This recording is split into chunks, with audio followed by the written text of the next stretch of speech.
The story begins with a place where until recently there was a prosperous city, with happy residents, developed infrastructure, and a happy life.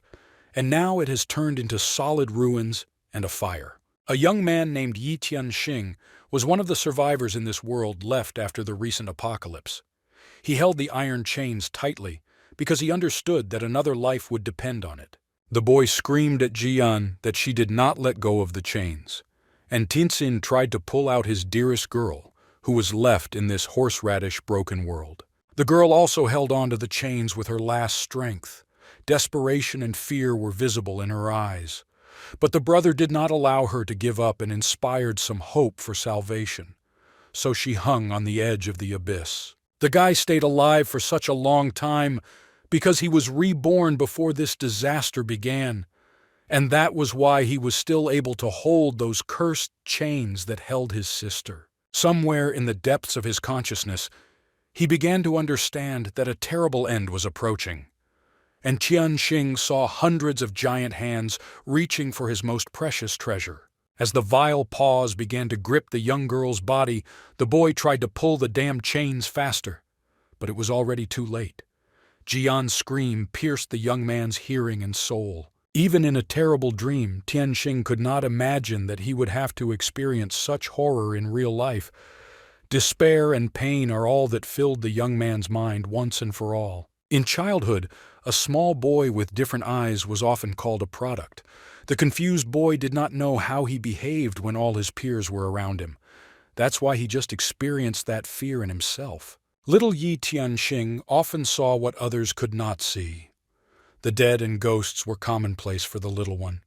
He clearly distinguished them and knew why they came to their world.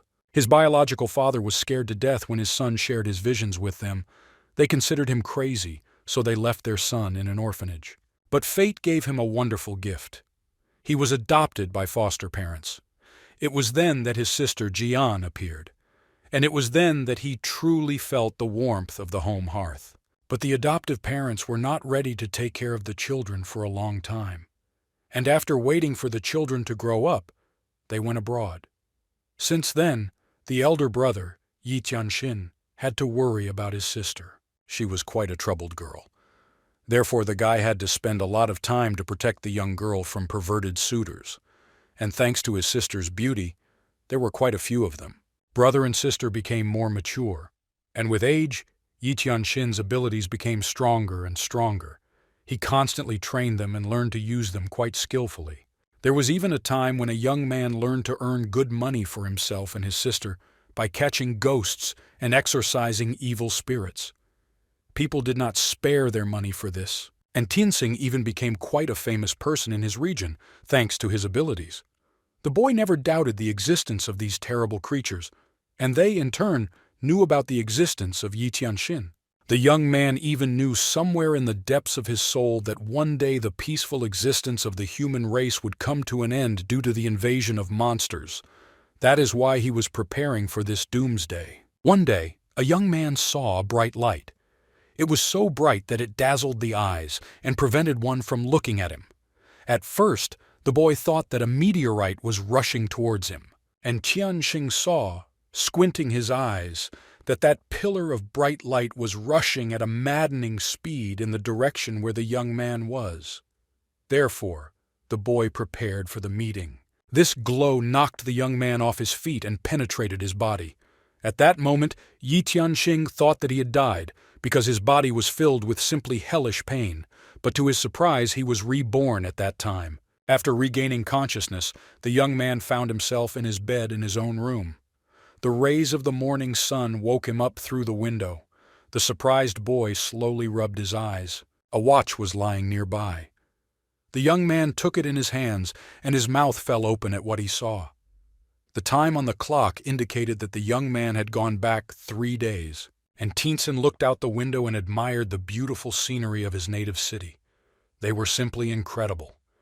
It didn't even cross his mind what exactly could happen to his world during these 3 days.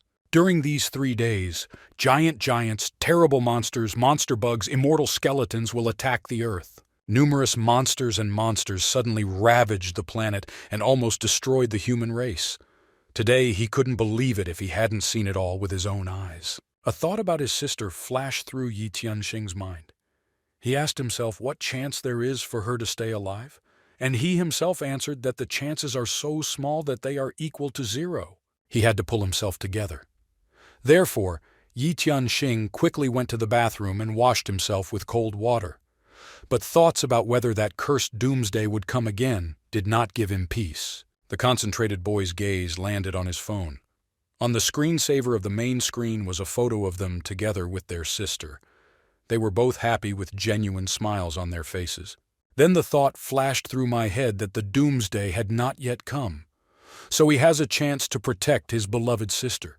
And since God gave him a second chance, he will make the most of it. And Tianxing made a clear decision that even if the world ends, he must protect his sister at all costs. He still has 3 days left to prepare properly. At that time, Yi Tianxing had just been reincarnated, so he was still naive enough to think that he could easily go through all of this again. The young man sat down comfortably in bed and tried to calm down a little so that in the end he could understand what had happened there. He strained his memory to recreate that event in the smallest details. He clearly turned around as a bright light approached him. Here it is speeding, and there are only a few seconds left before the collision. And Tianxing began to analyze why exactly this picture arose in his mind. He remembered that this glow looked one-on-one like the meteorite that had hit him and penetrated him. A picture of a golden dragon appeared before his eyes, which was approaching closer to the young man. When the collision was only a few meters away, the dragon opened its mouth and let out a terrible sound. Then the dragon turned into a golden pillar of light and entered the young man's body. And Tianxing not only clearly saw this picture again, but also felt the terrible pain that he had to experience then. So the young man began to swing away, trying to fend off the dragon. When Yi Tianxin's eyes opened and he regained consciousness, drops of cold sweat appeared on the boy's face. He realized that there was a dragon in his mind. And Tianxing picked up the mobile phone and paid attention to the time. 71 hours, 59 minutes, 59 seconds left. He could not waste a single second, so action had to begin immediately. The first thing he did was dial his sister's number. The surprised girl picked up the phone. She asked what had happened, because he never called her at such a time. And Tianxing quickly told the girl to come to him quickly, regardless of where she was at the moment. The guy made several more important calls with the same message. The young man gathered his best friends, who were at the appointed place in a few minutes. The guy apologized for contacting them, but he needed their help. The men reassured the boy and told him to count on them in any situation. And if there are any problems, they will help solve them without hesitation. The young man led his comrades to the warehouse and said that he would be as frank as possible with them. Their conversation was interrupted by a worker who reported that the supply orders for Master Y had been arranged through his connections and would be delivered this evening. The worker carefully examined the warehouse and was surprised by its scale. The guy explained that he bought it earlier and found another purpose for this room. And Tianxing turned to the man and said that he could stay here for a few days to help and bring important family members here with him. His friends looked at each other in surprise and waited for a clear explanation from Yi Tianxing about what he decided to do here. The frightened girl ran into the warehouse and ran at full speed to look for her brother. She ran, pushing the workers who were unloading the order. Jian was flying, noticing no one around her. There was horror and confusion in her eyes. The boy heard his sister scream and turned around.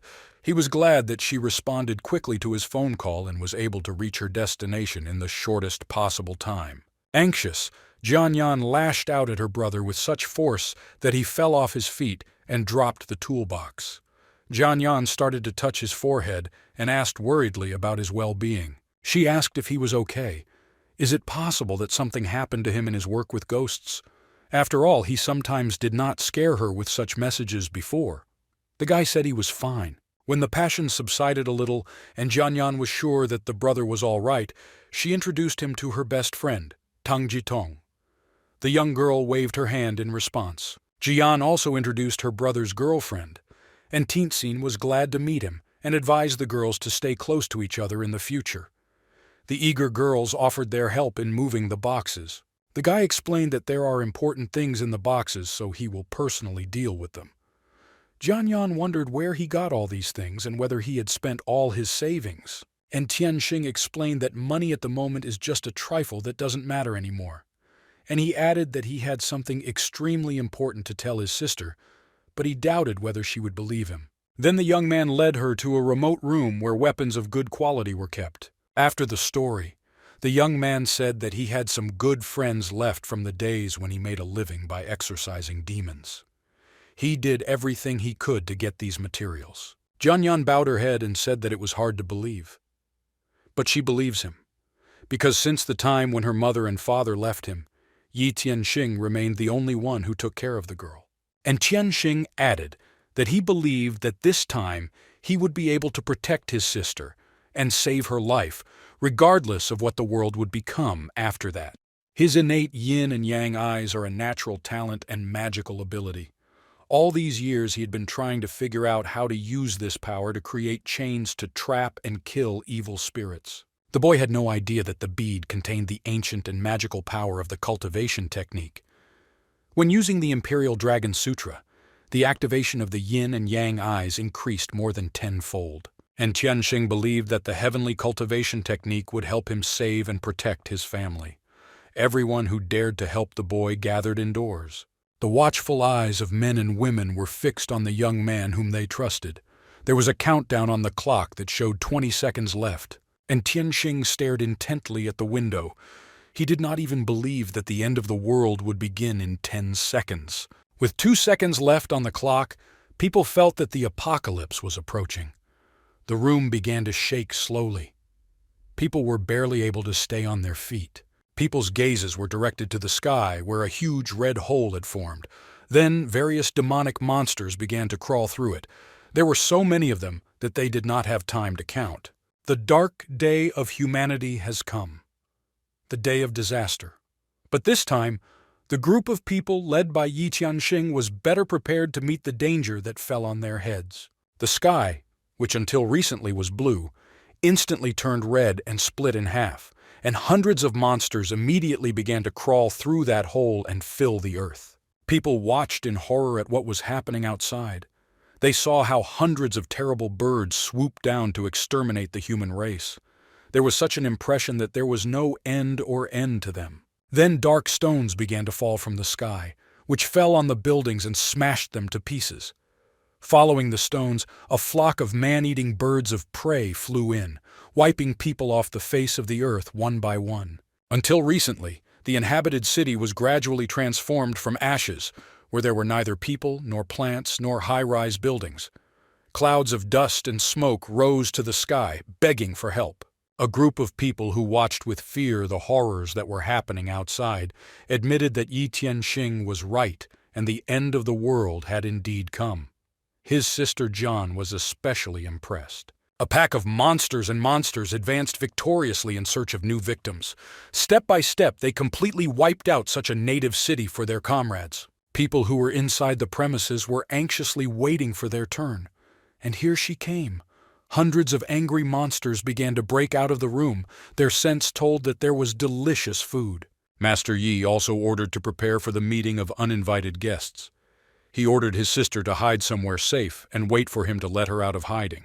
And Tianxing ordered the more trained and knowledgeable boys to march with him to stop the onslaught of monsters, and the rest to go to the gate and wait for further orders. Monsters just fought against the wall, trying to get inside. They could smell the blood and fresh meat that was waiting for them there. And Tianxing took up his weapon and prepared to repel the attack. How nice that he took care of this in advance. His comrades also took machine guns and prepared them for a meeting with the enemy. At Yi Tianxin's command, they simultaneously began to mercilessly destroy those monsters. When the first bullets reached their victims, they did not even expect that anyone on Earth would resist them. Several dead monsters did not stop the onslaught of monsters, and the rest stubbornly climbed forward. They pushed without stopping, and the boys did not graze the rear. They courageously fought for their own lives. When the monsters were finished, Yi Tianxing took a breath and said that it stopped them for a while and they could rest for a while. The boys were happy that they managed to repel the attack without a single scratch. Therefore, the construction of this base was worth their efforts. People exhaled. They were not jokingly frightened by such a sight. The boys, led by Yi Tianxing, returned to the people and said that they had managed to hold back the enemy's advance. and Teenson said that no one should lose their vigilance and watch one another. The base had a sufficient amount of food and water supplies, which should have lasted for a year until the disaster ended. But before the boy could prove it, everyone heard a terrible roar, and stones from the wall rolled into the base. And Tenzin turned and saw how a hole had formed in the wall, through which the monsters began to crawl into the middle of the room. He quickly ordered everyone to run for cover and his boys to grab their weapons. One thing was clear: they must act clearly and harmoniously. Every second was worth people's lives. The first person Yi Tianxing cared about was Jian. He told her to find a safe place for herself and sit there with her friend without sticking her nose out. Comrades reloaded their machine guns and began to fight off the unexpected attack of monsters with dignity and without panic. But there were no fewer of those monsters. New monsters crawled through the opening in search of prey.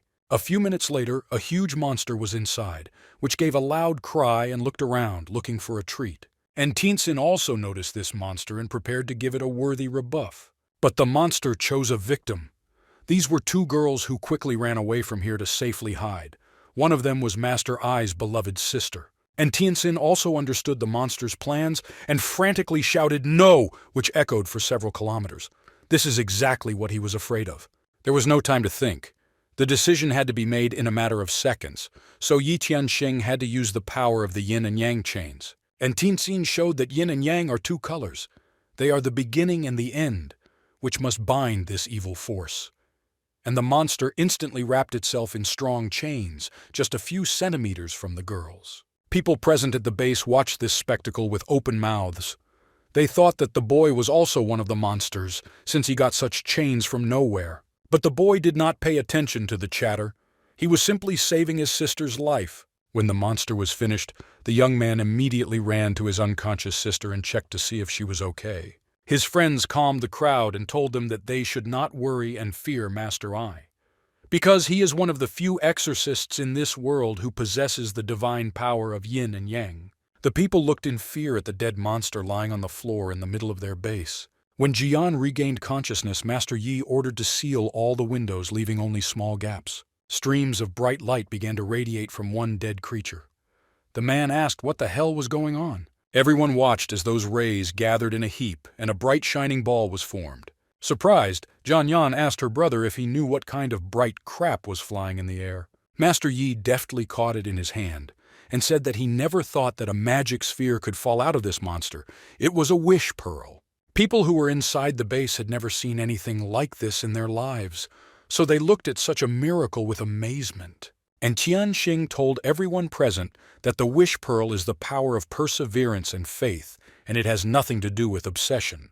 The boy added that obsession is divided into good and evil, and in the past, the young man chased away many evil ghosts. Evil obsessions include resentment, hatred, and envy. When the boy killed ghosts, he chained their soul in a strong ring or used the yin and yang chains that everyone present had seen with their own eyes a few minutes ago. But from these techniques until today, you could get a pearl of desire with a small chance. This gem helps a person to cultivate and improve their own fighting power. People listened to the story of the pearl of desire with open mouths. They had no idea of her significance for the young man. And Tianxin had not often seen pearls of desire in his life, so he brought it closer to him to take a better look. In the past, Yi Tianxing mostly relied on desire pearls to cultivate his innate yin and yang eyes, but all this happened too slowly. But now, when Yi Tianxing unexpectedly received the heavenly dragon writing, the desire to use pearls became several times more effective. Jian was the first to notice that something unusual was happening, and she called her brother to look at the sight. A lot of desire pearls began to be released from the slain monsters. They rose up and shone so brightly that there was no need to turn on the lights in the room. It was an incredible sight. Everyone enjoyed such beauty, and the young man remarked that in those days when he so zealously hunted for pearls, they were so difficult to get. And now these pearls could be easily obtained even from small monsters. Master Ai knew that in addition to the pearls of desire, there were other treasures, such as the heavenly dragon's writing. So the boy thought about the fact that this disaster is a good opportunity to collect treasures for the cultivation of his power. The young man took one more look at his treasure and swallowed it. Jian and her friend almost felt sick. They couldn't believe that the boy swallowed that pearl that came out of the body of those ugly monsters. But the boy explained to the surprised girls that this was the best way to cultivate the pearl of desire.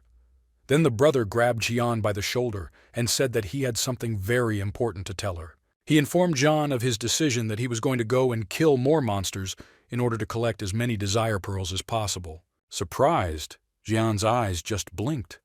She didn't have the slightest desire to let her own brother die to those monsters. Jian begged him to think carefully about his decision because there is just horror happening on the street and he can easily say goodbye to his life. Other people also persuaded the master not to leave the base. But Yi Tianxing had already made a firm decision. He announced that right now the end of the world had come and they had nothing left. Today, only they can save themselves. The boy said that the disaster brought great changes, and he assured that behind the walls of their shelter there are rarer treasures, and the more they get, the better the chances of survival. The boy added that with his yin and yang eyes, he could use his sight and find these treasures with ease. And Tianxing decided that this time he would go to look for treasures. The boy was sure that it was they who could change their fate. When Yi Tianxing went outside, it was not a pleasant sight. Hundreds of corpses of people and small monsters that did not share their prey were lying on the ground. The stench of the corpses, which had already begun to decompose, was so unbearable that Yi Tianxing instinctively covered his nose with his hand. And Tianxing passed through a street where there were no living creatures. He knew for sure that at night it was time for monsters to rest. So meeting the monster was a task with an asterisk. It didn't take long to test my luck. An angry monster suddenly appeared behind the boy, hoping to visit the fresh meat that had come to him. And Tianxing turned and assessed his opponent. In appearance, the monster was huge and it was not so easy to deal with it. The boy thought that they met in time, because he believed that the monsters were sleeping. So Yi Tianxing quickly took out his sword and charged at the monsters. A minute later, the dead monster was lying on the ground. When everything was finished with the monster, a red sierra was released from its body. And Tianxing himself was surprised at such a treasure. After all, for the first time in his long years of fighting monsters, he had to get a red pearl of desire. But as soon as Yi Tianxing took the pearl in his hands, he heard a woman's voice behind him say that he was greatly flattered to receive the red pearl. The guy turned around and asked the girl who she was. The pretty brunette said her name was Chen Shuiluo, and that she was an exorcist just like him. Of course, the boy was shocked by such a statement. He had no idea that anyone in this world had the same abilities as him. So he openly asked the young girl what abilities she had.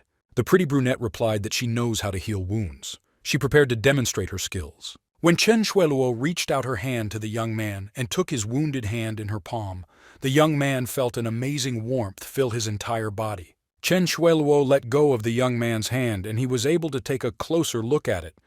And what was his surprise when he did not see a single scratch on the spot that was bleeding a few seconds ago. The surprised young man asked the girl if she knew what such an unusual red pearl of desire was. After all, pearls of desire are usually white, and they are useful for cultivating strength. Chen Shuiluo explained that now everything has changed, and a very small number of steel pearls are red in color. Not only are these pearls helpful for cultivation, but they can also be refined. After refining a red pearl, it can be turned into a rare treasure, making it the best pearl in the world. The guy admitted that she knows a lot about treasures. Chen Shuiluo said that just as the sky changed, a divine light appeared in the sky and crashed into her house. After that, she learned that the light was a jade book. This white jade book told the girl a lot of information about heaven and about pearls. She had witnessed the boy exorcise demons and their school, so she knew he was quite strong. Chen Shuiluo said that she has the power to heal wounds, but she doesn't have enough power to fight, so she would like to follow the young man to survive. He agreed to her proposal. The young man gratefully accepted the jade book and opened it to learn more about its contents. But what was his surprise that not a single word was written in the book. But as soon as he thought about it, a golden light began to radiate from the book, in which the following words were engraved: the change of the heavenly path, the desire, the obsession of humanity fills the world. The book went on to say that this world will be overtaken by death. All the desires of this world will merge into one, and this world will finally change, and a new era will come. As they walked down the street together, Chen Shueluo asked him how he came to look for treasures. And the boy explained that this disaster brought them treasures that could save them from a hopeless situation. That girl remarked that tonight she saw nothing but the boy and ghosts, and Tianxing explained that he felt a different energy, and that perhaps the treasures were somewhere very close. And Tianxing noticed some movement on the left side and guessed that someone was there. The girl offered her help to Brother Yi, and Tianxing asked her to keep an eye out for any monsters around and notify him immediately if anything happened. The young girl immediately agreed to help her new acquaintance and proceeded to fulfill the request, wishing the young man good luck. The boy looked more closely into the distance and noticed a bunch of monsters and a wolf-like monster. And Tianxing had already seen that treasure with the help of his yin and yang eyes, but it was quite far from him. He saw the treasure that so beckoned the young man to take it.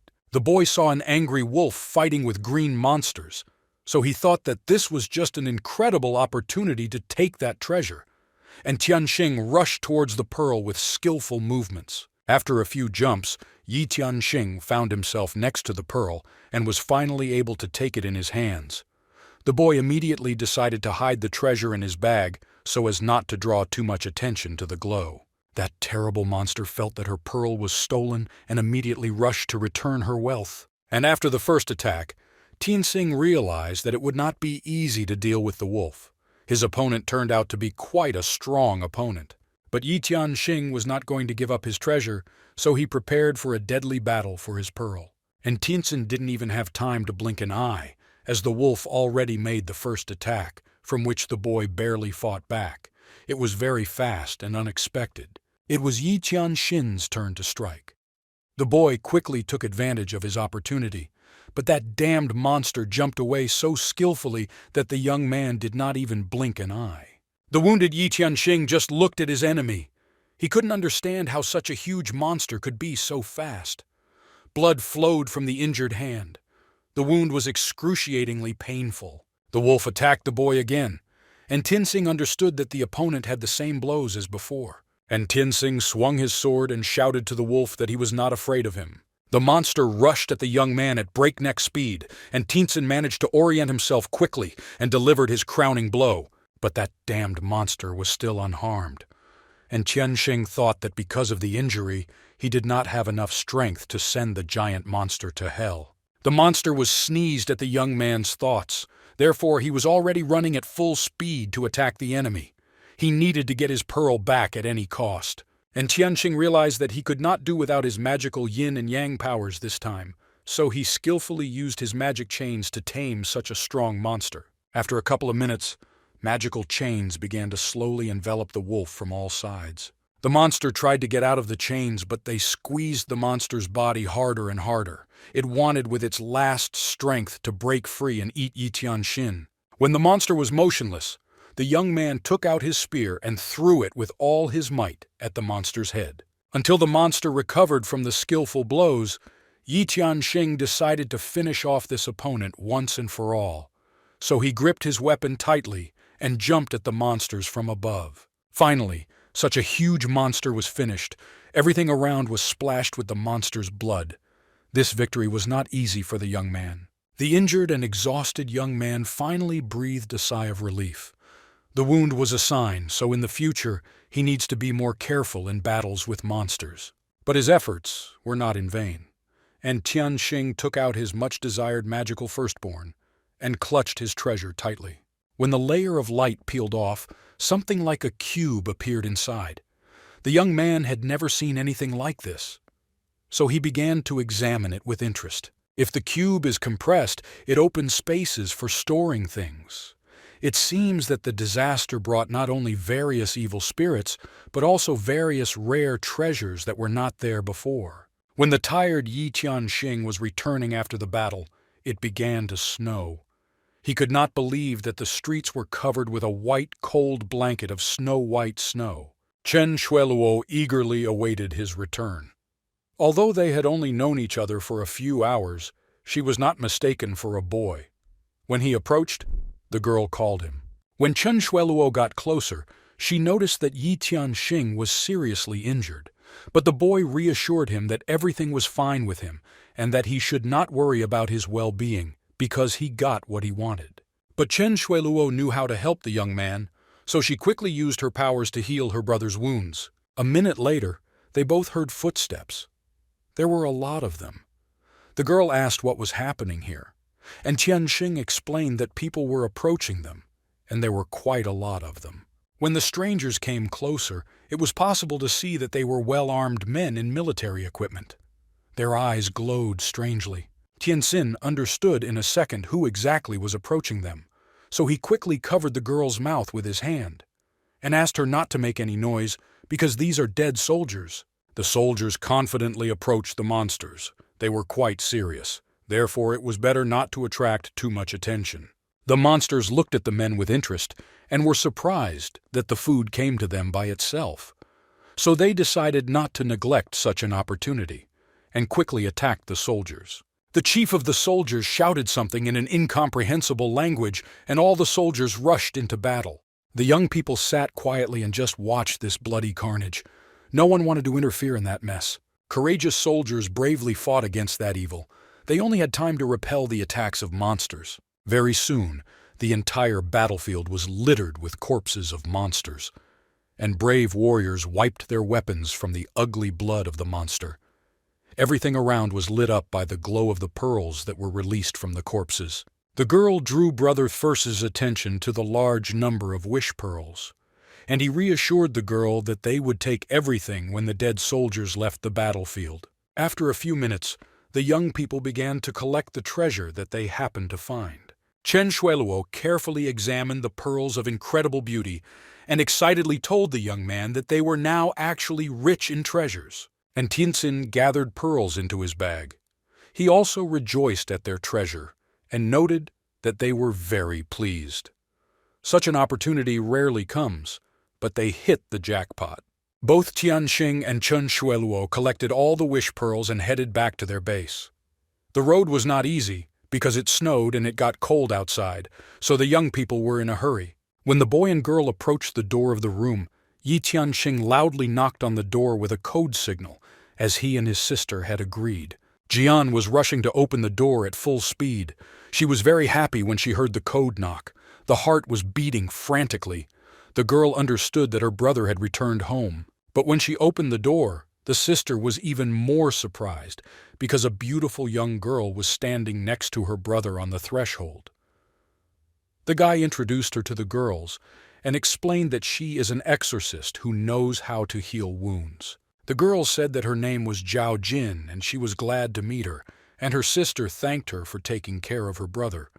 But Chen Shueluo replied that it is necessary to help at a time like this. And Tianxin gathered all his friends together and asked what had happened here during his absence and how things were going here. The girls said that since he left the base, they haven't been bothered by the monsters yet. But now it's 8 in the morning and it's very dark outside, as if the night has gotten longer. The sister's friend added that it suddenly started snowing outside, and thanks to the generator and heating, they did not freeze. And Tianxin could not understand why there had been no sun for 3 days. They could guess for a long time, so the young people decided to find the answers to their questions in the Jade Book.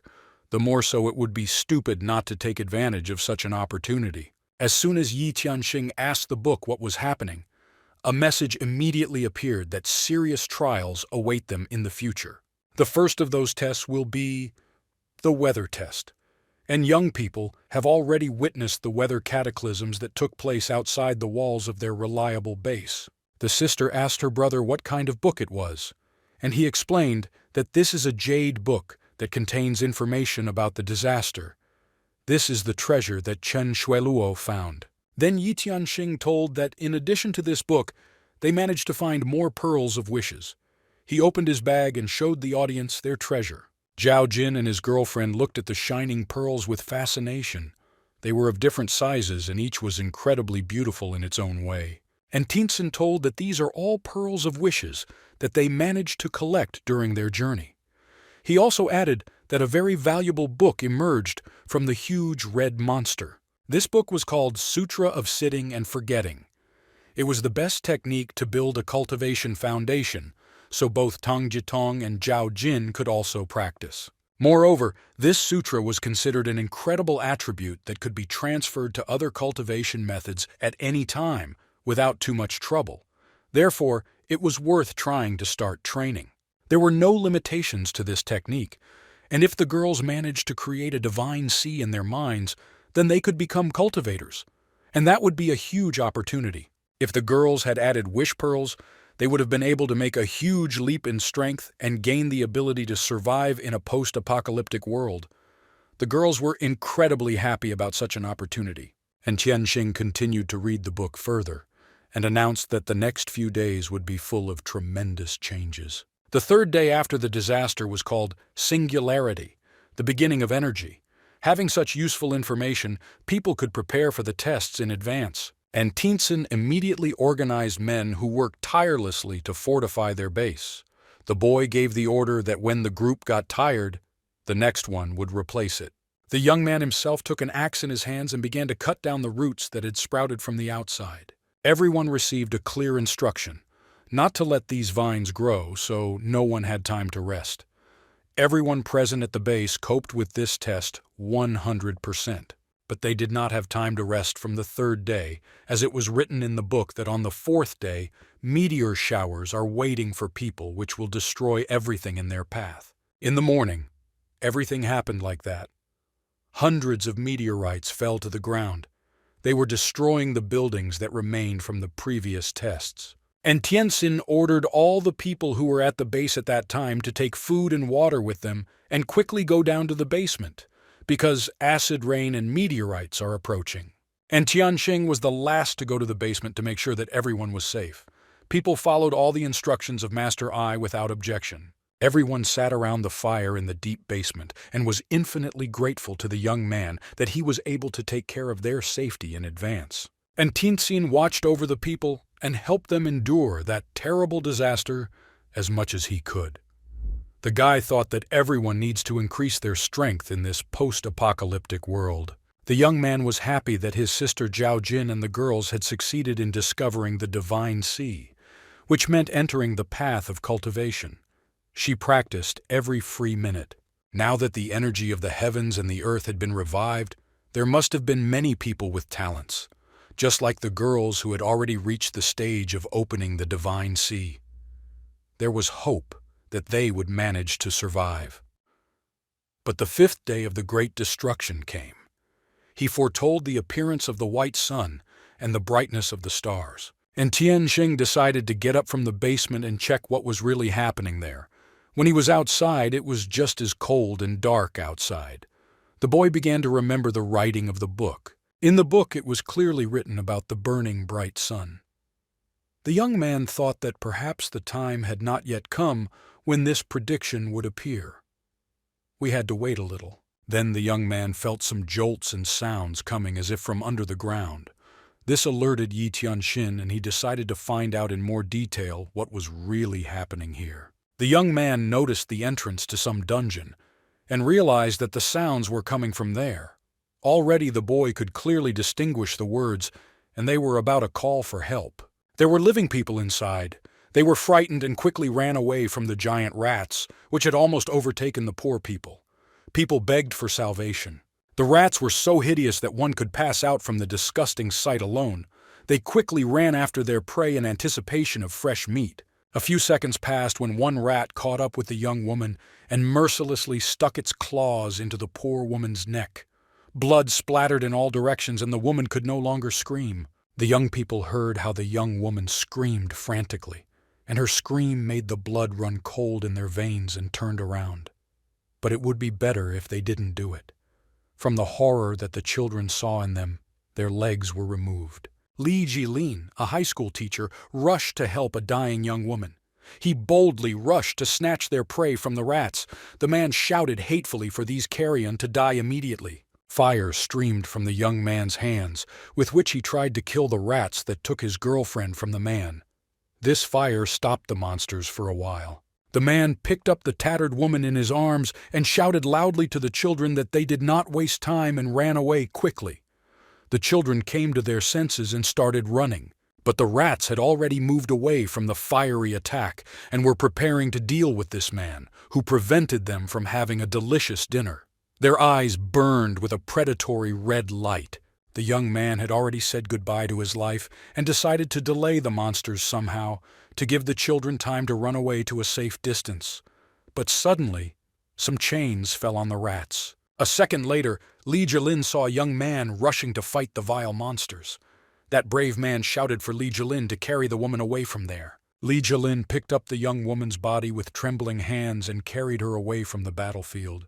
Although the man ordered himself to hold on, tears welled up in his eyes as he looked at his dead friend. And Tianxing used his yin and yang magic chains, and when the rats were already firmly squeezed in them, he ordered the chains to fall apart. As soon as the yin and yang chain sealed the monsters' souls, they absorbed them.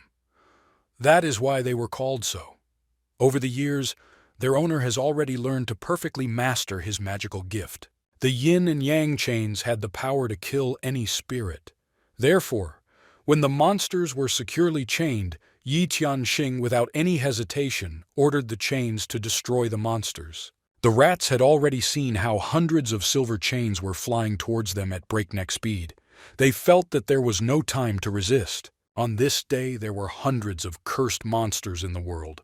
The rats' bodies were pierced by chains and mercilessly sent to hell. And Tianxing looked at the battlefield and the number of slain monsters and realized that the souls of the rats killed today would be enough to create new chains. Li Jilin saw with his own eyes how the young man easily dealt with so many monsters and thought that he was quite strong. Li Jilin placed the dead woman on the floor, carefully covering her with sheets. The children all gathered around and began to cry. Li Jilin approached Master Yi and thanked him for saving him. Li Jilin said that he was the teacher of these children, just like Tan Jiawei. A few days ago, a cataclysm similar to the end of the world happened. People from the school ran away, and now there is no one left. Li Jilin then bowed his head and muttered that he couldn't believe that Tan Jiawei was no longer with them.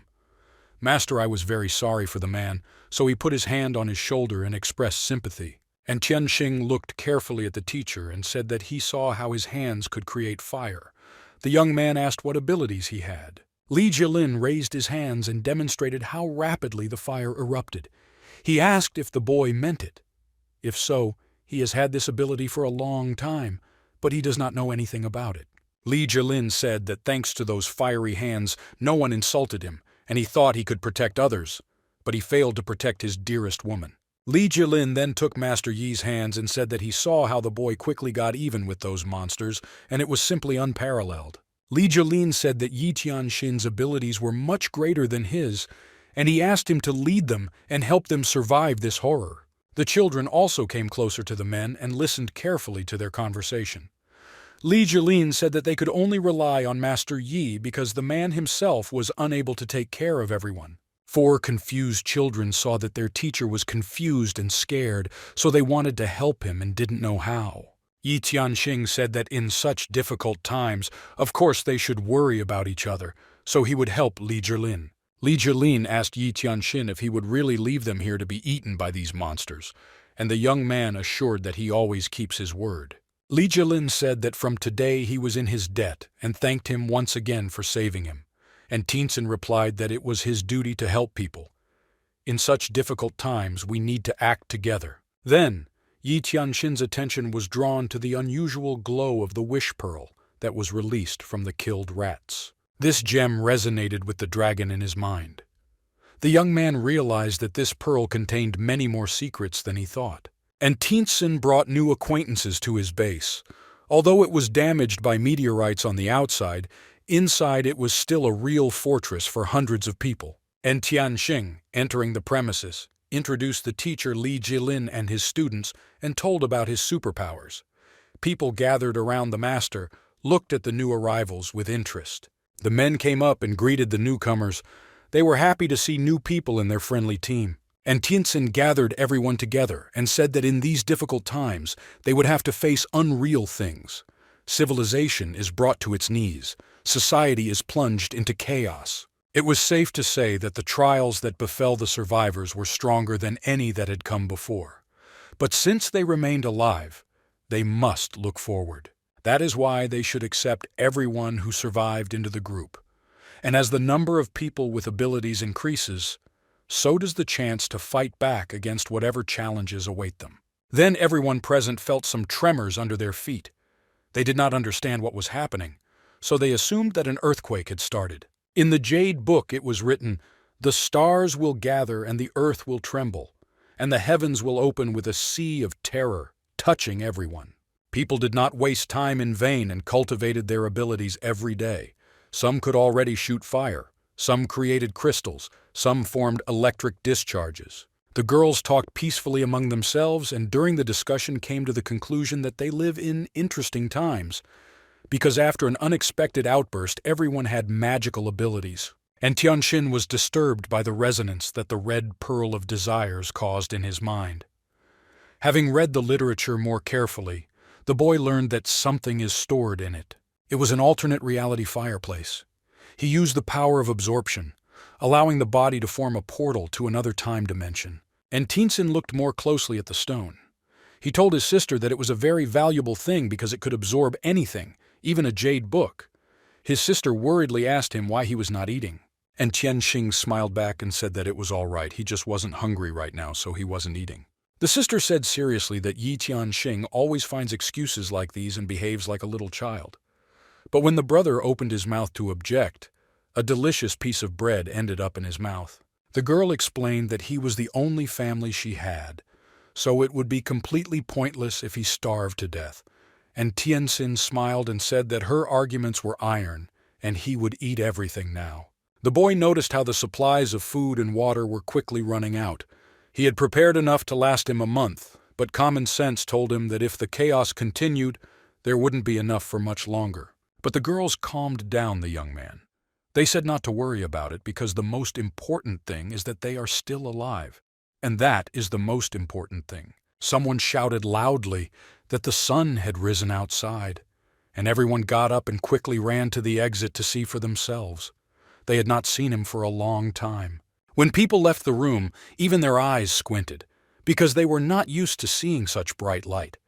So it really was the sun. But after taking a closer look at the sky, those present realized that it is not one. Hundreds of golden stars shone brightly in the sky. Everyone admired such an incredible sight and understood that most likely these were the stars from the entire universe, which were mentioned in the Jade Book. But young people noticed that something was wrong with the stars. They were extremely large, and besides, there were so many of them that it is impossible to even count how many. And Tianxin knew that these stars contain the imagination and fantasies of every creature in this world. Each star represented the fictional world of a novel, soap opera, historical event, or battle. The book said that when the heavens could not bear these thoughts and fantasies, they would make them come true. In his thoughts, Yi Tianxin did not notice what was happening around him. When he noticed that he felt some kind of heaviness, he saw how everyone around him began to lose consciousness. Yi Tianxin was the first to rush to save his sister Jian. He shouted her name and tried to do everything that the girl came to her senses. The people began to recover, and then they realized that their bodies became buoyant and they began to fly upwards. The young girl shouted that Yi Tianxin had searched for the answer in the Jade Book. When the boy opened the treasure, a whole pillar of bright energy came out of it. The inscriptions were not completely clear, so the girls asked Yi Tianxin what it meant. And Tianxin was also not sure that he understood the text correctly, but most likely it meant that after surviving the catastrophe, people would receive the blessings of heaven. Someone shouted that something had started to fall from the sky, and everyone focused their eyes on the falling object, and Tianxin began to look more closely at that object with his magical sight. In appearance, it was some kind of black vault from which a bright golden light emanated, and Tianxin shouted that this is the blessing from the Jade Book. The young man said that these are treasures that have been kept in heaven for 1,000 years. He ordered everyone to get ready and take as much as they could. People began to quickly grab everything they could get their hands on. Someone got a golden sword, someone a magic spear, someone found a book with magic spells. And Tianxin didn't waste time either and ordered the yin and yang chains to do their thing. After long months of cultivation, Yi Tianxing could create 5 times as many chains, and each chain consisted of 81 rings. So he sought to collect all the rings in his chain. Sister Jian shouted to her brother to turn around, and Tianxing looked up at the sky and saw hundreds of bright stars begin to move slowly. Then those stars started falling, and they fell with tremendous speed. All the people could not move in terror because there was not much distance left for the stars to collide with the earth. The first stars have already started hitting the ground in some places. People from Yi Tianxin's team also waited with trepidation for the approaching stars. They were still short and could not move well. People shouted that it was necessary to flee, that everything was over. The star approached the first man and, although he did not try to run away, she nevertheless caught up with the poor man and began to slowly absorb him into herself. The man has already said goodbye to his life and closed his eyes in anticipation of death. But suddenly he felt some warmth, and then relief. The man opened his eyes and saw how the star passed through him. The same thing happened to other members of Yi Tianxin's team.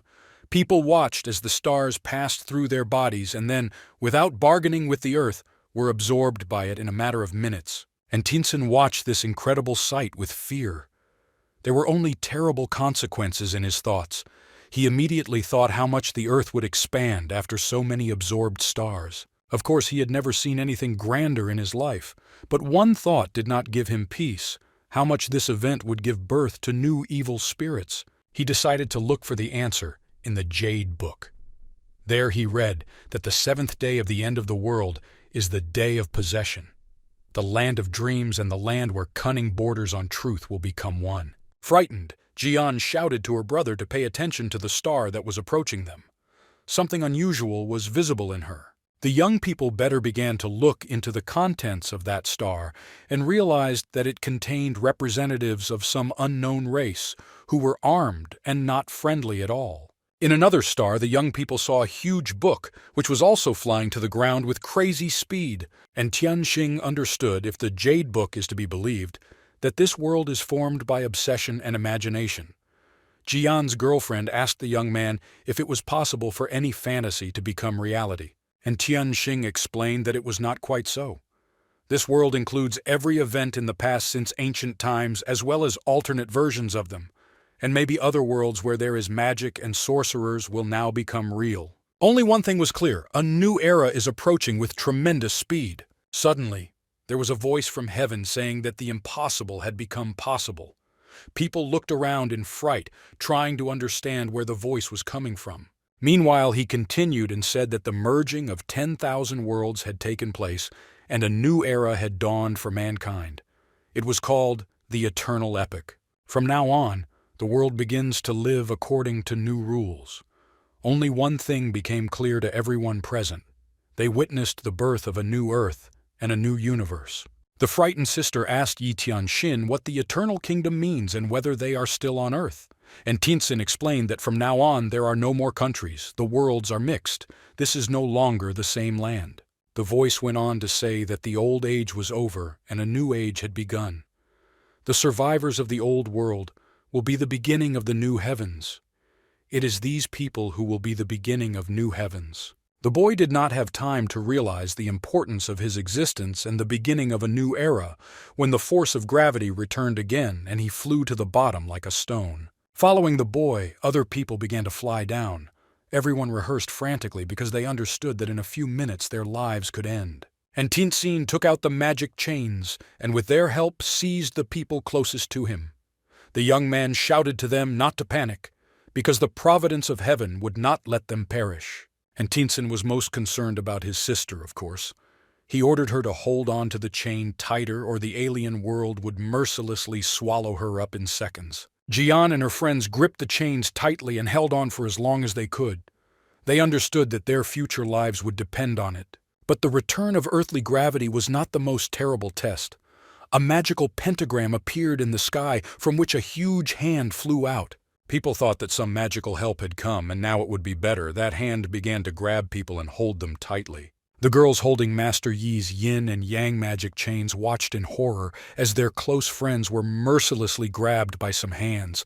Only the question why was pulsating in my head. And Tianxing realized that those hands belonged to various sects that took the best of the best representatives of the human race. Now these remnants of representatives of people who managed to survive were equated to great magicians marked by fate itself, and no one in any of the worlds would dare to ignore them. Sects competed with each other for new followers. This, of course, will give people great opportunities and a chance to show their courage and gain fame.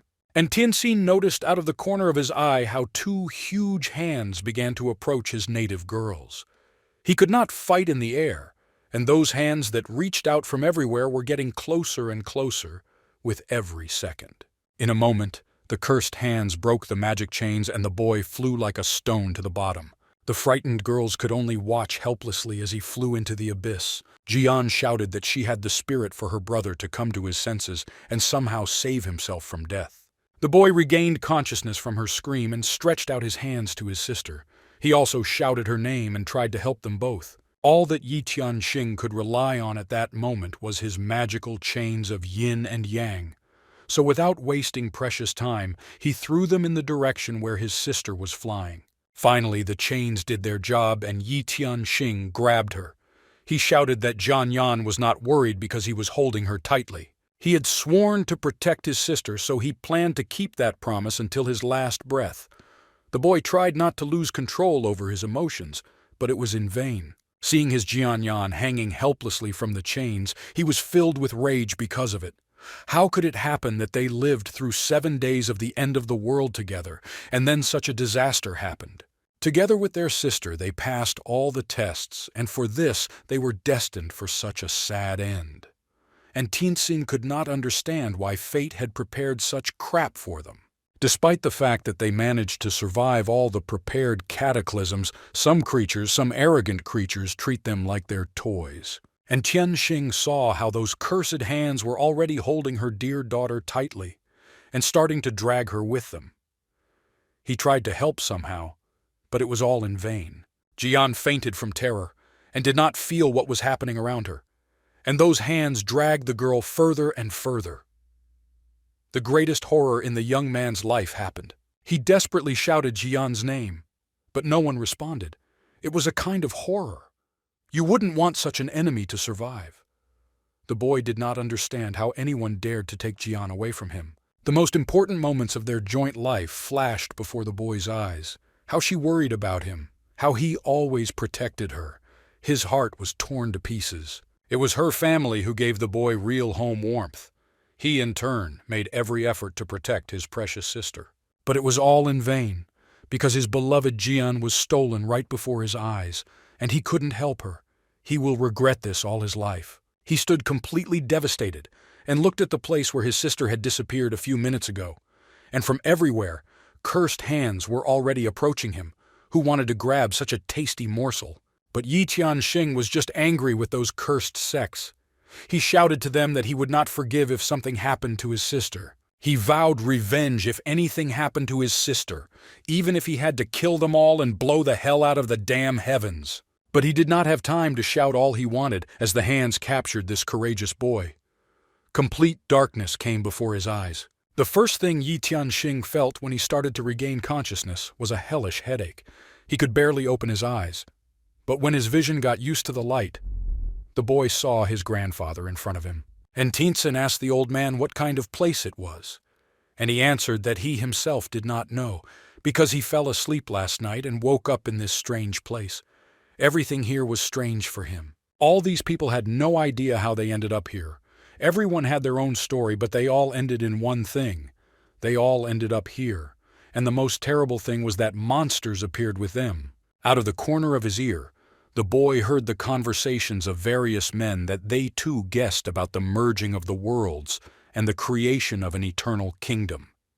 It is possible that Yi Tianxin ended up in the eternal kingdom.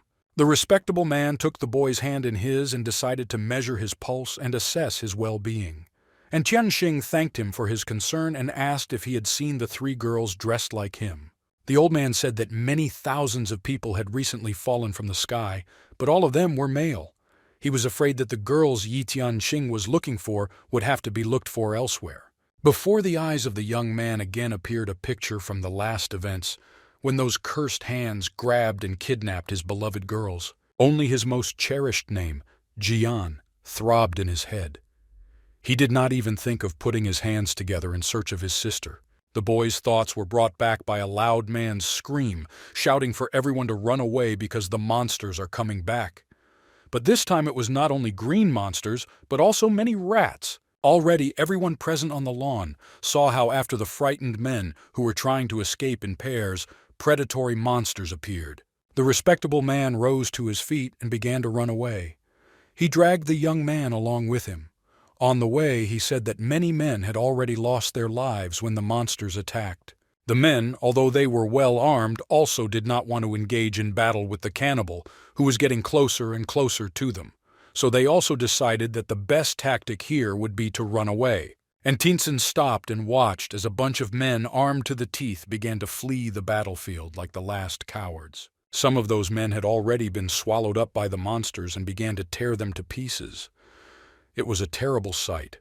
So the other frightened men ran even faster. The old man turned around and saw Yi Tianxing stop.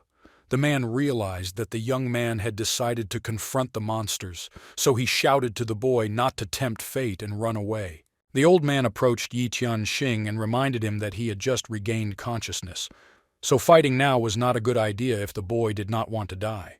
But the young man replied that the man did not worry about Yi Tianxing because he knows his body well, and now he feels better than ever. And Tianxing concentrated, cultivated his magic energy to the maximum, and took out his yin and yang magic chains. After a fraction of a second, these chains flew towards the monsters and monsters at maximum speed. The young man was not going to run away from danger. He decided to meet her with dignity. The monsters were suddenly surrounded by magical chains and could not move further. This shocked them, and they stood motionless for several minutes. The men watching this battle from the sidelines noted that this little one who had fallen here from another world was quite good at martial arts. The men saw that Yi Tianxing possessed a powerful enough spell that could stop the monsters. In addition, he knew how to create chains out of thin air, which was simply amazing. And Tianxing was no longer able to hold back the onslaught by himself, so he quickly turned to the men who were staring at the battle and told them to help, if they did not run away yet. And Tianxing reached for his sword and said that the monsters were raging, but together they could stop them for a while. But when they met more monsters, they might have to die. The young man resolutely took up the weapon and said that although they are all representatives of different dynasties, together they definitely have a chance to survive. And Tianxing courageously began to fight off the hundreds of monsters that were arriving more and more. He said that the main thing is not to be afraid and fight for survival in the conditions in which they now find themselves. The scarred man was inspired by the young man's act of bravery and said that even though he was a bandit, he would follow this brother to kill the monster to save his own life. The men took up arms and began to bravely fight the monsters side by side with Yi Tianxing. The men courageously cut down those monsters from which they had been fleeing not long ago. They finally understood that you can fight for your life and not wait for the monsters to catch up with them. And Tianxing saw that the men were helping him, and from that zeal and strength they grew even more. But it was not without losses. The insidious abomination crept up behind the brave man and delivered a fatal blow to his back. The mortally wounded man fell to the ground and with his last breath said that he was not sorry that he was dying because he had died in a battle with enemies. And Tianxing watched out of the corner of his eye as the man fell dead to the ground. A thought flashed through my mind how those vile monsters can come in new and new waves and never end. But while Yi Tianxing focused his attention on the men's fight, the monster crept up unnoticed to the young man and dealt him an unexpected blow. The boy flew several meters away. Bleeding started from the wounded abdomen. He sat on the ground and realized that he could not use his magical power because he was injured. And when the monster pounced on the boy with new strength, Yi Tianxing knew that this would be his last fight.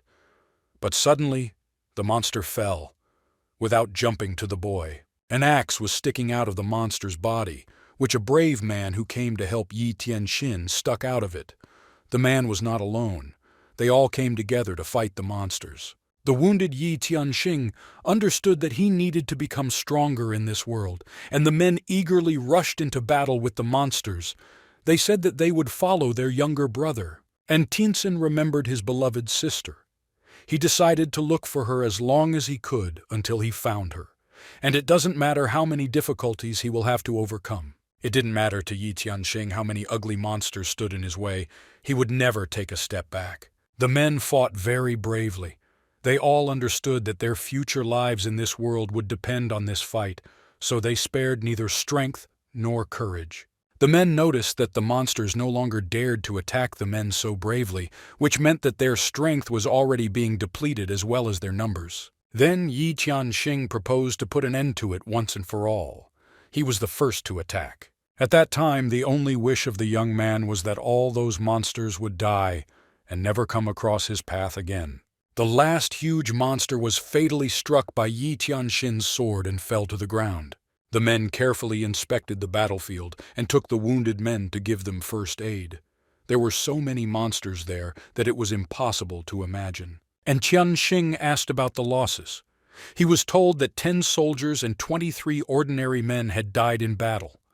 Many men were injured to varying degrees and are already receiving treatment. And Tianxing said that all these people are brave souls.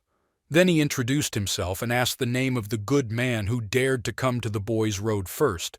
The man told him that his name was Wang Dahu, and Tianxing ordered Da to bring men to collect the dead and bury them as deep as possible. In this way, they will avoid the smell of blood, which can quickly attract the attention of monsters. The men asked the young man to help them with his strength.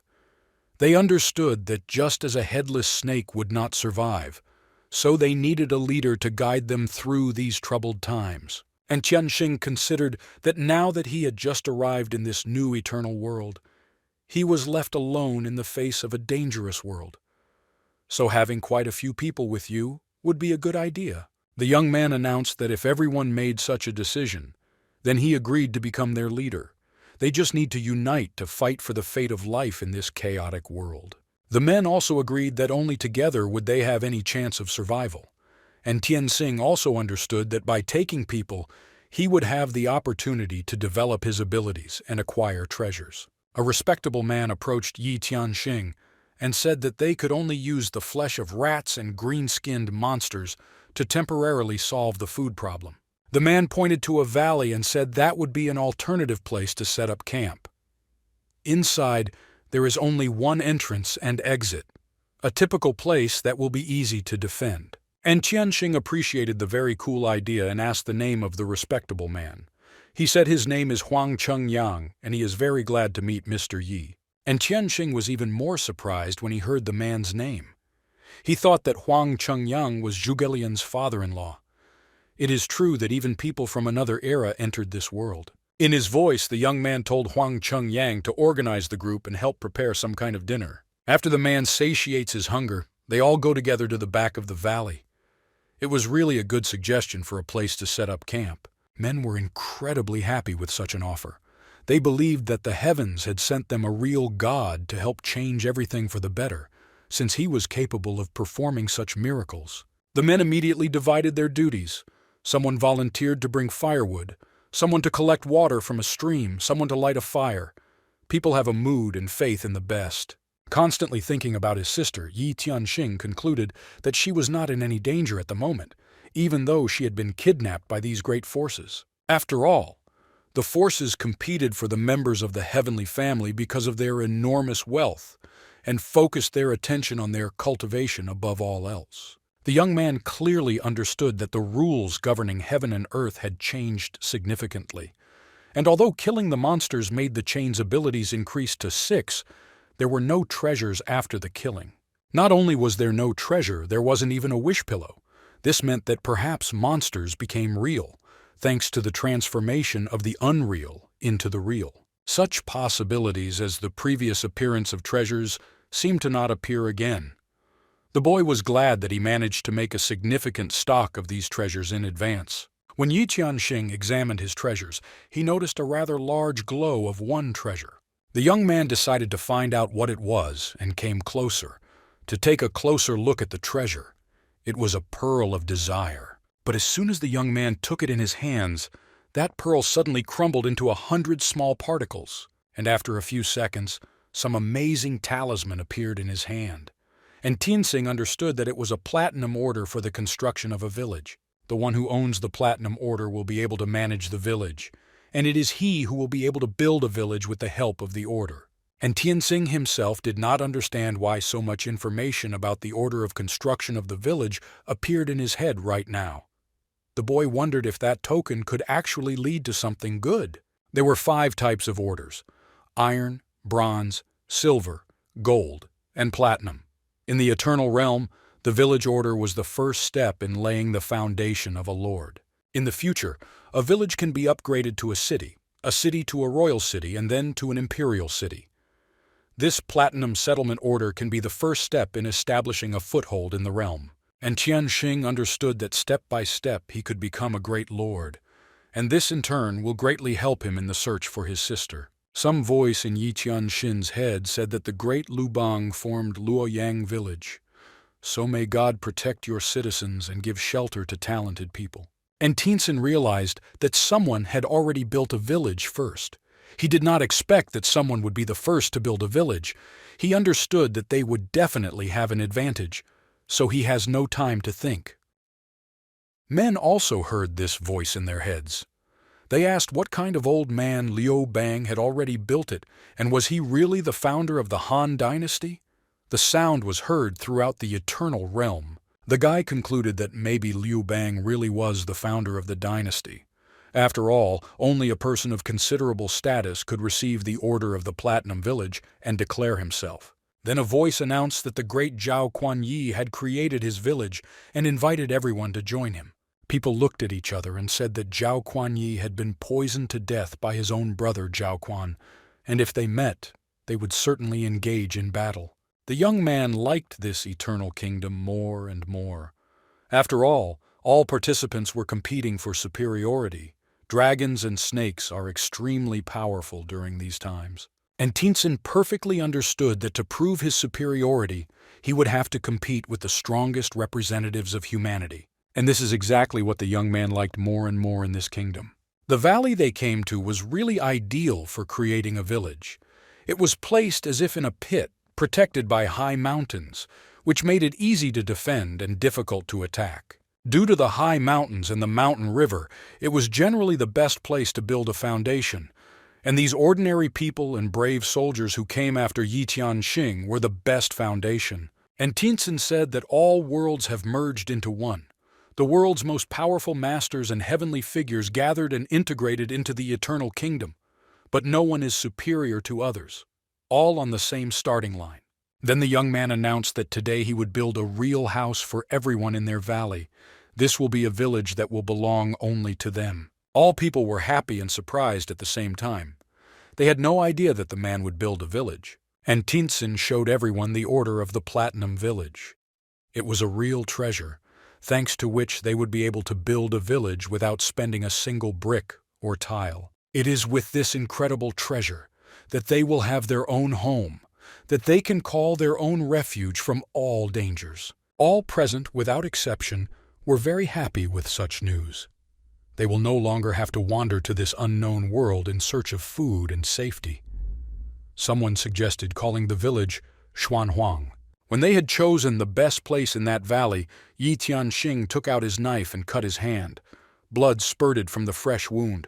Then the young man leisurely raised his hand to the order so that a drop of blood fell directly into the token. Suddenly, a pillar of golden light pierced Yi Tianxin's body. The boy said loudly that he is Yi Tianxing, and today he is building Xuanhuang village. All the people gathered around and waited for a miracle. The guy added that regardless of who they are, all people will treat them the same, and in this world of chaos, they will build a home together. And Tianxin hoped that talented people would come to the village. People opened their mouths in surprise. They were glad to be a part of such a grand construction, but they especially admired their master, who looked like a real lord. Liu Bang also heard Yi Tianxing's words in his head. He noted that the young man is a worthy character, so he decided to build another great Han dynasty, because right now the number is increasing. Zhao Kuan-yin, the founder of the Song dynasty, also heard the words of the founder of Xuanhuang village. The man immediately felt the danger from a worthy opponent. Meanwhile, the large construction of Xuanhuang village began in the valley. Brick by brick, the first houses began to appear before men's eyes. Those present were amazed at how quickly the first building appeared in front of them with a beautifully engraved inscription of the name of the village. The respected man remarked that they had witnessed a real miracle and that their master really possessed the abilities of a real god. It was incredible, and everyone agreed with it. And Tianxing stepped forward and announced to all present that this was their Xuanhuang village. In this world of chaos, they must support each other and fight for the home in which they must live. The men knelt before their master. Wang Dahu said that his mother said that to survive in difficult times, one must be loyal to the right person, and he is ready to follow the boy. Wang Dahu added that from now on, Xuanhuang village will be his home, and if Mr. Yi needs any help, he will always be happy to help. All the men also confirmed Dahu's words that this village would become a native home for them as well. From now on, they are ready to protect him, even if it means sacrificing their own lives. And Tianxing said that if they all agree to live here, then regardless of gender, age, origin, they will together make every effort to develop their village. Mr. Yi gave the first order to Wang to organize people to cut down trees to build houses. And he asked the women to dry the skins of the rats so that they could warm themselves at night. The respectable man also bowed his head to the young gentleman and said that he, as a resident of Xuanhuang village, would do his best to help. After that, Yi Tianxing asked Mr. Huang to be as careful as possible. And Tianxing told Huang to help count the people who possessed special talents, because exactly such people are needed to build the best village in this world. The young man decided to inspect his house, so he confidently stepped inside. He understood that this was the very basic foundation that would need to be added later. At the same time, regardless of the merging of worlds, the modern era is more like ancient times. And Tianxing decided that he needed to change into other clothes. And he began to implement such an idea immediately. And a few minutes later, a handsome young man in elegant clothes stood in the room. Then, the young man felt something unusual begin to happen. Some incomprehensible golden glow appeared, and Tianxing came closer, waiting for what was to appear here. To his great surprise, a jade book appeared in front of him. He was simply incredibly happy with such a gift. The following words appeared from the book: "Heaven blesses this earth with stability and well-being, prosperity and success." The golden carp, which symbolizes luck, recognized Yi Tianxing as his master. "It is with good luck that many blessings await the village. There will be luck as long as the population of the village is large. The larger the population, the more chances to get closer to the city, and then to the settlement." And Tianxing understood that it was about attracting as many talented people as possible to the village. The young man knew that as long as Xuanhuang village continued to grow and fill the heavenly qi pool, the village would transform and advance. There were almost 1,000 residents in the village, but only Wang Dahu and Huang Chenyan possessed real abilities. This was not enough to strengthen the settlement. It is necessary to lure the best and strongest. And Tianxing decided that in this world he must prove to others and himself that he is no worse than others. Huang Chenbian was a brilliant man, but he had not yet accepted his abilities. That is why at the moment he has not yet shown his strength. He could destroy the 8 trigrams of the formation. A person who possesses such power will not easily give his loyalty to others, but there are many people who dream of getting rich, and Lord Yi has something that might get their attention. Yi Tianxin's thoughts were interrupted by a worried male voice. The young man turned his head and saw how the frightened man began to tell him that a strange bird had attacked the village. That bird had already managed to kill a man, and now it has kidnapped a girl. They cannot give advice to the giant monster, so she ran to her lord for help. When Yi Tianxing went outside, he saw a huge pteranodon flying in the sky, and it was holding a girl in its claws. All the inhabitants of the village were terrified and fled everywhere. The pteranodon survived in the late Cretaceous period and was the largest flying animal known to mankind. The open beak of this sphere reached dozens of meters. The girl's mother was sobbing bitterly on the ground. The poor woman did not know how to help her beloved daughter, Xiaohu. She begged for help. The frightened child also cried and asked that at least someone help her escape from the clutches of this monster. She was still so young and she had no desire to die. And Tianxing quickly ran to the scene and examined the giant monster. Of course, he understood that his inhabitants would not be able to resist such an opponent. Therefore, he should take care of this matter. People shouted that the bird had killed a person again and ran away in terror. And Tianxing cursed in his mind. How could that cursed bird insult his Xuanhuang village? This was the only thing that worried the young lord. The girl's mother hit the ground in grief. She could not realize that her native blood would never be around. My heart was torn to shreds. There was no point in living anymore. And Tianxing exploded with anger. He shouted at the pterodont how he could harm the people of his village and took out his weapon to avenge the cursed monster for the death of his people. The young man swung and threw his spear at the pterodont, and Tianxing shouted that the cursed monster was going to hell. But the spear barely touched the creature and flew away. Therefore, nothing happened to the pterodont. Only the bird became even more angry. The boy was amazed by the physical strength of his opponent. The monster opened its beak, and a layer of fire came out of it. That layer of fire flew at a crazy speed to the people who came to help their lord. But no one had any idea how to deal with magical layers. And Tianxing shouted to his men that it was none of their business to deal with the magical creature and ordered the men to move away. The lord himself took out his sword and barely managed to defend himself from the attack. The onslaught was so strong that Yi Tianxing barely repelled it.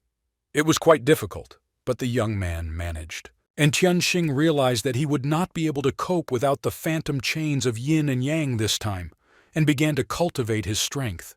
He was quite angry and tried to show the bastard who was in charge. Instantly, the magic chains flew toward the pterodont in a flash to tame that animal faster. The pterodont was caught in strong tentacles and he was not even going to give up. And Tianxing took out his spear and set out to finish off this scoundrel who had dared to attack his village of Xuanhuang. Having prepared for the attack, the young man mentally sent him to hell. And he said in his voice that this is his revenge for all the inhabitants of the village that he killed. And Tianxing swung and threw his spear at the pterodont with all his might. The young man's weapon hit the heart of the predatory pterodont, and blood splattered tens of meters from it. Huang Chenyan gazed at their lord in admiration and said that he was indeed like a god now that he had managed to deal with this monstrous bird. Another man shouted that the lord had finished the monster, but the mortally wounded pterodont, all wrapped in magical chains, turned and flew towards Yi Tianxin at maximum speed. And Tianxin also kept his eyes on the wounded pterodont. He thought that the bird wanted to take him to hell too. It was necessary to restore the chains immediately, because there would be a disaster. But Yi Tianxin didn't even have time to think about it, as the pterodont was already near the young man and cut into Yi Tianxin with its huge beak. And Tianxing flew a few meters away, then quickly took out his spear and delivered the last fatal blow to the monstrous pterodont. The pterodon finally grunted its last sound and went to hell. Everyone looked frozen at the scene of the battle and saw how from the fall of the monster into the ground there were furrows the size of a man. Tired and wounded, Yi Tianxing looked at his slain opponent and thought that he was a worthy predator in the wild world, and it is simply unbelievable that this predator had the magic of a firebomb. The pterodont was from the Jurassic period. He should have magical abilities on his own, but now that he has integrated into the eternal realm, the predator has actually awakened his destiny. And Tianxing was afraid that these were not isolated cases and that this world was really turning into an era of barbarism. After the battle with the monstrous pterodont, the two men immediately rushed to provide medical aid to Yi Tianxin. Wang Dahu did not hesitate. He was the first to run to Master Yi and inquired about his well-being. And Tianxing assured his fellow villagers with a smile on his face that he was feeling great and that the enemy had been destroyed and would never harm Xuanhuang village again. Wang Dahu examined the dead bird. This, of course, was incredible because the Cretaceous pterodont dominated all the skies from the very beginning. Wang Dahu understood that such a giant bird, even with magical abilities, could completely destroy their village without blinking an eye, and no one could resist him. Then Wang Dahu ran to his lord, fell on his knee and asked him to teach or give some method so that he would become stronger and be able to bring at least some benefit to the village. Wang Dahu added that he felt ashamed that he needed protection from such adversaries, and if he couldn't fight animals with a lord, then he was no different from an ordinary person. Yi Tianxing explained that only together could they become strong enough to protect Xuanhuang village. Therefore, even if Wang Dahu didn't ask, the Lord would still give it to this man. The Lord added that if the men worked with inspiration and continued to accumulate martial arts, then they would have a chance to obtain more advanced cultivation techniques. And Tianxing explained that the techniques that he possesses have different levels, but the higher the level, the more useful it will be for men. The first thing that Yi Tianxing wanted to share with his soldiers was the Fury of Iron Blood technique. The Lord believed that she was the most suitable for all soldiers and generals. This technique will be especially suitable for soldiers who have already gone through murders and battles. There is already evil qi in their body, and the threshold is almost non-existent.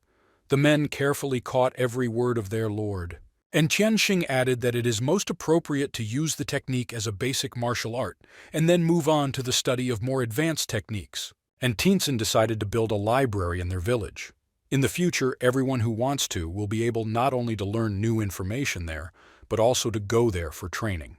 Huang Chenyan also came closer to examine the dead pterodont. It seemed to him that the world outside had changed forever, and they would have to find ways to survive in such realities. And Tianxing listened to Huang Chenyang and added that no matter how powerful the monsters that are killing the residents of his village are, there will be one road for all of them, the road to hell. The young man gave the order to organize people to bury this bird and the inhabitants of the village whom the bird had killed earlier. He said to pay special attention to the burial of the bird, to bury it as far away as possible. Huang Chenyan bowed his head and said that if one such bird appeared, there is a high possibility that others would appear, so he felt that it was worth strengthening the security to prevent another attack. And Tianxing told Huang Chenyan not to worry, because he already had a plan to deal with this, and deal with the threat from the sky. The young man, with the help of cultivation and the Platinum Order, generated 2 models of archers' towers on his hand. Yi Tianxing then threw the models of the towers on the ground and said that as long as they were in Xuanhuang village, they would defend the 4 directions and immediately attack any enemy. The young man noted that the frequency of tower attacks is not high yet, but when they kill monsters, they will evolve and become more and more powerful. Suddenly, huge towers of archers appeared before the inhabitants of the village. All those present opened their mouths in surprise and were once again convinced that their lord had many magical treasures. And Tianxing turned to the 2 doctors who had treated his wounds and asked if he could learn their names. The 2 doctors introduced themselves with pleasure. One was named Wang Fengshan. The other is Weiming Chu. They were both glad to meet the head of the village and glad to be of service to Yi Tianxin. The young man said that he would like these doctors to open a medical clinic in the village and help local people heal their wounds. The doctors thanked for the shelter and will treat with pleasure. And Tianxing gathered the villagers and announced that he would build a library in the village to store his collection of treasures and techniques that could be practiced. Even if the residents do not join the army, they will also be able to practice, but each person can practice one at a time. And Tianxin decided to install it in front of the towers with archers, since they are already in their village. A few minutes later, a chic library appeared in Xuanhuang village, and Tianxing hoped that every resident of Xuanhuang village would practice and fight to protect the village. The men said in unison that they would definitely defend Xuanhuang village and do their best in training in the library. Lord Yi asked the residents to exercise responsibly. Huang Chenyan thought that the old way of thinking really needed to change, otherwise he risks being left far behind. Huang Chenyan kept his eyes on Yi Tianxin and realized that this master actually possessed so many treasures, as well as amazing bravery and incredible combat prowess. After weighing all his arguments, Huang Chenyan admitted that Yi Tianxing, with such a strong position and attractiveness, deserved to be a lord 100%. In the meantime, Yi Tianxing examined his creation, his library. He was proud of her appearance and decided to examine her immediately, so he hurried to the middle of the room. All the collection of sacred writings was an important trump card for attracting talented people, So Yi Tianxing decided to place in the library all the treasures and texts collected by him during his time on Earth. Before the young man had time to think about it, hundreds of books appeared in the space of the library and were placed on the shelves of tall cabinets. And Tianxing looked at the books and noticed that they were all placed on the shelves in order of difficulty, so that the villagers could easily train according to their ranks. And Tianxing also made sure that rare techniques could not slip out. For this, some rules must be established. Heaven forbid that any person should share the secrets of the library. Everyone who receives a copy of the book must swear that they will use it only for their own learning. Whoever makes copies and breaks this promise, the demon will take his heart and soul. After opening, the library was in great demand. Almost all residents of the village decided to visit that shrine, and after reading the holy books, they felt much better.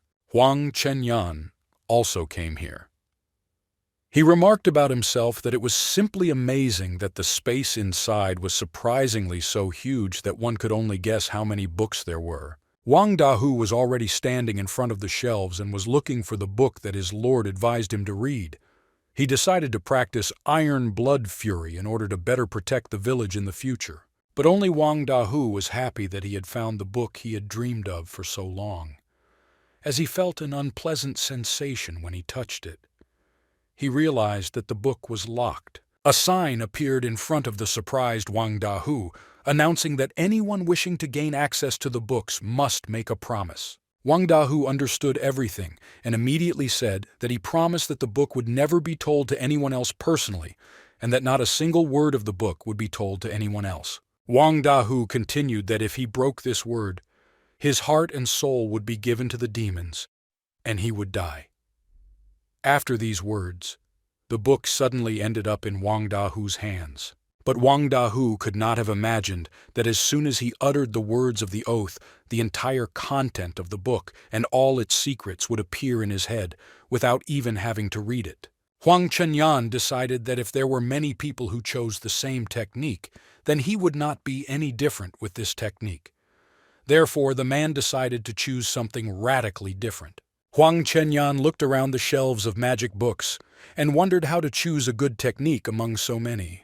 Then Huang Chenyan's keen gaze settled on one book. He read its title and understood that it was Blue Blood Turns into a Red Heart. It was an ancient Confucian and Taoist skill that perpetuates majestic righteousness and is suitable for the practice and training of scholars. Huang Chenyan did not expect to find such powerful books in this library. Blue Blood Turns into a Red Heart is the most suitable book for Huang Chenyan. But Huang Chenyan was ashamed to accept such a great and precious gift, which no other book could compare with. Huang Chenyan thought that he had done nothing for the Lord and Xuanhuang village to accept such a gift. Therefore, he will try to do everything to get such a book. At the same time, Yi Tianxing was also engaged in cultivating his strength. During the training, he thought that he had created an incredible library, so it would only depend on the fish whether it would peck at the live one. In these difficult times, he did not have time to pretend to be an honest lord and pay attention to every bird. He hoped that these rare books would attract the best talent in the region. And Tianxing drew attention to the fact that the rate of absorption and cultivation had become 3 times faster than it had been before. The young man thought that it had something to do with Xuanhuang village. It was incredible, but the young man had first used dragon qi to strengthen the 2 meridians in his body. Once he opened them, his heavenly writing would reach the next level. In the dark night, ravenous rats sneaked into the village of Xuanhuang, bypassing all the traps. They smelled blood and hoped to make a living here. But as soon as the rats' paws crossed the boundaries of Xuanhuang village, hundreds of arrows pierced their ugly bodies at once. These towers of archers guarded the village 24 hours a day against enemy attacks. This was repeated every day. Every morning the bodies of hundreds of dead rats lay under the tower with the archers. The men took away the carcasses of rats because the villagers used their meat for food. They were infinitely glad that those powerful towers protected them so successfully. Residents of the village tried not to waste time and practiced techniques and magical power every day. Wang Dahu had already reached the level where he could awaken a red flame. The woman prepared delicious dinners for the men. They understood that nobody liked working out on an empty stomach. Men from everywhere gathered for the appetizing aroma of delicious food. The young man brought a book to Yi Tianxin, where he collected information about all the residents of the village on Huang's instructions. Each inhabitant's name contained a special human skill. And Tianxing opened the book and began to study the inhabitants and their talents. But before he had read half of the book, Jia Yukun came running and shouted that another monster had appeared in the village. And Tianxin almost dropped the book in surprise. He did not understand how some monster could appear in a village that is so carefully guarded by towers with archers. And Tianxing ordered Dahu to immediately gather all the soldiers and come to the rescue, while he, meanwhile, would go to see the monster immediately. Dahu replied that he understood everything and would do it immediately. Meanwhile, the residents gathered around a huge hole in the ground. The edges of the pit were stained with the human blood of that monster's victims. Residents covered their noses because it was almost impossible to breathe. The green liquids secreted by that monster had such an unpleasant smell that no one could stand near it. Meanwhile, Yi Tianxing had already rushed to the scene. He also felt that the stench was unbearable.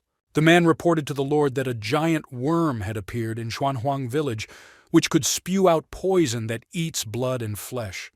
And it was this monster that dragged Lao Jiao into that ditch. And Tianxing immediately opened the Jade Book and learned that Anger is a hunter-killer from underground.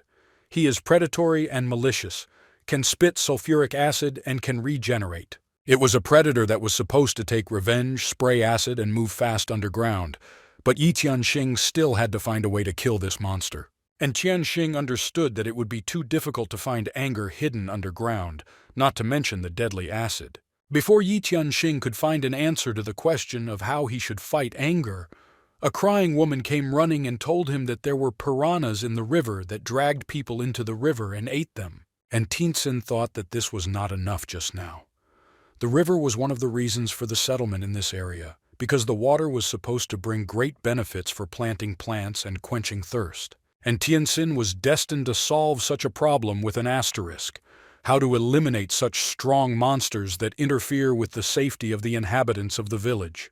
The young lord looked up at the heavens, searching for answers to his questions.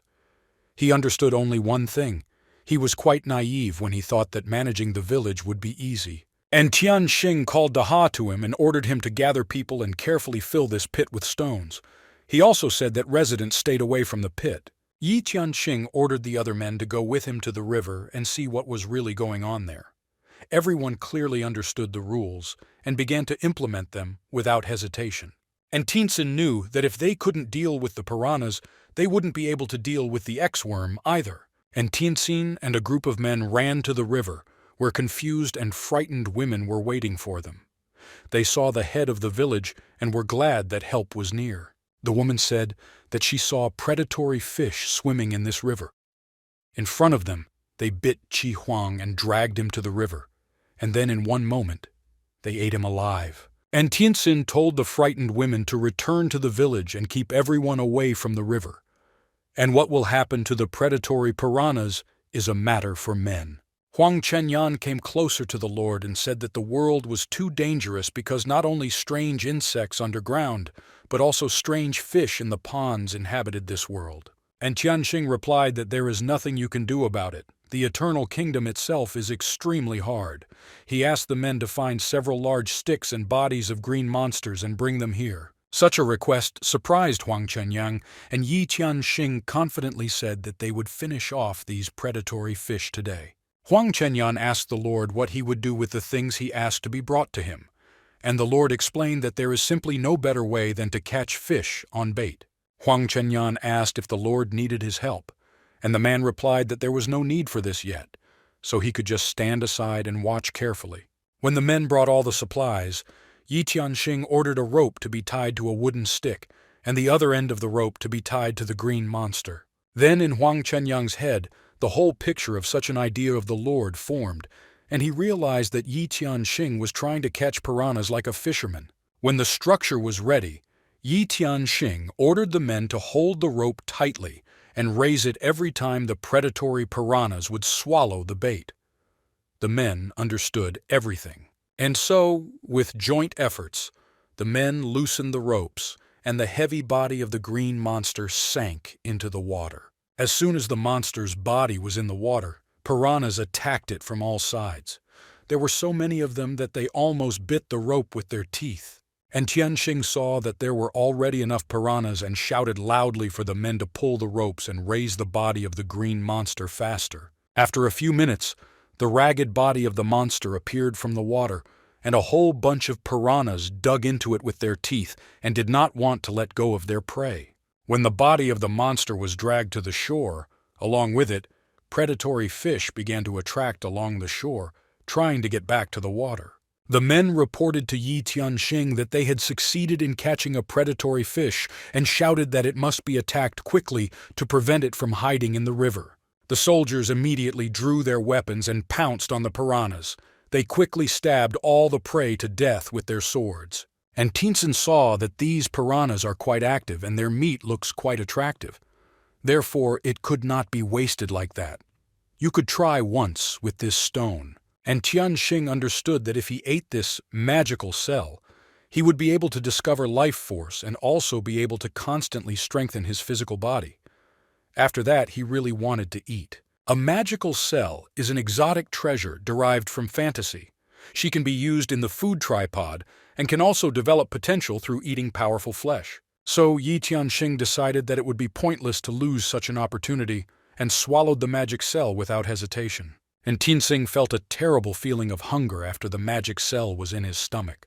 He was so hungry that he thought he would eat the elephant too. And Tianxing was surprised to feel that subconsciously he had entered the space of his mind. The young man thought that this was a food tripod. The first thing that caught the eyes of the hungry Yi Tianxing was a pile of piranhas lying on the bank of the river. He ordered to immediately take them to the village and prepare them for dinner. Surprised, the woman asked if they really had to cook these fish and if they were really safe to eat. The man added that he had heard that piranhas are really tasty fish, and Tianxing said that of course piranhas can be eaten. They, the Chinese, ate all the heads of the guards until their complete destruction, and piranhas are nothing compared to that. And Tianxing ordered the soldiers who had just caught the piranhas to go and catch more fish in the same way. The soldiers bowed their heads and replied that they would carry out this order immediately. And Tianxing turned his head to the present inhabitants and said that he was sure of fatigue, that everyone was very hungry, so he offered to satiate his hunger well today. And Tianxing offered to hold a real fish feast so that all the residents of the village of Xuanhuang could truly appreciate such a delicacy. The soldiers began to catch piranhas from the river. Eventually, they got so used to it that it was hard to find an easier job. You just had to worry about fresh bait. Huang Chenyan approached the Lord and said that he was actually very wise, because he not only managed to solve the problem of the predatory killer fish, but also the food supply. Huang Chenyan then continued that he thought there was no need to kill them all at once, because the river was too long and there was no way to do it all at once. And Tianxing agreed with such a wise thought, because if they do not limit themselves now, then the piranhas may disappear altogether. Then it will be necessary to look for other ways of providing food. And Tianxing decided to provide all the women with iron buckets. The fish will not be able to harm the residents if they use such a container to collect water. Next, the young lord ordered to make a fire and prepare a delicious meal. Everyone began to carry out this order with great pleasure. Residents who were responsible for cooking carefully cleaned the guts of the fish and started preparing a delicious dinner. The cooks couldn't handle such a large amount of fish, so they announced to the whole village that they needed help, and whoever was free should come to the fire and help fry it. The first cooked piranha was given to the head of the village. The chef offered to taste it. Lord thanked for the food. When the first piece was in Yi Tianxing's mouth, all of his taste buds were simply over the moon with pleasure. The Lord had never had such a treat in his life. When the men valued the fish, they also noted its special taste. They thought it must be because she was filled with qi energy. The bones were also large, so it was quite convenient to eat fish. Yi Tianxing had not yet had time to move away from the unsurpassed taste of the fish when a young girl brought the Lord to taste fish soup. And Tianxing liked to try that soup and almost died from the taste. The fish meat was so tender and delicious that it simply melted in Yi Tianxing's mouth. When the plate was empty, Yi Tianxing could hardly breathe because he was full from his stomach. and Tianxing felt his body fill with magical energy after eating the fish. He wondered if the gourmand's cell had already started to work or not. The young man, as the main meridian, fills qi using food and absorbs the essence of the piranha. It was only one portion of food, and Yi Tianxin's physical body became several times stronger, as if he had begun to evolve. And Tianxing thought it would become his weakness, but instead he got a huge advantage, so it was definitely worth it. Huang Chenyan approached Yi Tianxin and asked what the head of the village thought about this world. And Tianxing answered this not simple question, that this world is strangely not calm. Everyone here is free, but can die at any moment. Huang Chenyan asked if he wanted to end this world full of chaos, and Tianxing replied that it is simply not possible to do it alone.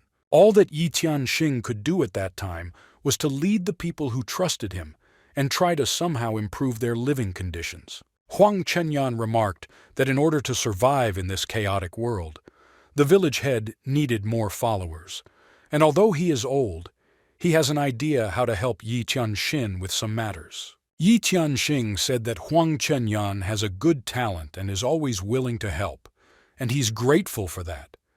But there is one interesting book in the book pavilion, Records of Jade Blood, and Tianxing told the old man that he thought this book would suit him, and he hoped that Huang Chenyan would be able to copy its notes. And Tianxin said that it would be a great crime not to use the resources of this chaotic world. There was no one in the village who was more suited to Confucian training than Huang Chenyan. Huang Chenyan said that he understood everything and would work tirelessly on this book. He thanked Yi Tianxin for his trust. Huang Chenyan bowed and said that he would immediately head to the book pavilion to start studying the book. The head of the village said that Huan could take his time. And Tianxin felt the wound he received in the battle with the pterodont and realized that it had healed. Still, the young lord noted that the gourmet's cell is something incredible. Suddenly, the sound of a bell rang. This bell was placed at the entrance to the valley and warned of impending danger for the inhabitants. And Tianxin ordered Wang Da to quickly gather the soldiers, take weapons, and do not hesitate to gather at the exit. A few minutes later, Wang Dahu, the soldiers and the head of the village rushed to the guard and asked what had happened. The watchman said that a huge number of rats gathered from outside at the same time, and apparently they are going to attack the valley where Xuanhuang village is located. When the men looked in the direction that the sentry pointed to them, they almost lost consciousness. In front of them was an incredible number of rats. They had no idea where they came from. Then everyone present felt shocks. They realized that the ground beneath them began to tremble. After a few minutes, hundreds of rats began to climb out of the holes in the ground.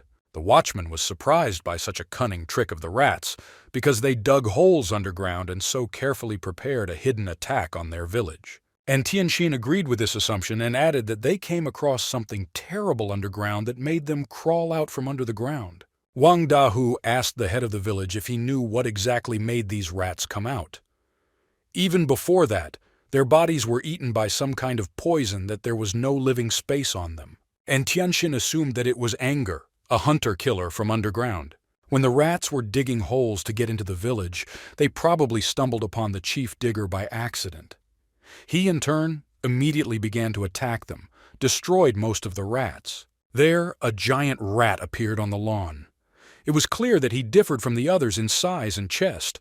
It was the Rat King. At that moment, anger came out from under the ground. He opened his mouth and let out a frantic scream. And Tianxin watched this battle from the sidelines. Two very spiteful species collided, so after a few minutes, real chaos should have reigned on this lawn. The head of the village understood very well that they would benefit from any development of events, so they decided not to interfere and wait a little. Whoever was to die first would greatly benefit Xuanhuang village. The Rat King decided to strike first and charged. After a few seconds, the rat was already close to the underground digger and wounded him with its sharp claws. A transparent substance, similar to the blood of a terrible monster, was released from Arger's body. Wormanger became enraged and spat his sulfuric acid at his opponent, hoping to burn the rat through. The Rat King jumped away from the attack and immediately counterattacked. The rat apparently possessed magical vision, similar to a laser which burned through an opponent. With these magical looks, the King of Rats managed to burn the body of the digger well. After such an attack, he became enraged and decided to take revenge on the rat immediately. Deadly saliva, which contained sulfuric acid, immediately landed on the body of the Rat King, and he began to decompose little by little. Very soon the rat fell dead to the ground. Meanwhile, Anger was already approaching his hole. His goal was only to have time to hide underground and heal his wounds after a hard battle. Yi Tianxin immediately calculated these intentions. This time he decided that this monster would not be able to escape so easily. So the head of the village took out his sword and ran at full speed to the digger. The young man's weapon throw was lightning fast and hit the target straight. And Tianxin said that last time, when this monster killed the inhabitants of the village, he got away with it. And Tianxin approached the slain digger Anger and added that this would be the case with anyone who dared to harm even one of the residents of Xuanhuang village. And Tianxin called his warriors and said that Anger had killed most of the rats, but there were still enough of them left. So they have to find them and destroy them immediately. All the men, led by Wang Dahu, immediately rushed to carry out their master's order. They fought courageously and bravely. The men covered each other and handled the rats with ease. Meanwhile, Yi Tianxin came closer to the Rat King and examined his body. He said that apparently luck turned away from the king once the rats met the poisonous digger. And Tianxin understood that if the rats had not come across Anger, then it would not be worth counting on such a victory, because the rats were just darkness. But luckily, by the will of heaven, the Rat King's end had already come, and now Yi Tianxin was going to use the chains of yin and yang to take his soul. The Rat King, entangled in strong chains, rose above the meadow, and his soul left his body forever. After absorbing the Rat King's soul, the yin and yang chains reached a new level. No one expected the rat to bother the digger. Huang Chenyan remarked that due to such a coincidence, the village of Xuanhuang was greatly damaged. Lord added that it is not only luck, but also the gathering of people. And Tianxin told Huang Chenyang that they needed to build a wooden fence around the village, because another time luck might pass them by. Of course, Huang Chenyan agreed, and even more, he had already given the order. There is enough wood in the valley to build a fence, and there will be enough for the house as well. Then the old man remarked that at any time there was a risk of encountering wild animals. Dahu began to argue that the old man should not assert anything without proof, and Tianxin put his hand on Dahu's shoulder so that he would not be nervous, and he calmly told Huang Chenyan to do the construction and leave the rest to Daha and the military. So they decided. Every day when villages were attacked by quality green monsters or rats, Wang Dahu and his warriors side by side fought off the enemy onslaught, and Tianxin did not look behind and helped the boys to cope with the constant danger. They understood that only together they would be able to survive in this chaotic world. Half a month passed, and the strong wall around the village of Xuanhuang stood majestically and pleased the eye. Huang Chenyan reported to the Lord that they had only laid a small part of the foundation of the village, and if they wanted to continue to grow, they had a serious shortage. And Tianxin asked what exactly he meant. And Huang Chenyan that if they do not replenish the population, sooner or later their village will die like a river without a source. Huang Chenyan added that even though they won that battle, the number of villagers and soldiers was still reduced. They have already thought about solving this problem. There must be survivors outside the village, and if they could be brought here, it would significantly increase the population. But monsters were raging everywhere, and they are taking a lot of risk outside the village. But she had time to discuss how exactly to solve such an urgent problem, when someone loudly shouted that a giant bird had appeared in the sky. The men raised their heads and saw those birds with their own eyes. But the head of the village had no idea what kind of bird it was. And Tianxin took out a jade book and decided to read about those strange birds. These were birds of long journeys. They traveled all year round. They liked to admire different landscapes. These birds of long journeys gave rise to one specific craft, traveling trade. Merchants lived directly on these birds and traveled to different countries, simultaneously engaged in buying and selling. And Tianxin knew that these shrewd men had eyes and ears everywhere. They exchanged their goods all over the world, and their appearance is usually a good sign, which means they were interested in something valuable. A ladder descended from the traveling bird, and a strange man climbed down it. He introduced himself and apologized for the inconvenience he caused when he so unexpectedly disturbed the residents of the village. And Tianxin said that he only amused him with his statement. After all, the village of Xuanhuang is so small that no one can disturb it. The traveler was glad that he was received so warmly. The traveler reported that his name was Chenxin Jia, which translated from Chinese meant an honest liar. Of course, such an unusual combination did not come to mind with such a name. Both Tianxin and Huang Chenyan also gave their names and said that one was the village headman, and the other was an ordinary villager. And Tianxin asked if he could look at the goods that the traveler had, and he replied that he would gladly demonstrate everything to respectable men.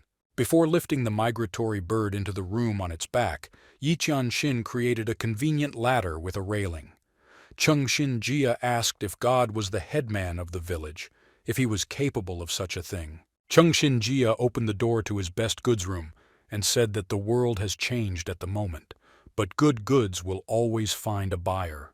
The village headman asked Chengxin Jia if he had anything he needed for his ruined village. Chengxin Jia said, "This village was not destroyed at all compared to what he had seen during his travels. He said that there will not be 5 such villages in the whole world."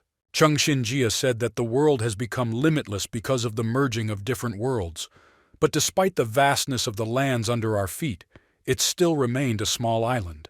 The traveler also told the village elder that there are other villages near them, that is, they have neighbors. Both Tianxin and Huang Chenyan looked at each other. They didn't even know they had neighbors. The merchant demonstrated his goods and said that although there are not many of them, everything is in full range. They got to him thanks to deals with people from all over the world. Huang Chenyan and the village headman inspected the goods. The merchant hoped that he would be able to interest the buyers in something, and Tianxin, with his vigilance, noticed the variety of different techniques that were gathered here. Huang Chenyan noticed some strange and interesting box and asked the traveler what it was. Mandrivnu explained that it is a universal printing press. You could use it to copy things. Huang Chenyan said that this was just an incredible find and wondered how many other such rare things the merchant had. He replied that there is always not enough time, so he only has 3 things. 2 other things are the 1,000 Opportunity Box and the Moon Well. The box sensed the human mind and could lead it to the thing that the person really wanted. The Moon Well was also a valuable item. The healing water from it was able to heal any wounds. And Tianxin said that he was interested in some things and asked how he could pay. The merchant replied that he does not take gold and silver. Only barter. It doesn't matter to which culture the thing belongs. Then the headman of the village took out a pearl of incredible beauty and showed it to the traveler. His eyes widened in surprise. He had never seen such a valuable commodity in his life. Chengxin Jia was delighted at such a valuable exchange. Both men were satisfied. After the exchange, the traveler climbed onto his bird and flew on. Finally, he shouted for new meetings. Huang Chenyan asked if they would be at a loss because they had to give away more than 400 wish pearls. The mayor explained that merchants are chasing profit, so it is impossible to incur a loss here. And Tianxin looked at the bag with his treasure with satisfaction, and explained to the old man that they exchanged those pearls not only for various treasures and techniques, but also for tools and weapons. And this is the most important thing. Huang Chenyan agreed with Yi Tianxin's thoughts on the importance of exchange and wondered if they could trust the merchant's words about the neighbors. The mayor said that this is very good news. Huang Chenyan didn't know just which way to look for those neighbors, and he asked the headman if he was going to bring those people to his village. Confident Yi Tianxin said that if people needed his protection, he could help them, and it would be beneficial for everyone. After all, they can only become stronger with increasing numbers. Then, Huang Chenyan thought for a while and said that he seems to have come up with a way for them to find people in the neighborhood. And the old man offered to share his idea. Huang Chenyan said that if there are any settlements, they must make a fire to cook food. When it gets dark, you can take a closer look and find the light from the fire. And Tianxin said that this is just a brilliant idea, so when it gets dark, he will take a closer look at everything around him. He then asked the old man to gather all the residents for a demonstration of the Moon Well. When all the residents of Xuanhuang village gathered in the square, the village headman and Huang Chenyan stepped forward. Then Yi Tianxin took out the treasure that he managed to exchange from the traveler and threw it on the ground. In an instant, a moon well full of transparent spring water appeared on the square. Residents were incredibly surprised by such a miracle. Everyone felt a sudden rush of strength. Their souls and minds were truly purified.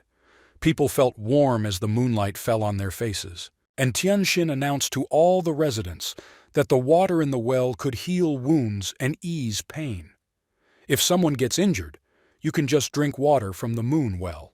The residents of the village were happy with such a gift. Now they cannot be afraid to work, because their village now has precious medicine. And Tianxin carefully placed new books on the shelves in the library and was happy that his residents would now have more choices. He himself also looked at an interesting book for himself and decided not to delay further, but to immediately try the split jade spear technique. And Tianxin noted that this is an unsurpassed book and its secrets immediately appear in his head. To kill enemies is to destroy all evil. A dignified life is better than a shameful death. A fragile body is a strong will. All power and authority is hidden in the power of the spear. Combined with the dragon technique, Yi Tianxin hoped to raise his cultivation level many times over. With the swing of a spear, the world will become as flawless as jade. Residents of the village spent their time every evening as usual. Someone was cooking dinner. Someone was on guard. Someone came to taste the delicious chicken broth soup. Respectable residents of the village also gathered to have dinner together. They shared their thoughts and told their dreams. And Tianxin, before having dinner, still decided to take advantage of the old man's advice, and late in the evening when it was dark, carefully look around the village to see where their neighbors were. And Tianxin took a chicken thigh with him and thought to enjoy it right here. He noticed how with each meal his strength only increased, and he directly connected this with the gourmet's cell. And finally, just today, he noticed the light, which barely made its way through the sleeping forests. He realized that this light was from their neighbors, and after 2 nights of continuous searching, he found them after all. And Tianxin returned to his friends and told them that he had found light from their neighbors and shared his plans to travel to them. Wang Dahu offered his help for better security, but the village headman said that he would go alone, and Wang Dahu and the old man would stay here and ensure the peace of the village, taking command into their own hands. Huang Chenyan and Wang Dahu promised their master that they would do their best to protect Xuanhuang village, and the headman could fully rely on them. And Tianxin said that he was going to rest before a difficult journey, and the men left him alone. The young man was going to put all his energy into perfecting that night. He wasn't going to waste a single second, so he began to train and cultivate. By morning, he had to finish practicing the second step of the Divine Sea. The very next morning, Yi Tianxin was standing at the gate preparing for his journey. Huang Chenyan and Wang Dahu led him and promised to make maximum efforts for the safety and prosperity of their village. Huang Chenyan and Wang Dahu told the village headman to be as careful as possible and not interfere with the village. The headman finally said that he would be back soon and set off. At night, he still managed to complete the practice of the second stage of the Divine Sea, so with his current strength, he expected to reach his goal quickly. The young man did not have time to walk a kilometer when a voice was heard shouting and calling for help from the dense thickets. And Tianxin understood that those were human voices, and most likely there were not many of them there. They all shouted that they did not want to be eaten and that someone would save them. The headman of the village came closer to the forest and realized that the voices were coming from there. But he did not see any signs of the village, so it was not clear where so many cries for help came from. Many people were put behind bars and shouted that they did not want to die. There were both men and women. They were horrified and screamed out of hopelessness. Next to the cage stood giant, ugly man-eaters who, ignoring the screams, lit a fire. And Tianxin looked around the meadow and realized that these were ogres, man-eaters.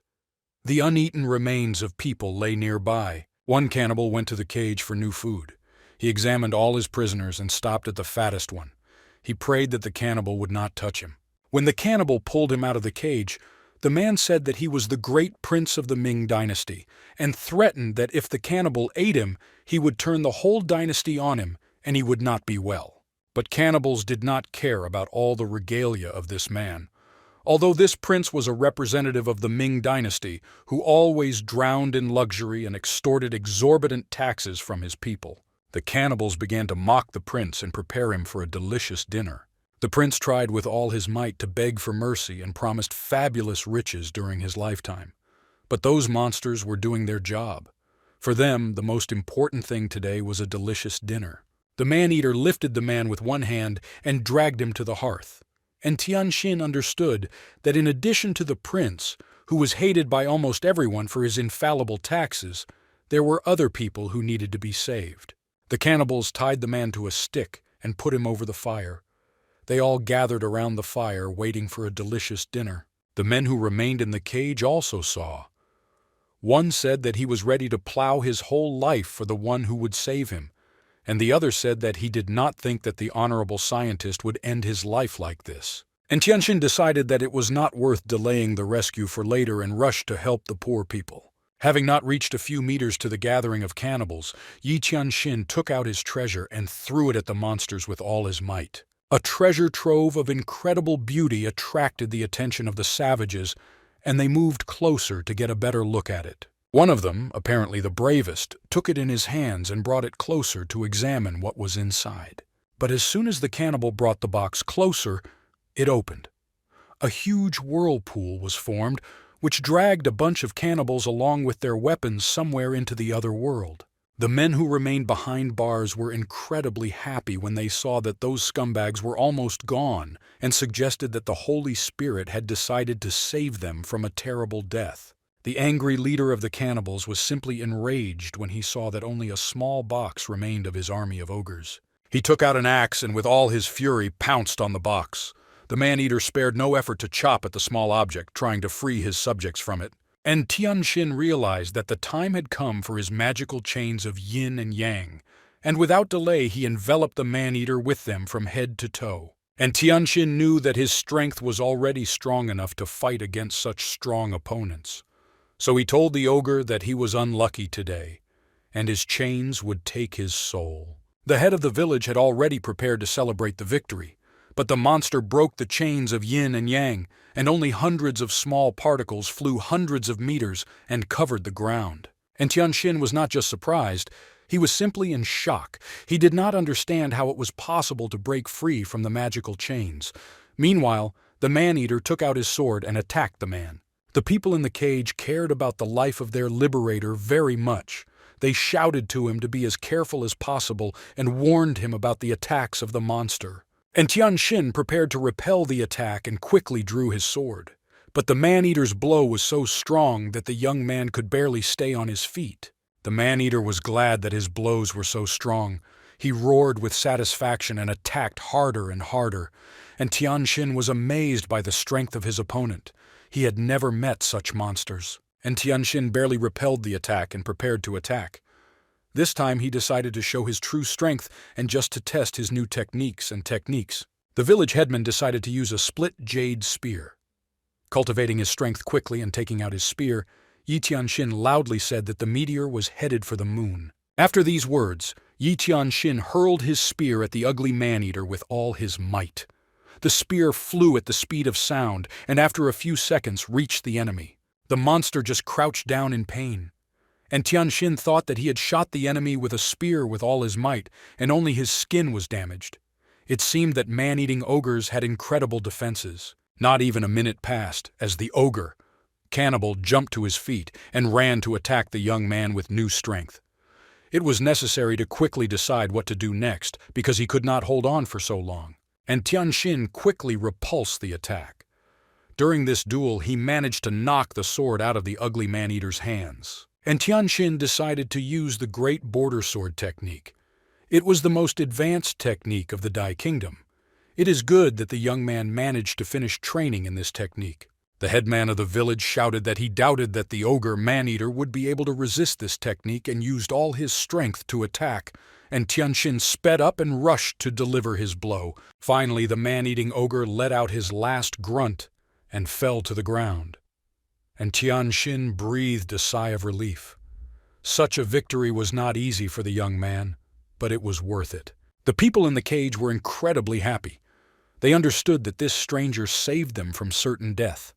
They shouted words of gratitude and respect to him. The head of the village raised his cube and examined it.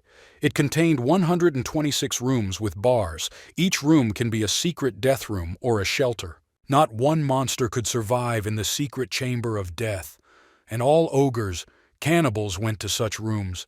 No matter how hard they try to get out of there, they will not succeed. In the middle of those rooms, only a trap and inevitable death awaited each monster. This was the power of the dimension of the magic cube, which uprooted evil from its roots. And Tianxin clearly knew that all ogres, man-eaters simply cannot survive there, and soon they will all go to hell. The head of the village approached the cage and released the people. They fell on their knees in front of Yi Tianxing and said that it would be an honor for them if the master would take them as slaves. The young man told the people to get up from their knees. He gave his name and said that he only came here to find survivors and protect them. And Tianxin invited people to go to his village where they could work for the common good, support each other, and live happily ever after in safety. The men began to list their skills. Some built ships, some were carpenters, some worked on construction. And Tianxin thought that these people are worth their weight in gold, and they will play a big role in the construction. Then a young man approached Yi Tianxing and said his name was Chao Zheng. The village headman saw that the man's body was flowing with true qi, and was surprised that he bowed to him. Yi Tianxin remembered that he had come across such a name in a TV series where Chao Zhen was a court eunuch and a very influential person. But that character was 50 years old, and this is quite young. Chao Zhen explained that he had sworn to bow only to whoever saved his life. The headman asked if he was the head of the search service of the Ming dynasty, because this question worried him the most. Chao Zhen replied that he was indeed a dignified person in the Ming dynasty, but when he entered the New World, all his memories remained. But for some unknown reason, he became younger. The village headman realized that it was the same character from his TV series. It only explained that people can only appear in one account and cannot appear in thousands of identical versions of themselves. There are also those who have preserved their memory. Chao Zhen was a confirmation that you could meet not only people from different eras, but also fictional characters from movies, series, stories, and even cartoons. The head of the village understood only one thing, that living in this world was becoming more and more interesting. And Tianxin asked Chao Zhen if he was really willing to serve him, and he answered that he was ready to swear by heaven that he would be faithful until the end of his days. The village elder said that he and everyone else would now be residents of his Xuanhuang village. He told Chao Zhen to gather all the people, because soon they would set off together. And while Chao Zhen was gathering people, the headman of the village decided to inspect the area. He hoped to find something interesting and valuable for further existence in this world. It seemed that ogres, man-eaters, were also building a village. The mayor stopped in front of the magnificent building and decided to go there and inspect everything thoroughly. As soon as Yi Tianxin entered the middle of the building, he immediately moved into the space of their destiny. The village headman stopped in front of a red aquarium where a strange creature was swimming. This lake was the fate of cannibals, and most likely, this kid was just the patron of their destinies. Suddenly, the carp of Xuanhuang village's fate broke out and jumped into the lake of the fate of ogres, cannibals. And Tianxin was not joking, because he did not want anything to happen to his talisman. The carp of the village's fate swam at top speed towards the strange man-eating creature, and after a second he tore it into pieces and ate it. Then there was an absorption of fate. After the golden carp of Xuanhuang village ate the baby ogre, the village's sky lake grew significantly. In addition, the golden carp also reincarnated. His aura became hundreds of times stronger. And Tianxin understood that the destruction of foreign settlements leads to the absorption of their destiny, which in turn leads to an increase in the population and expands the space of destiny. Then, Yi Tianxin came across the images of Wang Dahu, Huang Chenyang, and his own. He did not understand why exactly they appeared in the spiritual space. The guardians of the soul exist in the spiritual space of the host. They allow its owner and the village to endow each other with spiritual power. In a takeover, all power is transferred to the winner. And Tianxin requested in his Jade Book that the Soul Guardians would help his village become stronger and also increase his spiritual power and the power of his skills. However, on the other hand, during these half-months, Old Huan and Da Hu invested a lot of their energy in the construction of the village and became irreplaceable and honorable residents of it. That is why, thanks to their hard work and dedication, they have earned recognition and respect. Then the old man wondered why exactly his spirit was of a different color and thought that it was because of his position. When the young man walked further, he came across a stone chest, and Tianxin hoped to find rare treasures there, so he quickly moved in that direction. But when Yi Tianxin tried to open the trunk, he realized that it was extremely heavy. Only the cover weighed more than 100 kilograms. Finally, the chest was opened. Treasures appeared immediately in front of the young man. They were so diverse that the eyes ran wild, which one to look at first. One pebble interested Yi Tianxin. When the headman of the village took it in his hands, he felt that it was quite heavy. This is where his Jade Book came in handy, where he read more about the stone. It was a cellular magic iron, a treasure of the highest rank, the middle class of the heaven rank. It was able to raise the artifact to a higher level. And Tianxin felt how the space of the secret void stone was trying to absorb the cellular magic iron. But why he had that redhead, the headman of the village, had no idea. And Tianxin decided to let space absorb the cellular magic iron and see what would come of it. At the same time, the cellular magic iron crumbled into thousands of small pieces and scattered across space. After a while, those pieces of cellular iron began to merge with the expanse of void stone. And Tianxin began to worry that this whole process would not lead to the destruction of the space, because all the rare treasures of the village headman were located there. And Tianxin understood that the cellular magic iron has the ability to enlarge the space thousands of times. The old man now knew where he would be able to place things of gigantic sizes in the future. Cao Zhen knocked on the building where Yi Tianxin was and said that he had gathered all the people and they all unanimously decided to follow the master. And Tianxin asked to be called elder or sir.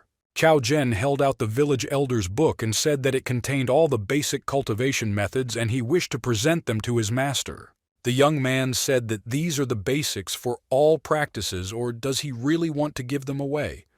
Cao Zhen reported that he had already grasped all that knowledge and was ready to follow his master. The headman of the village gladly accepted such a gift and informed that there is a repository of various scriptures in his village, and when the time comes, all those who wish will be able to choose a method of improvement for themselves. And Tianxin said that he would take those who wished to his place in the village.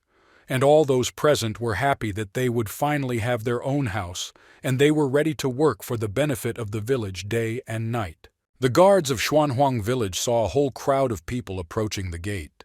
They decided to call General Wang Daha to play it safe against an enemy attack. But when the people came closer, everyone saw that their village headman was crawling along at the head of such a group.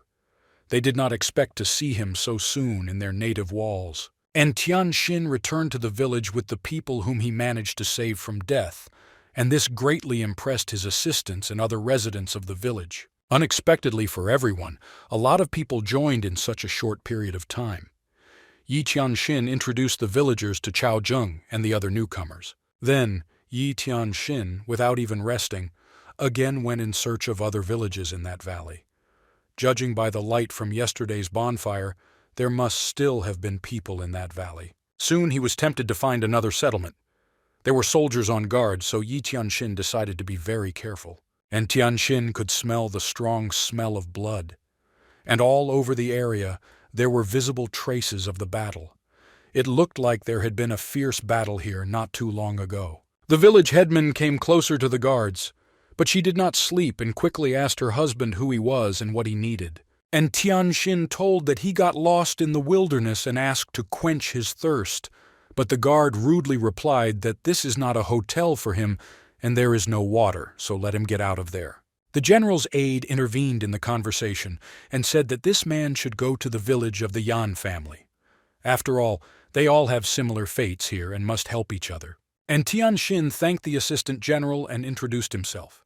He replied that there is no need to thank because in the modern world all are brothers and sisters, and although they lacked food, they have water. The man said his name was Yang Yanping, and the Yang family village was founded by his father. He was the elder brother of the family and was a general in the court of the Northern Song dynasty in the past. And Tianxin knew about him from his past life. He was one of the generals of the Yang family who fought back against the Liao state during the Northern Song dynasty. Yang Yanping said that the stranger was a real warrior since he managed to overwhelm the crocodile. But the old man replied that he only used brute force and asked about the recent battle in this village. The head of the village said that as soon as he came here, he felt the sharp smell of blood and the aura of death. So everything pointed to the fact that he faced unusual enemies. Yang Yanping said that their enemies are a huge wolf pack. The Wolf King is at the head of the pack. He is extremely tough, and all the soldiers and villagers are terrified of him to death. Yang Yanping said that now the whole village is on guard, so he should return to his duties.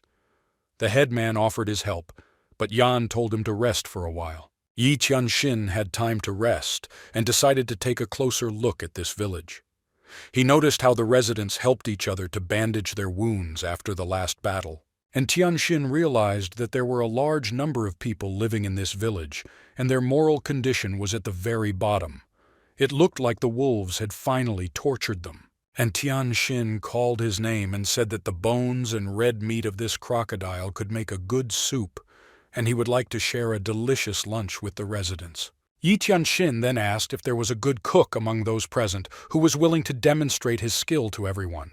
A man came out of the hut and asked permission to show him his culinary skills. He examined the crocodile's tail and said that the meat of the tail was fresh and juicy. It melts in your mouth and can be used to make a dish called Heavenly Dragon's Presence. Then the man examined the crocodile's paws and said that the flesh of its paws has plasticity and elasticity.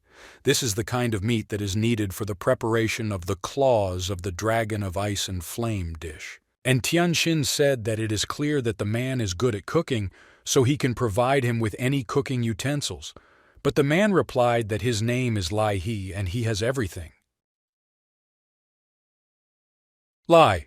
He explained that he was a chef of the highest order, and like every good chef, he always had all his tools with him.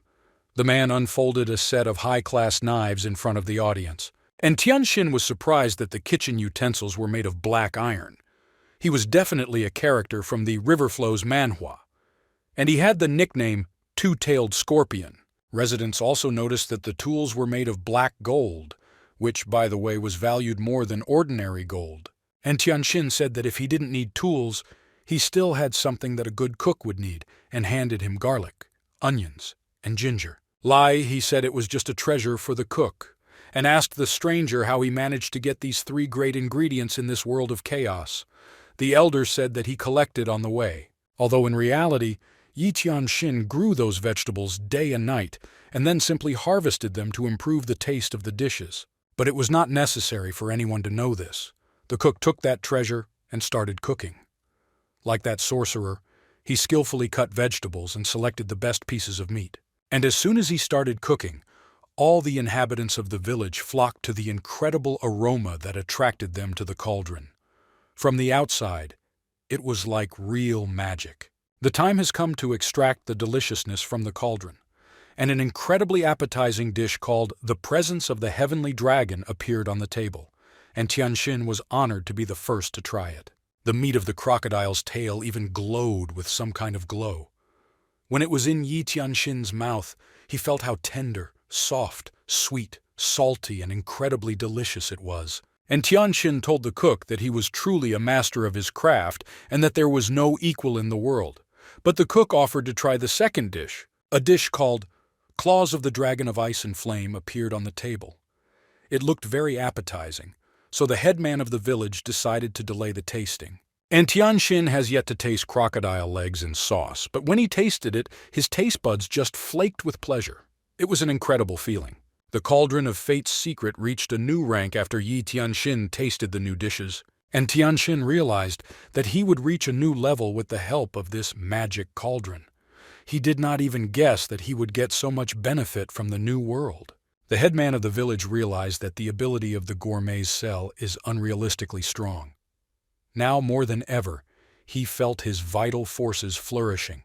He liked it very much. The headman of the village thanked Lai He sincerely and said that he has perfect cooking skills. The cook said that there was no need to thank him because he too enjoyed the delicious food. The headman of the village said that all the remaining meat belongs to the inhabitants of the village, and the bones can be used to make a delicious broth. He was pleased that he had succeeded in pleasing the guest of honor. While the men were talking about the delicious dishes, General Yan approached them. His full name is Yang Ye. The nicknames by which he was known throughout the world were Invincible, Yang, Yang Linggong. The general said his name was Yang Ye, and he was Yan Ping's father, then asked if he could take the brave man away for a few words. Surprised Yi Tianxin, of course, agreed. The cook asked the man from the village why the general took this man away for a secret conversation, and the man replied that it's none of their business, and it's enough to make small talk, but it's better to cook delicious meat. The general asked how it would be better to address the man, the brave man or the elder I, and Tianxin asked how he knew him, and the general explained that as soon as he got into the new world, he heard a voice in the void. And Tianxin said that when he came, he immediately gave his name without concealing it, and the general realized that this was exactly the brave man who was one of the first to found the village of Xuanhuang. General Yan asked why the headman was not in his village and why he came to them. The young man said that his village is also in this valley and he decided to study the situation. The general asked if the headman was afraid that his village would be attacked by wild animals while he was away, and Tianxin said that he had taken all the necessary measures and built strong defensive structures. The general thought that in such a turbulent time, only an ordinary person could build a village and provide it with reliable protection. Surely this young man has talent. After thinking a little, General Yan asked the headman what he thought about his village, and Tianxin asked if the general wanted to hear the truth or if it was better to lie about the real assessment. General Yang said that he is a military man and hates sycophancy, so he only wants to hear the truth, whatever it may be. And Tianxin said that it was for the best, because he himself did not like flattery. Then the young man continued that Yan's village looked more like a military camp. The inhabitants of the village look confused and desperate. In such an environment, the village will not last long. Something needs to be done about it immediately. The head of the village added that the general's soldiers were not capable of protecting these people. Their conversation was interrupted by a loud sound. Elder I asked what it meant, and the general explained that it was a signal horn and that it was announcing that wolves had attacked them. General Yang said he needed to go help his soldiers, and he advised the young man to take care of himself, and Tianxin offered the general his help. General Yang, of course, agreed.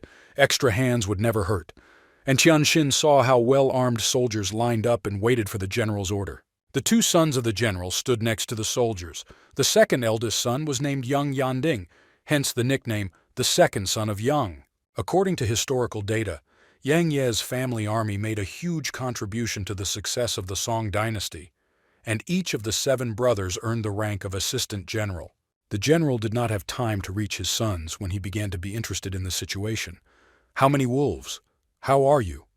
Elder Yang asked why Brother Yi had come to them, and Tianxin responded to help. The warriors reported that this time the pack was too large, and all the wolves marched on the village in full force. It was already visible to the unaided eye how a huge pack of wolves headed by their leader was walking along the valley. Yi Tianxin assessed the situation and noted that the Yang family army was in a hopeless situation. One of the brothers pointed to a huge silver wolf and told the other brother that it was the same wolf that caught his eye in the last battle, and the wolf would attack their village again. An angry wolf walked ahead of the pack.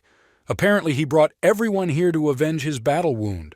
Elder Yang said that last time they failed to kill him, and now that leader brought the whole pack with him for revenge. And Tianxin saw an image in the form of a moon on the old wolf's forehead and assumed that it might be related to the moonlight. But he decided to make sure with the help of a jade book. A silver wolf howling at the moon feeds on the moonlight and becomes stronger. The healing rate of his wounds increases, and under the moonlight his strength constantly increases. And Tianxin told the general that they should attack immediately, because if they wait until the moon rises, there will be no one to defend. The general knew this, But he also thought about who would protect his village. General Yang said that these wolves are too smart. Last time they pretended to be dead, and now they're here again. And they've also brought significant reinforcements. Then Yi Tianxin decided to test what exactly the wolves were capable of, and at full speed decided to strike first. The leader of the pack was the first to notice the danger. He grinned and prepared to repel the attack. After a few seconds, the first blow was delivered and the leader jumped back. The other wolves immediately rushed to help their leader. And Tianxin changed his tactics, raised his cultivation, and was already ready to attack again. His goal was to inflict maximum damage on them before the moon rose. General Yang watched the brave warrior from the sidelines. He noted the warrior's perfect mastery of the spear, quick change of tactics, maximum accuracy, and subtle intelligence. After several successful attacks, the general had hope that this brave elder would help them in the battle with the wolves. General Yang warned that these wolves are too smart, and they know that they need to attack from all sides. Therefore, everyone should be as attentive as possible. And Tianxin fought with the leader of the pack. The wolf's attacks were lightning fast and unpredictable. The young man was amazed at the incredible strength of his opponent. The elder thought that it was a great fortune that his body was blessed by the realm of the divine sea, and that he was not injured, but he also noted that wolves know to attack weak points. Elder Yang saw how the young warrior was struggling to fend off the attacks of the entire pack, so he asked his father to call his army to help, but the father said that it is still too early. Meanwhile, a huge moon rose in the sky. The leader of the pack climbed a rock to be fully illuminated by the moon's rays and began howling at the moon. That wolf howled, and that howling became terrifying to the bravest warriors. And Tianxin guessed that this wolf was not only the leader of the pack, but also the king of wolves. The cunning wolf specially waited for the moon to appear in the starry sky so that he would have advantages in the attack and still wait for such a suitable opportunity. This Wolf King possessed a heaven-given ability, the shining silver moon. When the Wolf King howled at the moon, the whole wolf pack gathered under the rock. They also kept their eyes on the wolf. And Tianxin guessed why all the wolves gathered around the rock, because the king of wolves is able to make his subjects stronger with the help of moonlight. The wolves all turned around and charged with renewed vigor. It became clear even to the dumb one that the whole pack was transformed, and now it was not worth counting on an easy fight. The two brothers asked their father to give an order and help Brother Ai.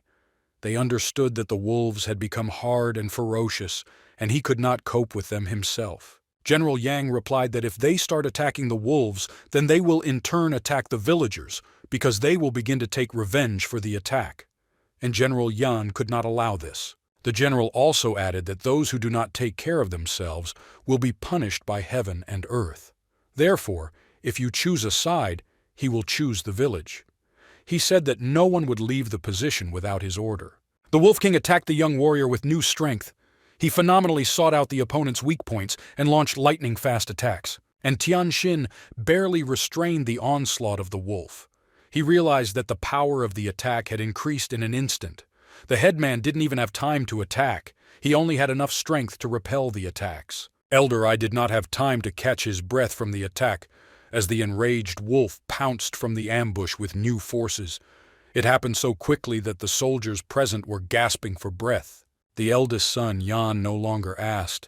He shouted for his father to give the order to attack the wolves, because otherwise Brother I will simply die from the calls of predatory animals. The wolves had already attacked Yi Tianxin not one by one, but a whole pack attacked the young man. They surrounded the exhausted warrior and craved his blood. Finally, General Yan's heart could not stand it, and he decided to help the village elder. He took the sword from his eldest son and said that he would go to help the boy, and they would protect the villagers. Then a cook approached the general and told them not to worry about the peasants, but rather to help the soldier. The villagers cannot always rely on the Yang family soldiers who risk their lives. Touched, the general looked at the brave villagers. They assured him that they have the strength to resist the enemies. The more so, the cook assured that he knows how to skillfully wield a knife. Finally, these arguments influenced General Yan's firm decision, and he ordered all his soldiers to take up battle positions. The boys gladly obeyed their general's order. General Yan shouted at the attack as hard as he could. Everyone was preparing for a deadly battle.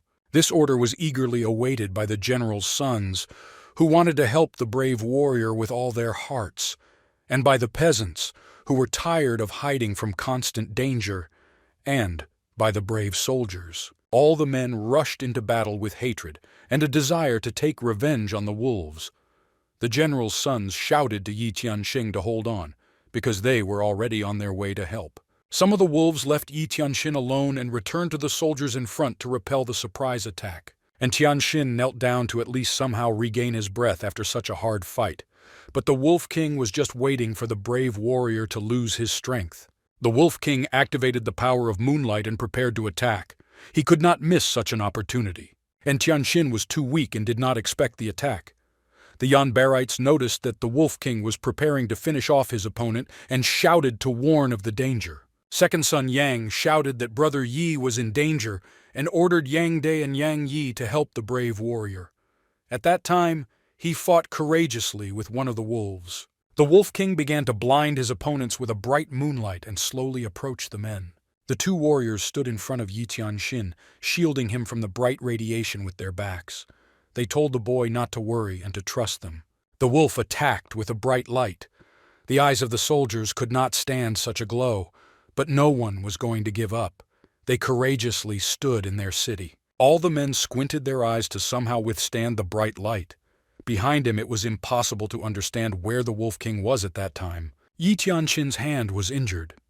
Yang De and Yang Yi asked the village headman if he was all right and if he needed medical attention. They saw with their own eyes how the wolves bit his hand. Yang De and Yang Yi were surprised when the young warrior replied that he was fine. They realized that the boy's body was able to completely block the Wolf King's attacks and wanted to know what kind of gift it was. And Tianxin said that his hand had already been bitten once by a representative of the wolf world even before he entered this world. And that ancient wound seems to have awakened the heavenly law of the Dragon Emperor. It was at the moment of danger that Yi Tianxin awakened the divine sea realm form. So they stood facing each other on the battlefield. On one side is the King of Wolves, on the other, Yi Tianxin with two brothers.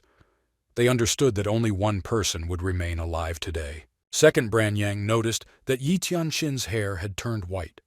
He wondered for a moment what exactly had caused such a phenomenon, and thought that some kind of transformation had taken place. The Wolf King decided not to waste time and delivered a powerful blow with the help of moonlight.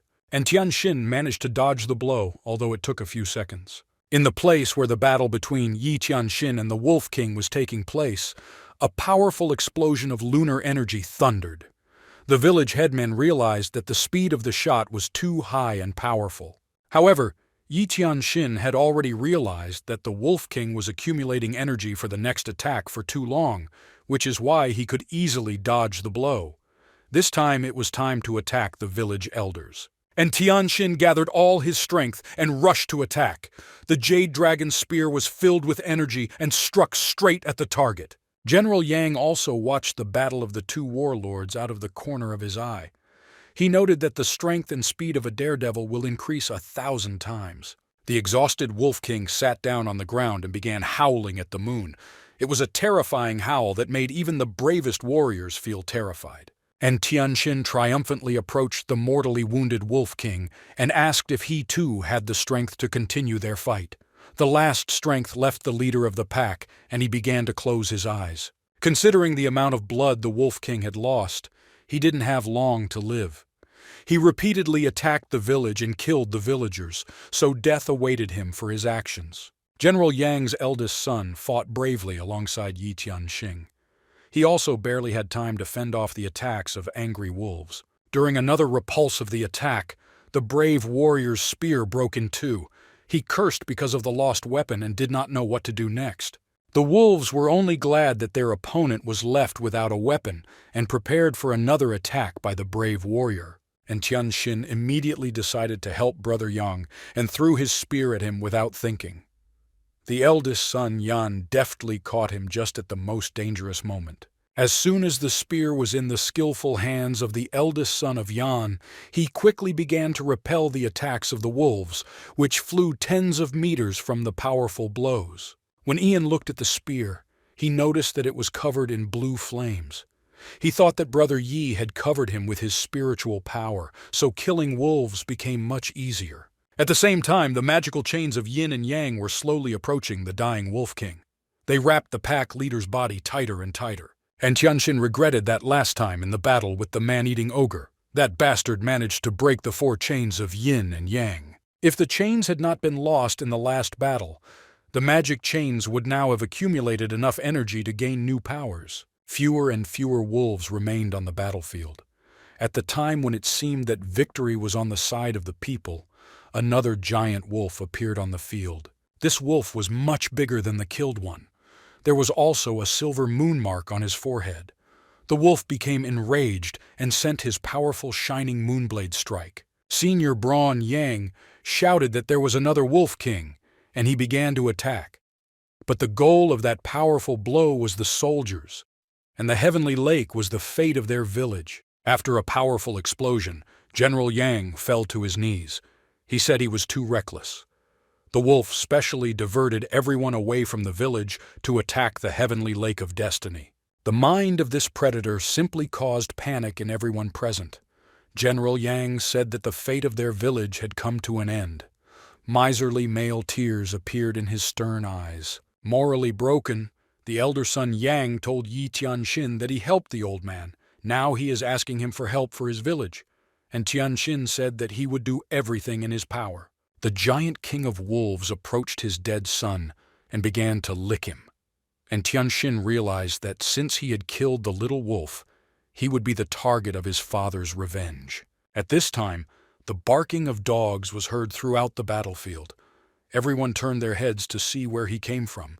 A dog was standing near the completely destroyed house, barking viciously. And Tianxin thought that the dog was quite strange in appearance. She was completely bald. Her limbs grew strange green fur, and her whole body was covered in green flames. Next to the dog lay the bloody dead body of a child.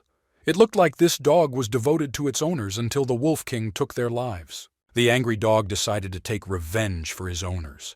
Because of the destroyed home and the murdered owners, she was ready to give her life in battle with the King of Wolves. But the King of Wolves immediately struck the poor dog with a moonblade, and it flew away dead several meters. After that, the Wolf King continued to destroy the houses of the Yang family village with his deadly moonblade. Then the Wolf King sat down and began howling at the moon.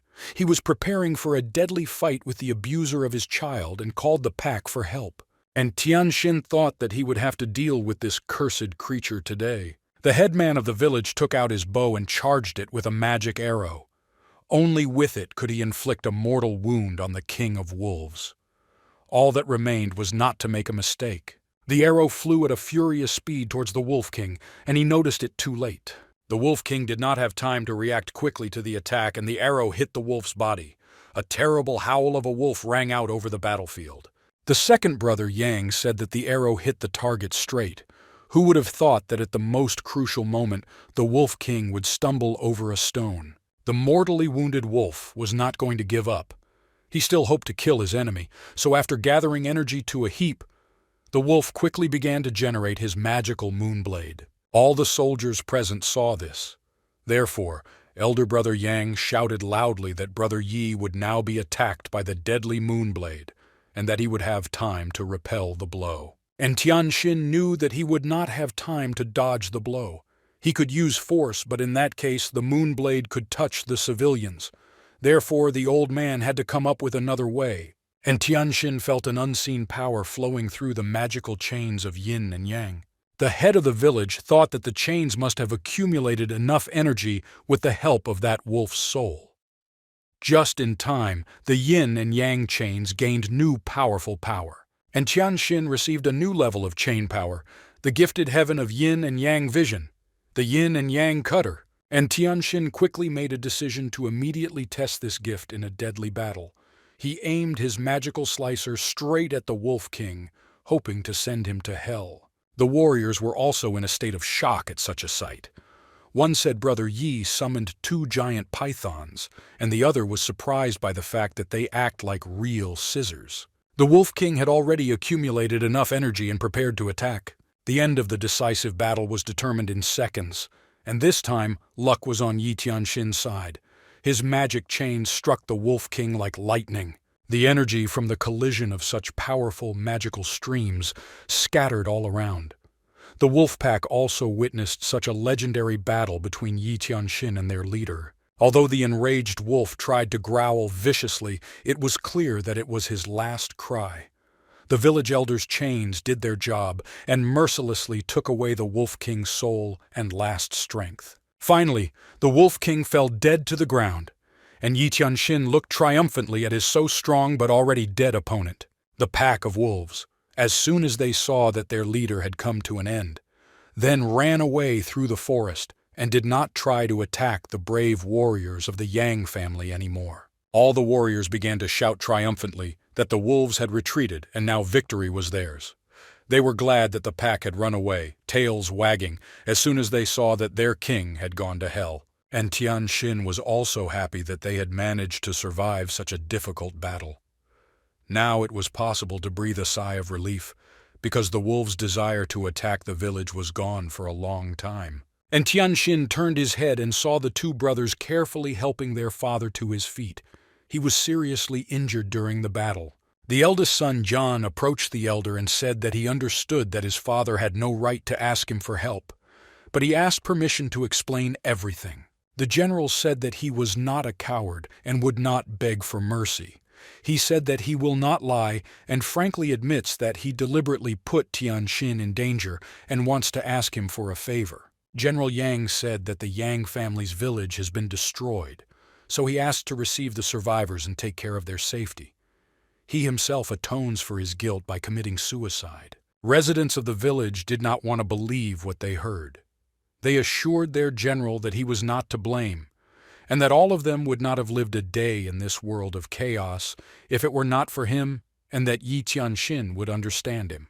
But the head man of Xuanhuang village came closer to the general and put his hand on his shoulder. He smiled at the man and said that he was sure that the general had done everything right.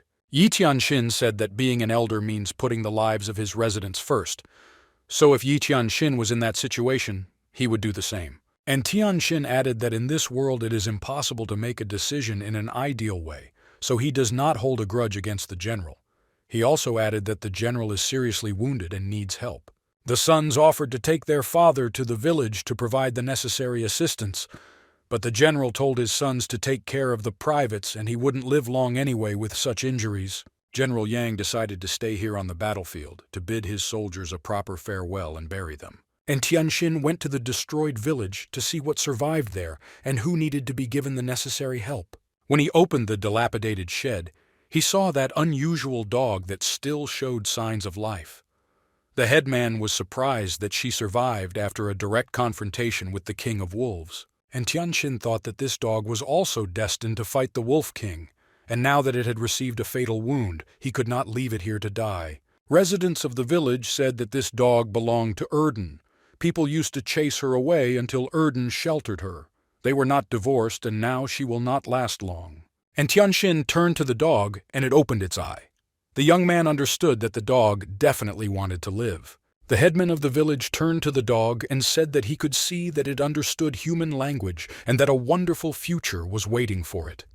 He will not leave her to die and will help her. And Tianxin told the dog that he also fought side by side with her against the Wolf King, so he wants to befriend her. He asked her to drink water from the moon well, and then she would survive. The village headman told Yan Ping that the spear he had given him during the battle was extra, so if it suited him, he could take it for himself. The elder brother was happy with such a gift. General Yan returned and thanked the young soldier for helping and saving the residents of the village. And Tianxin replied that there is no need for thanks, because in this world we need to help each other. Yi Tianxin then said that he had water from a healing moon well that could heal any wound, and the general accepted such a valuable gift with great gratitude. The sons helped their father to remove his military armor and washed his wounds with holy water. And to their great surprise, the wounds really began to heal right before their eyes. General Yang and his sons were very grateful to the old man for saving their father, and Tianxin just smiled back and said that he was doing what he had to do. Then the general approached the young man and said that he had an errand for the brave warrior, and Tianxin assured that he would do everything in his power. General Yang said he hoped that Yi Tianxin would welcome the peaceful residents of his village, and Tianxin asked why he was talking about it now because he is completely healthy. But the general said that in this terrible time, he is simply not able to feed these people and they need a really talented leader. And Tianxin said that maybe the general is in a hurry and he needs to think things through before making such a decision. But the general replied that he had considered everything and his decision was clear and balanced. The general went out on the porch of his residence and addressed all the residents of his village. He said that Yi Tianxin is the headman of Xuanhuang village, which is not far from their village. The general then said that he was able to provide them with a stable life. People began to defend their general. They said that he was loyal to the people like no other, and he should not blame himself at such a time. General Yan thanked his residents for their understanding, and he was sure that under the leadership of the Elder One, the people would be able to live much better, and gave him the word. And Tianxin stepped forward and said that since General Yang had entrusted the inhabitants to him, he could not refuse. Xuanhuang village needs every new resident. The headman said that although his village is not an earthly paradise, all residents are united by the belief that they will be able to build their native home and resist wild animals and disasters. All residents of the village listened very attentively to the speech of their new leader, and they really liked what they heard. And Tianxin continued and said that he promised to provide them with techniques for self-defense and self-cultivation if they would join him. The general thought that in such a troubling time the equipment was a valuable resource, and the young warrior was ready to share it with anyone willing. He knew that the residents who followed Yi Tianxin would become stronger. The cook said that he is ready to go with him to his village, and although he has no other skills than cooking, he is ready to cook delicious food for everyone. The other residents also wanted to join Yi Tianxin so that General Yang would no longer worry about their safety at the risk of his own life. General Yang said that although he was glad that all the residents appreciated his efforts, he was still a little sad at such a rapid change in life. And Tianxin turned to the general and said that he hoped that his army would go with them, because he needed an experienced general like him. And the general was happy with such an offer. The elder son told his father that it would be better for them to join Brother Juan, and the younger son added that didn't his father dream of providing a peaceful life for the common people. After considering the invitation and words of his sons, General Yang asked to accept his boundless gratitude from him personally, and from the entire army of the Yang family for his generosity. And Tianxin said that he was happy with this decision, and together with the Yang family army, Xuanhuang village would definitely become stronger. The mayor promised to protect the general, and the general to protect the village. The dog was lying on the floor of the room, and thought that if the man really wanted her to live, he could have unscrewed the cap from the bottle, because he almost died here. The dog continued to think that if that idiot was really strong, then why didn't he save Yerden then? And why did he get mortally wounded? And why did the water taste so bad? But before the dog had time to ask all the questions, she learned that she could speak human language. She got up on her paws and looked at her body in surprise.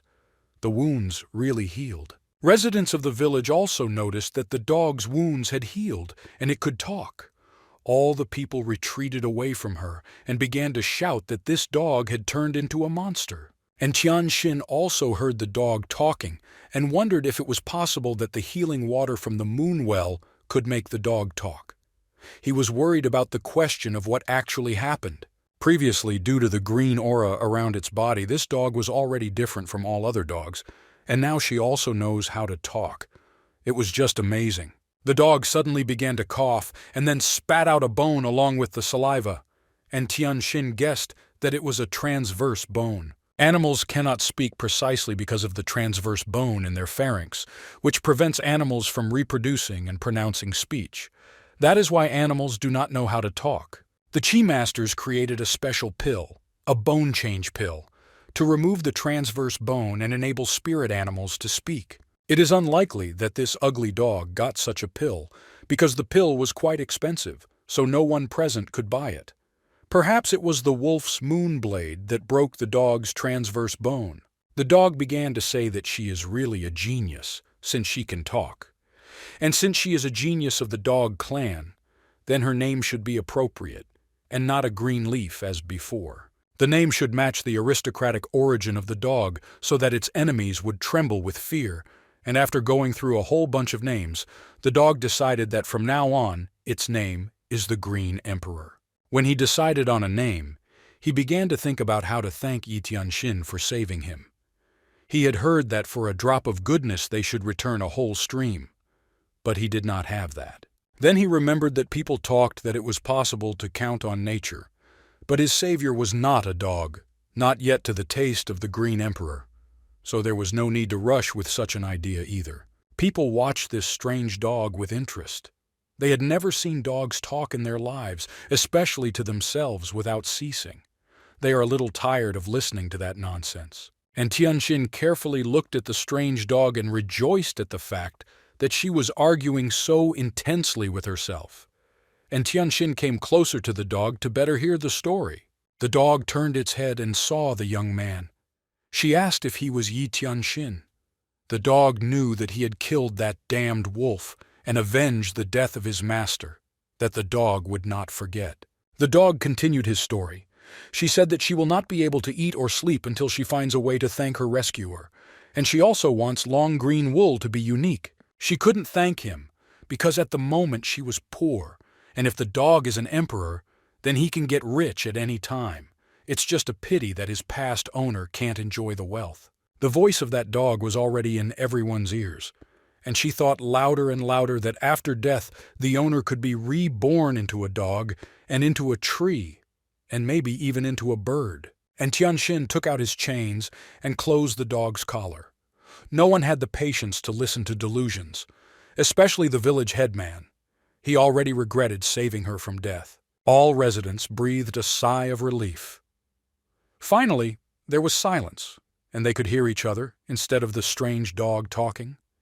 They thanked the old woman that the dog shut up, and Tianxin offered General Yan to taste wolf meat and regain his strength before the difficult road, and he gave the remaining moon water to the two brothers and told them to divide it among the villagers. Somewhere far away in the sands there was a village of the Emu people, which translated from Chinese meant a village of a people of shepherds who use people as livestock. They lived in tents and covered their faces so that the sand did not get into their eyes and mouths. Ordinary captives lived in cages and waited their turn to die. Pretty girls also sat around the clock and waited for their participation.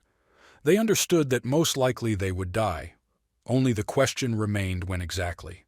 The strong men were used as labor by the inhabitants.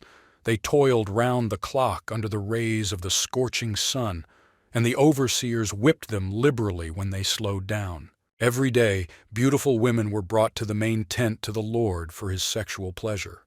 But he abused the poor girls so much that no one ever returned from there alive. Tortured women died in the Lord's tent. He spat on the next girl and said that this wretch died very quickly, so he ordered the Shuga to leave her corpse to make soup later. The soldiers received an order from the first Xianwang. 40 kilometers to the south, there is a valley with rivers where a new base can be built, so they should split into 3 groups and find and report. Xianwang looked in the mirror and said that it was just a great view and it was just a perfect solution. The valley that the mirror showed him was rich in pastures and clear waters. It was a beautiful place. Xianwang believed that as long as he acted on the instructions of the magic mirror, his empire of the Yimu people would spread across the land.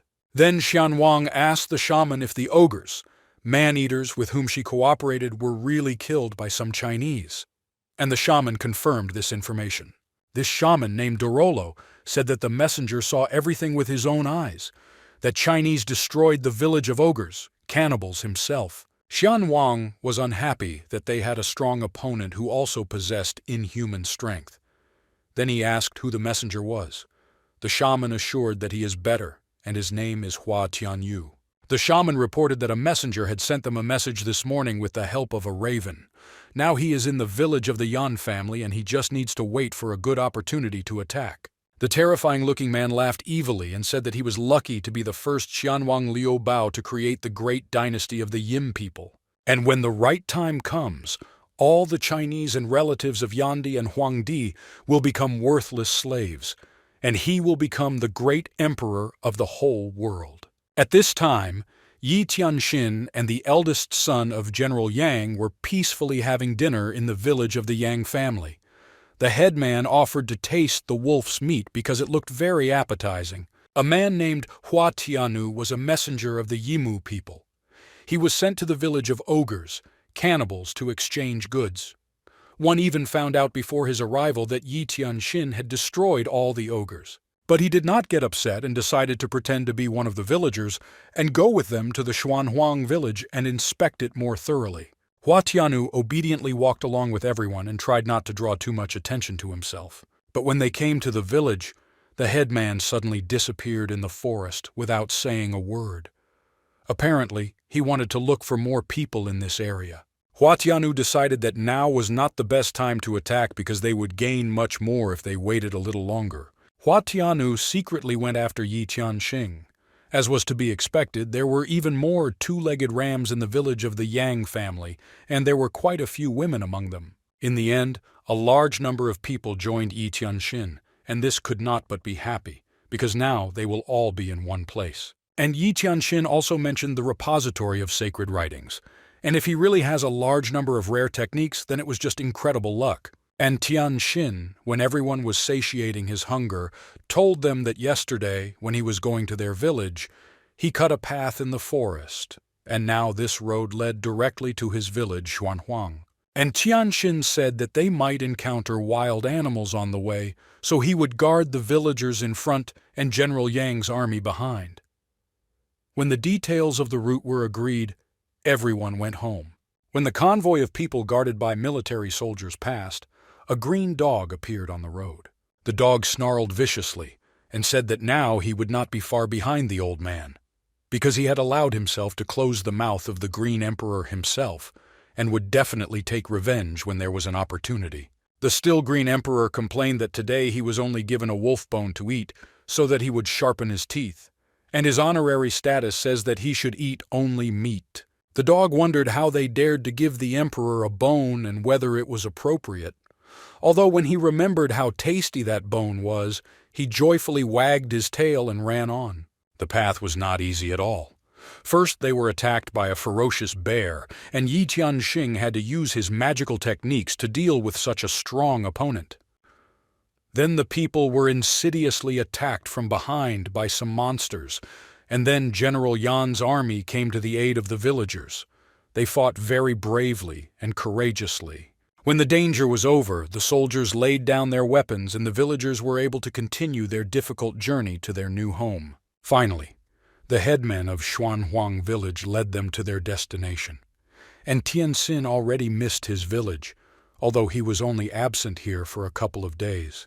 When they approached the fence, the villagers were pleasantly surprised that the fence was so high. It was a good defense, and Tianxin was surprised at the height of the fence. After all, when he left the village, the fence was not that high. It was obvious that Old Man Huan and the other builders had done a good job in his absence. Also, the builders came up with the idea of using a thorny shrub to strengthen the wooden fence. And it was simply breathtaking. The builders knew a lot about their business. The two brothers also looked at the fence with surprise. They remarked that Xuanhuang village seemed so majestic. There were so many defense structures and towers here. Then, people noticed some amazing big bird high in the sky. No one knew what kind of bird it was. General Yang was the first to recognize that handsome man and said that he was a majestic phoenix bird. And Tianxin agreed with this assumption. It was indeed a sacred phoenix bird. His appearance included a mixture of kingling and deer. He had the head of a snake and the tail of a fish, the back of a dragon and a turtle, the face of a swallow and the beak of a chicken. Xianwang Liu Bao also noticed a legendary bird in the sky. He admiringly admired how this free and noble bird flies high in the sky. The shaman said that the appearance of the phoenix is a good sign, because the phoenix will not land on anyone in an area where there is no treasure. Xianwang Liu Bao replied that no matter what the treasures were, they would be his. Xianwang Liu Bao said that this new world is simply incredible. Even such a rare bird as the phoenix appeared in it. Who knows? Maybe they will become immortal altogether. The shaman noted that the master is very talented, and he will definitely reach the heights if nothing happens to him by chance, so he needs to become as strong as possible, and the sooner the better. Xianwang Liu Bao told the shaman not to worry about his strength. He is improving with the help of Chinese women and has already reached the second stage of the divine sea realm. Xianwang Liu Bao immediately ordered his servants to bring 2 more beautiful women to his tent. The servants immediately rushed to carry out the order and dragged the 2 girls by force. One of the gates heard the girls screaming to be let go and begging not to take their clothes off. She understood that she would die anyway, so she wanted to die idle. Therefore, the young girl rushed and hit a stone to her death. The guards just laughed at such an act of a young girl and decided to wash her clean and prepare a delicious dinner from her. Chen Shen and Wu Guang of the Huaxia people were among the leaders of the peasant uprising in the last years of the Qin dynasty, and now they turned the mills around the clock in captivity. Chen Sheng asked his comrade if they should die with dignity if they were still captured by these foreigners and could be said to be considered dead. Another asked how exactly. Because there are too many of these Huns, and besides they have cavalry, it will not be possible to escape for sure. Chen Sheng then said that he had talked with the captives yesterday and learned something. Some of the prisoners secretly keep sleeping powder. All that remained was to figure out how to feed it to the guards. Then they decided that one would get the powder, and the other would get the volunteers. The boys knew that no one was satisfied with their position now, so at one call there would be 100 men who would respond. That's what they decided to do when a good opportunity presented itself. And Tianxin opened the gate and invited his new residents to enter his village. The whole village was filled with the aroma of delicious food, and the headman said that they were just preparing dinner, so there would be an opportunity to celebrate. Wang Dahu was the first to go out to the meeting and said that they had finally returned. And Tianxin praised his fellow villagers that they did a good job. The local chef invited the new residents to enjoy a fresh lunch. A new batch of meat has just been fried. New arrivals have not tasted so much delicious food for a long time. The men of the village served the women a meat broth and said that they would help rebuild the building in the future, and they would no longer have to dine in the open air. Soldiers from General Yang's army also turned their attention to the soldiers of Xuanhuang village. Their bodies were covered in flames. It was the result of long and persistent training in magical techniques. And Tianxin introduced his new brothers to his fellow villagers. Everyone said their names and showed respect and honor to each other. Old Huan greeted them and said he was at their service. Wang Dahu looked carefully at the newly arrived troops and thought to himself that with such an addition, it was unlikely that the power of their village would increase. Huan told the old man that a phoenix had landed in the valley, so there must be treasures there. If you believe the legend, the phoenix does not sit in places where there are no treasures, but it sat in a lowland, and it is very far away. And Tianxin began to ponder the fact that even if there were treasures there, were they worth going to such a distance? Or was it better to focus on more pressing tasks and risk his life?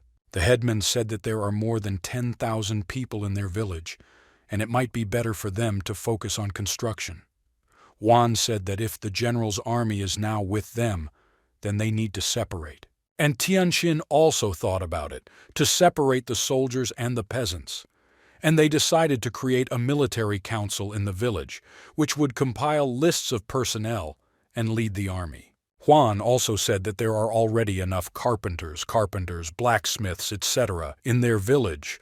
Therefore it is necessary to unite them in the near future and create a labor pavilion. While Yi Tianxin and the old man discussed the beautification of the village, Yang Ye, Yan Ping, and Yanding went to the Buddhist scriptures pavilion to find suitable techniques and begin training. The older brother was delighted with what the library was made of. The material was like glass. The second brother was also surprised and said that he heard from a local that Yi Tianxin personally created it. The father turned to his sons and said that all these cannons are of the highest quality, so they need to choose the necessary technique and be serious about improvement. Only in this way they will find brothers. Yang Yi also replenished the library with his only family technique, the diamond dragon and elephant technique, as a sign of gratitude. Then everyone present carefully chose their own technique. They chose Heavenly Warrior Law, Oblivion Law, and 8 Blades of Blood and Iron. She learned new techniques in one breath. When the deep night came, all 3 went to rest. Hua Tianyu also decided to take advantage of this opportunity and take possession of the equipment that the village headman had so carefully collected. He sneaked into the library and was glad that he could do it so easily. He walked up to the shelves and his eyes widened in shock. He did not expect to see so many technicians here. He even thought that he could not steal everything, so he decided to stop at a few. He needed Xian Wang to trust him, so he wanted to bring such valuable gifts as a sign of his loyalty. When the hand reached for the rare book, the man felt an electric shock. Surprised, Hua Tianyu began to think, what could have stopped his hand? After all, he could clearly see how 3 of the Yang family were here, and he was sure that they were not just talking here. But while Hua Tianyu was deciding how exactly to get the valuable technique, he heard a voice saying that maybe he needed to say some kind of spell to get the writing. Hua Tianyu turned his head in fright and saw the village headman standing behind him. He menacingly asked the man what the hell he was doing here. Hua Tianyu jumped back and prepared to attack. The headman said that on the way to the village he felt the remaining qi energy, and he realized that among the villagers there was a practitioner who possessed considerable power. The mayor asked why he hid who he really was. Hua Tianyu said that once he was exposed, he had nothing to hide and immediately changed his appearance. Hua Tianyu prepared to attack and immediately struck the first blow. It was quite unexpected and powerful. It was obvious that the old man was not dealing with a newcomer, and Tianxin barely had time to deflect the attack. Yi Tianxin then quickly gathered himself and counterattacked his opponent. Hua Tianyu was thrown several meters away by the powerful blow and fell to the floor. The village headman approached Hua Tianyu, who was lying on the floor and barely recovering from the blow. The headman asked the man who he was, to tell him immediately why he came here. An angry Hua Tianyu just lay on the floor in silence. He was not going to admit the purpose of sneaking into the village. Hua Tianyu then used his magical energy to launch another attack while the elder was not expecting it. And Tianxin did not expect such a quick blow and barely jumped away from the opponent. And Tianxin looked at his hand. It was injured by Hua Tianyu's powerful punch. It became clear that today would not be easy. Hua Tianyu angrily said through his teeth that the elder was a complete fool if he put his hand up to block his blow. The headman of the village asked with a smile, was it a normal blow? He just didn't want to destroy the book pavilion he had worked so hard on. Suddenly, the village headman stood behind Hua Tianyu and quietly whispered in his ear that they were not in the pavilion now, and he had nothing to worry about. And Tianxin struck a very strong blow.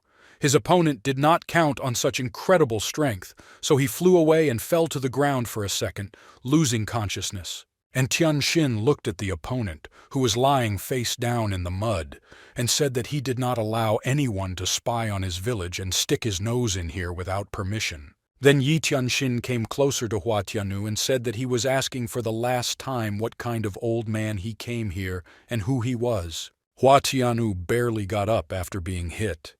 His face was bloody. Through gritted teeth, he said that he was a subordinate of the leader of the Yi Empire, the first Xian Wang. Hua Tianyu then returned and angrily shouted that his Yimu people would sooner or later conquer this entire world and all human settlements. And Tianxin looked at his opponent and said that it was a brave act, if even in the face of death, he did not want to tell anything. And Tianxin said that he was not going to kill him. He also said that he had conveyed to his Xian Wang that he forbade any foreigners to insolently invade his settlement. And Tianxin said menacingly that they were not a herd of sheep, and if Yi had the audacity to attack them, they would respond in kind. Even if they do not doubt, he will not leave them anything. An angry Hua Tianyu rose to his feet and shouted that they still wouldn't leave them alone. And if the old man lets him go now, let him not regret it in the future. Getting up, Hua Tianyu trudged out of the village, dragging his feet with difficulty. But suddenly, a sharp, unbearable pain shot through Hua Tian's back so that he bent over. Hua Tianyu then fell to the ground dead. The earth shuddered from his heavy fall. A large sword was sticking out of the man's back, which pierced the man's body through and through. A eunuch approached Yi Tianxin from behind and asked if his humble servant had done everything correctly, and if this was exactly what the headman of the village wanted. After thinking about it, the mayor answered that this was exactly what he wanted. Being born in the modern world, Yi Tianxin had seen many stories in movies where thieves were let loose, so taking the scoundrel's life immediately was the most rational decision. And Tianxin thought that when he saw this man's lust for life, even though he was an enemy, some inexplicable compassion still compelled him to spare him. Then the headman of the village said that maybe he just wanted to lull his vigilance so that he could then get rid of him without any risk to himself. And the eunuch agreed and said that he understood everything. And Tianxin looked at the dead man once more. This was the first traitor he had to deal with in his village. He said that it was too late, so he ordered the eunuch to dispose of the corpse. Finally, a new day has arrived, and Tianxin slept very soundly as never before. He managed to get a good night's sleep and regain his strength. At home, the old man of the village slept safely and sweetly. He did not have time to go outside when his residents surrounded him and invited him to join the delicious breakfast they had already prepared. But Yi Tianxin said that he was uncomfortable. A well-dressed man came forward in front of the village headman and said that he had some treasures and would like to present them to Yi Tianxin. The mayor asked his name and said that he would only be glad. The man said his name was Qianjia, and he was passionate about cultivation. He also added that he would like to get to the pavilion of Buddhist canons to choose his technique. And Tianxin said that techniques cannot be transferred just like that, but if a man has a really valuable treasure, then an exception can be made. Qianjia showed an orb that shone brightly and said that he had found it, and the light that this thing was emitting said that it was truly incredible. The headman examined the sphere and said that it looked like this thing was indeed a treasure. He agreed to accept her, and Qianjia allowed her to go to the pavilion and choose any equipment on the first floor. When the gift was in the hands of the headman of the village, he began to think that this man was somehow strange. Because he gave the gift in the morning in front of the whole village. Something was wrong here. Qianjia chose the Polar Star Child technique in the library. He examined the book and decided to study it with the help of the biochip in his body, because for him, this technique was of no importance. Qianjia took the book in his hands and said loudly that Yi Tianxin is just a man with incomprehensible intentions, and he is blessed by heaven, and he is the main hero of this world. But he did not have time to finish his pathetic speech when he heard the barking of a dog. He turned around and saw a strange green dog barking aggressively at Qianjia. The Green Emperor bared his teeth at the man and hissed that this bastard had taken half of his and his master's supply of bread, and they had to starve because of him. Qianjia, startled by the strange beast, quickly scanned the entire book from beginning to end and shouted at the dog that it deserved a terrible death. Qianjia quickly flew out of the book pavilion and shouted that he had already gotten everything he wanted, so there was no point in staying in this village. The dog ran after him. The man did not manage to escape for long. Before running 10 meters, Qianjia felt an angry dog grab his leg and knock him to the ground. Qianjia shouted that he was still the most talented here. Qianjia felt the Green Emperor's teeth already digging into his buttocks. In pain, he screamed frantically that now this nowhere dog would surely die. Qianjia took out a green wish key from his pocket and quickly whispered an incantation. The dog didn't have enough seconds to get his teeth on this scum. At the place where the Green Emperor pounced, hoping to catch the spy on his trail. Only the voice of that scum sounded for the last time that he will definitely return to take revenge. And Tianxin also ran to help the dog but did not have time. Later he said that he did not even think that this blessed one had a protective treasure. The head of the village went to his room. On the way, he thought that the bite of the Green Emperor certainly did not bode well for that man. And Tianxin picked up the sphere he had received a few hours ago as a gift and decided to find out what kind of treasure Qianjia had brought him. The elder took out his jade book and decided to look for more information. It was a true soul mutation crystal layer.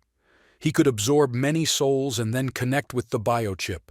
When the layer was connected to the biochip, it gave birth to new mutations and fell into hibernation, forming new treasures. The mayor only knew that biochips are used for listening and tracking. The headman guessed that Qianjia had placed the biochip in this crystal sphere with clearly evil intentions. He wanted to find out what Qianjia really needed, and Tianxin took the crystal sphere in his hands and decided to perform the ceremony. He clearly knew that only the owner of this thing could really know whether the mutation there was good or bad. Right now, the crystal sphere was in deep slumber amidst this primordial chaos. The head of the village had no idea what a strange treasure he would create. It was only necessary to wait a little while he was in the spiritual space. Before Yi Tianxin could concentrate on further work, there was a knock on the door. The door opened and many men entered the room. Wan reported that everyone whom the village headman wanted to see had gathered here. And Tianxin told old Huang that he had done a good job and many people were seeing each other here for the first time. And now he would introduce them all. The headman of the village announced to everyone that he had gathered them here to create a management system, and they had a lot to discuss. So he invited everyone to sit comfortably at the table. When the population of Xuanhuang village exceeded 10,000 people, Yi Tianxin decided to create several governing bodies to solve the internal issues of their village. First of all, a military chamber was created, which was in charge of all military affairs of the village, mobilization of troops, defense of the village, division of internal affairs. Then, a labor chamber was founded which managed the construction creation of new tools and technologies. They entered Zhu Dachang, Li An, Hu Bin, and Tai Nu. A civil chamber was also created which managed the registration of the population. The division of the population into ordinary people and practitioners created records and lists of the population. Also established were the treasure chamber under Shui Jin, the food chamber headed by Lai He, and the virtue chamber headed by Huang Chenyan. They also created a judicial ward under the leadership of Zhang Yue, and a medical ward led by Wang Fengshan and Qiu Shiming. And Tianxin was satisfied with such productive work. Local residents were also introduced to the new village management bodies. They were surprised that so many new wards were created at the same time, and everyone chose where he could best show himself. Some wanted to be admitted to the labor ward because they knew how to make beautiful wooden products, some to the medical ward because they treated well and dreamed of mastering the technique of acupuncture, some fought well. In his small house, the old master was hard at work on an important product. The work required clear movements, so he concentrated on an important matter. Here are the last couple of strokes of the chisel, and the carved hieroglyph on the wooden board began to glow with a blue glow. The master's apprentice shouted loudly that Master Lu had really managed to finish such an incredibly important work, and he had managed to transfer the rune to the wooden board and create a talisman. Master Lu wiped his sweaty forehead and said that finally, after so many failures, he managed to do it, and this world never ceases to amaze the old man. He was able to create such a work of art after he read the Canon of Serene Signs and learned that through cultivation one could obtain the truth of qi. The talisman will be considered complete only by infusing true qi into the carving, and then it will absorb the original qi of heaven and earth, and then become a real talisman. Various talismans can be installed on objects and items. For example, if it is installed on a tower with archers, this can increase its explosive and killing power. If you install such a talisman on a residential building, you can multiply its protection against enemies and evil spirits. Master Lu asked his disciple Hu Bing if the elder had really invited him to participate in the establishment of the governing bodies, and the student said that the elder had gathered all the masters in one place. Hu Bing said that he has now taken a job in the labor chamber to oversee the construction and creation of new tools. Master Lu agreed that there were too many people in the village now, and if they were all improving, then they should be divided into specialties, and the headman chose a very opportune moment. Hu Bing told his mentor that he was very wise and talented and could help them. But the master replied that he agreed to enter the labor chamber, but only when he finished his studies. Master Lu added that without significant achievements, he has no right to hold high positions, so he needs to wait a bit, and his student agreed with the opinion of his mentor. Meanwhile, Yi Tianxin continued his experiments with the crystal sphere. After long hours of magical practices and meditations, it seemed that the transformation of the crystal sphere was coming to an end. The crystal sphere began to change its shape, as if something wanted to escape from it. Then the sphere tensed up, small cracks appeared on it, and later a hand appeared. A second later the sphere broke and a little girl climbed out. And Tianxin jumped back from surprise. He was ready to see anyone there, but not a child. The little girl looked around and saw the surprised headman of the village. She sat down comfortably, straightened her little hands, and said sweetly to the old man, "Dad." And Tianxin's eyes nearly popped out of surprise. He refused to believe his ears. And Tianxin asked the girl if he did not hear that she called him Dad, and the kid repeated it again. The girl explained that earlier, the crystal sphere came into conflict with an alien biochip and plunged into a state of primordial chaos, and Yi Tianxin's blood entered the sphere at the moment of conception. And that is why Yi Tianxin is now the blood father and she is the blood daughter. The mayor asked if she had a name, and the girl said that she doesn't have a name yet, but he can name his daughter himself. And Tianxin said that she was as if strewn with bright stars, and her cape was like the starry sky. So he gave her the name Xinhai, which in Chinese means sea of stars. And Tianxin said that he saw that the boundaries of her spiritual body were not very stable, and wondered why this was happening. Sin explained that she was born with the help of a crystal layer of the true soul and a biochip, so her body is controlled by runes and data. And since it just appeared, the spiritual body is not stable. However, Xing naturally possessed the magical abilities of the spiritual artifact and the powerful computing abilities of the biochip.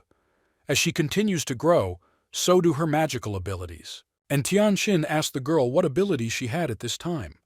Xing said that she could envelop Xuanhuang village and the heavenly lake of destiny with a star net. With the help of the star grid, Sin can observe living things in the village, as well as track who enters it. This star grid is like the street version of CCTV. Sin turned to her father and said that if he wants to use the star grid in the village, then he needs to connect this rune with the heavenly lake of destiny. And Tianxin agreed to connect the rune to the lake of destiny, and then he asked Xin to help her work. The girl gladly agreed to be useful to her father. When Yi Tianxin and Xinghai approached the lake of destiny, the elder noticed how it had become much larger in just a few days. The headman of the village thought that perhaps the lake of fate was growing in accordance with the increase of the village itself, which had undergone a significant increase in recent days. Yi Tianxin was also interested in the question of why the patrons of the soul have different colors. He thought that colors stored information that he had not yet been able to decipher. The guy remembered that in video games it is possible to collect shikigami, spiritual bodies, and the improvement of skills depends on their qualities, which differ in color, may be the same here. The mayor thought that maybe the color depends on the influence of the soul on the fate of the village and on the contribution of the person himself. He remembered that Old Juan was blue in color, but now he was red. Yi Tianxin said that he would now dip the crystal sphere and rune into the heavenly fate lake, and then it would take over the creation of the star grid. Sin said she understood everything, and Tianxin plunged the crystal sphere into the heavenly lake, then threw a rune at him.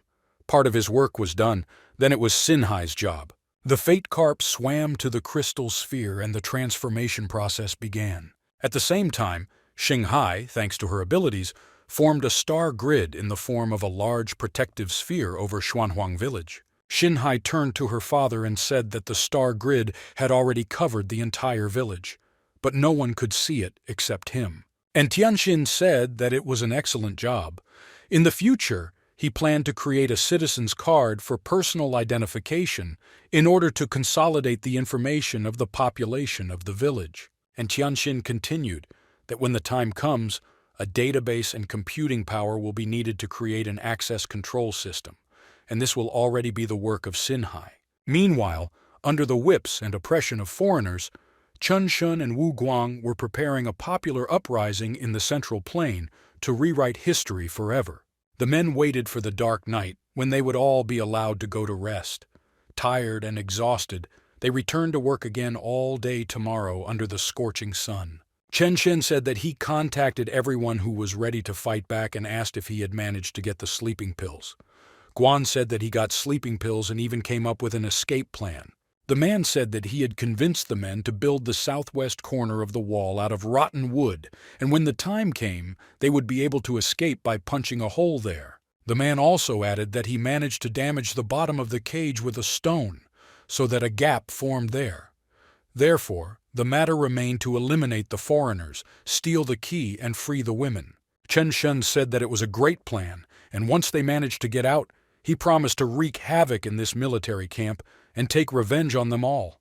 The men knew that these foreigners were far from stupid, so putting the plan into practice would not be easy.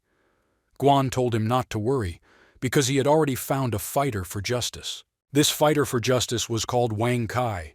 He is from the future world, and he willingly became a victim. Those damn foreigners tortured his own sister to death and then ate her, and he wanted to take revenge on them so that those scum would burn in hell. Besides, Wang Kai had heard about these men in his history lessons, and he believed that they would manage to get the Chinese people out of here. He had such a dream, and he believed in it above all else. Guan approached Wang Kai and said that his death would not be in vain. They will certainly take revenge for him, and will never forget his feat when he sacrificed his own life. They came up with the idea that Vaughn would eat the sleeping powder and incur the wrath of the guards to kill him. Then those cannibals will eat his body, and in this way the sleeping pills will be spent on the foreigners. The boy took the powder and said his last wish that the men would kill as many of these scum as possible and save the Chinese people from such terrible abuse. Chen Sheng said that the powder is quite powerful, so the boy needs to move all the time because once it starts working, his body will start to disobey and he won't be able to walk. Wang Kai told the men not to worry, he would do everything right. Finally, he told his sister to wait for him, because he would soon see her. The angry guard shouted that the first Xian Wang was very unhappy with their work, and if they were not going to rest at night, they would go back to work now. Men began to come out of their rooms at will to return to hard work. Wang Kai went first. He remembered that he needed to move as much as possible so as not to fall asleep himself. The guard made a remark to him about the fact that the boy dared to look at him. Wang Kai then suddenly shouted that he was the one who would destroy all of the cursed Yimu people. Wang Kai then pounced on the guard and began choking him. The guard fell to the ground from surprise. Men who did not intervene in the fight only loudly supported the young brave. The other guards saw that a riot was brewing, and in order to prevent the people from starting a riot, they quickly rushed to the cage to restore order. They shouted to each other that the biped had gone mad. After only a few minutes, help rushed to the bewildered guard and pushed Wang Kai back to the cage. The poor guy flew several meters from the powerful blow of the angry guards. When the guard on whom Wang Kai attacked rose to his feet, his eyes burned with hatred. He snarled through gritted teeth, how dare he raise his dirty hand at him at all. All the guards encouraged their brother and shouted that he should not hesitate to stab this smelly two-legged ram, and the guard took out his sword and ran to Wang Kai. The guard thrust his sword straight into the poor boy's heart with all his hatred. He fell dead on the floor. The brave man's last words were a request to help him avenge his sister. The guards looked disgusted at the murdered boy and only said that he was mumbling something else. Then they ordered to throw this fat two-legged ram into the cauldron and prepare dinner. The women who sat in cages and waited for their painful death also heard and saw these fights with their own eyes. They began to worry even more about the poor boy. The angry men swore that Wang Kai's death was not in vain, and that they would surely take revenge on the perpetrators for all the tortured Chinese people. When night came, all the guards dined on the delicious food prepared by the brave boy. But before they had time to finish their food, they began to slowly fall asleep. After a few minutes, all the guards of the camp were lying on the ground and saw the seventh dream. At that time, the men used the prepared plan and got out of their cages. The men took the guns from the sleepy guards and decided to burn this damned camp to hell. Their long-awaited time to make their wishes come true has finally come. Chun Shun and Guang ordered the men to take the weapons from the guards and kill them to death. Then they told everyone to take torches and set fire to this camp. The men found the keys and quickly freed the women. They told the women to move as fast as possible, because this was their only chance for salvation. The woman knew that this is how it is. After a few minutes, another group of men cut a hole in the rotten wall and waited for the women to let them in.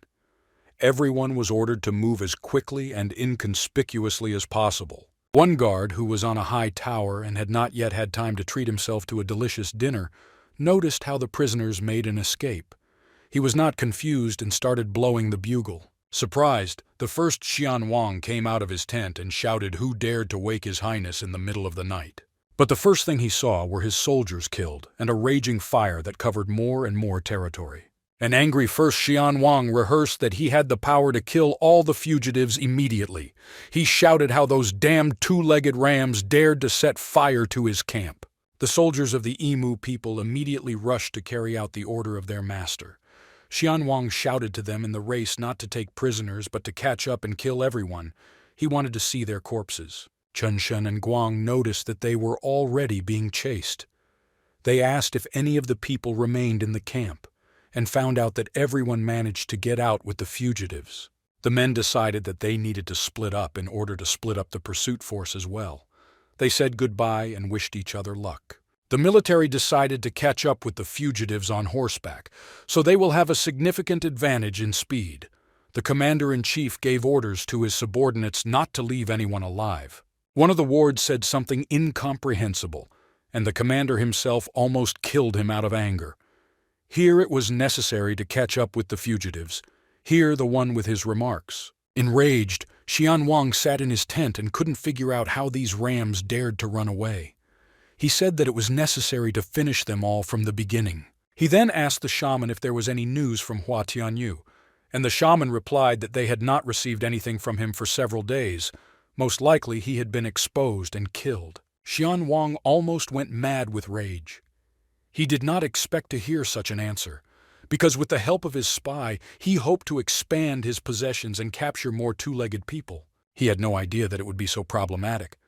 Last time, their spy told about a certain Yi Tianxing, that his strength exceeds all others by several times. Xian Wang had heard that the village headman could perform miracles.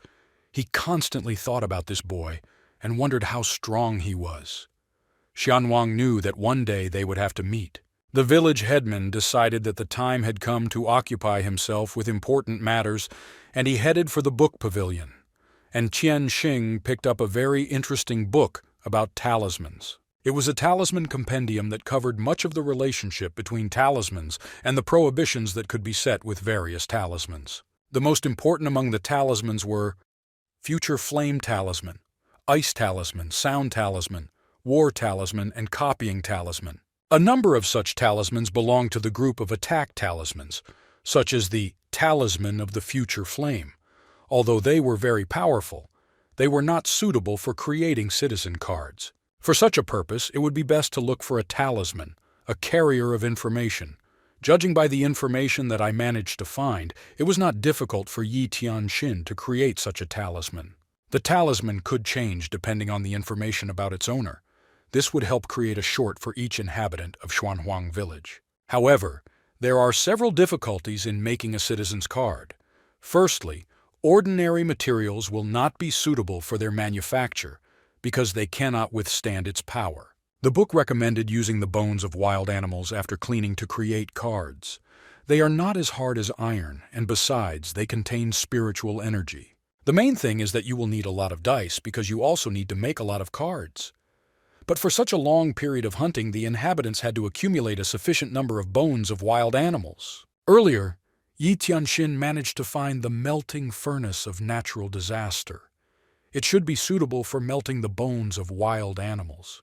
The village headman got his find. The only problem was that this furnace needed not ordinary fire but spiritual fire, and it was possible to maintain such a fire only with the help of one's own qi energy. So the headman of the village decided that to begin with, he would need animal bones and materials for remelting, and then he will come back here and try to make talismans. And Tianxing returned to his room, and immediately his humble servant entered there. He was glad that the old man had returned. The elder said that he was in the pavilion studying the secret runes. The village headman handed the eunuch a list of the necessary materials and asked the eunuch to get everything. But the main condition was that the bones and blood of the animals should be fresh. Less than an hour passed, when he got jealous and knocked again on the door of the village headman and brought a bag. He said that he got everything according to the list, just as Yi Tianxing had asked. The mayor thanked for such a quick execution. And Tianxing, with one movement of his hand, threw all the bones of wild animals into the cauldron for melting. The first task in making the cards was to remelt the bones, so Yi Tianxing set about implementing it. This required his own energy, and a lot of it. The bones began to be slowly heated and then completely dissolved in the cauldron, which was constantly maintained at the appropriate temperature. It was convenient that the cleaning speed was easily controlled. The more qi energy was used, the faster the bones were cleansed. But in the future, if it is necessary to produce a large number of cards, then a large amount of energy will have to be used. The headman of the village understood that if he worked without rest, he would use up his qi energy very quickly. Finally, the last drop fell into the container for remelted bones. The headman of the village breathed a sigh of relief. It took a significant amount of his own energy for this. The village elders were very anxious to see if the quality of the materials was adequate in order to carry out the plan to create cards for the residents of the village. And Tianxing lifted them up and examined them carefully. They turned out to be surprisingly not as porous as bones and, on the contrary, dense as iron.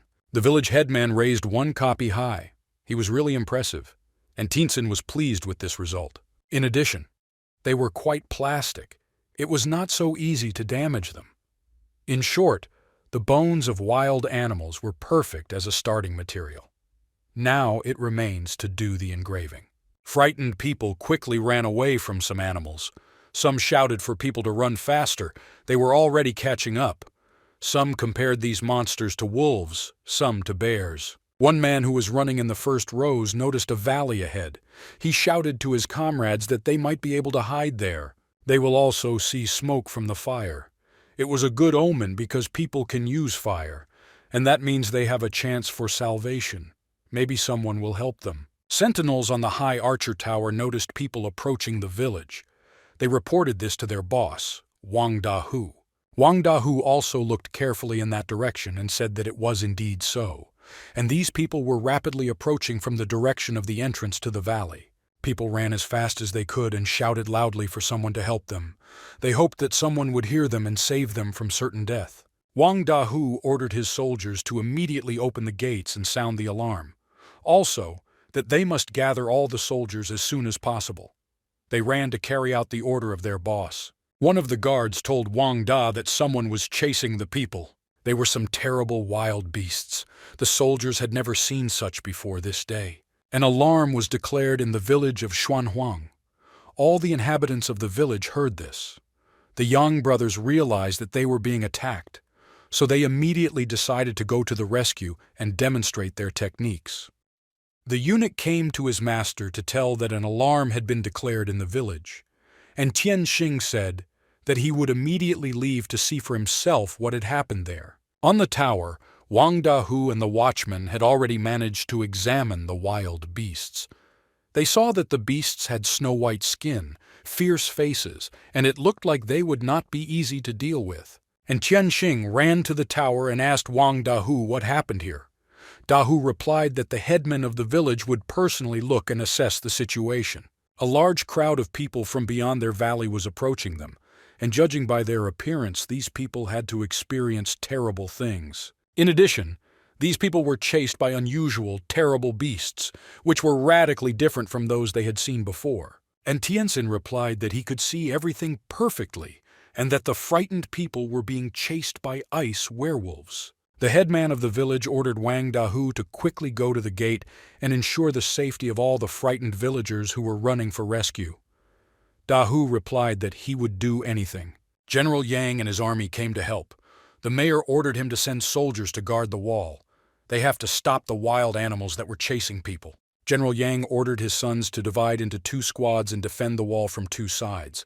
An order was also given to ensure the safety of the victims. Elder Yang quickly divided the soldiers into 2 squads and ordered the first to follow him and the second to follow his brother. All soldiers obeyed the order and prepared their weapons to meet the enemy. People saw that the military was already waiting for them and began to say that they had a chance to be saved. Some of the men warned those who met them to be careful because animals were running after them. The 2 brothers carefully looked at the frightened people. One of the brothers asked the other where so many people were running towards them.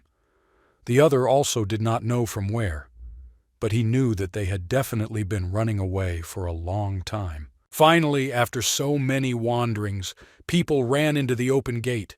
They screamed and hugged each other with joy, fell to the ground, and rejoiced that they managed to get here alive. Elder brother Young gave an order to his soldiers that as soon as all the fleeing people found themselves inside the village, they should immediately attack the wild beasts, because they would not delay their attack. Now the last people were safe, and two brothers each shouted to their squad, "To attack!" The soldiers took out their spears and rushed to attack the Verlhofs. The brothers also engaged in battle with monsters. They constantly trained and studied various techniques, so there was an opportunity to put all their knowledge and skills into practice in a real battle. The soldiers were happy that they had learned new techniques. After the refinement, the entire body became much stronger. They were grateful to the village elders for the fact that they managed to achieve such a result. But the predatory Verlhofs were not simple opponents. They were intelligent and cunning animals that also possessed magical abilities. The brothers noticed that the creatures stopped after several unsuccessful attacks. This made the brothers suspicious. They also began to wonder what exactly made them stop, and what they were going to do. And Tianxing also noticed their stop and said that they must be smart. The old man confirmed that moreover they may well have their own village with a leader, something like a tribe. Two men from an ambush watched the battle between the brave soldiers and the Verlhofs. One of the guards said that now that these two-legged rams have reached the village, they have nothing to do here. Another confirmed what appeared to be what the first Xianwang had said about this particular valley. The guard decided that now the best option would be to go back and report everything to his master. And for now, they would wait while these Chinese and Verlhofs killed each other. Another guard agreed with these arguments and added that if they waited, all the two-legged rams and all the treasures they had would be theirs. And Tianxing noticed with his keen eye that two strangers were running away from the valley.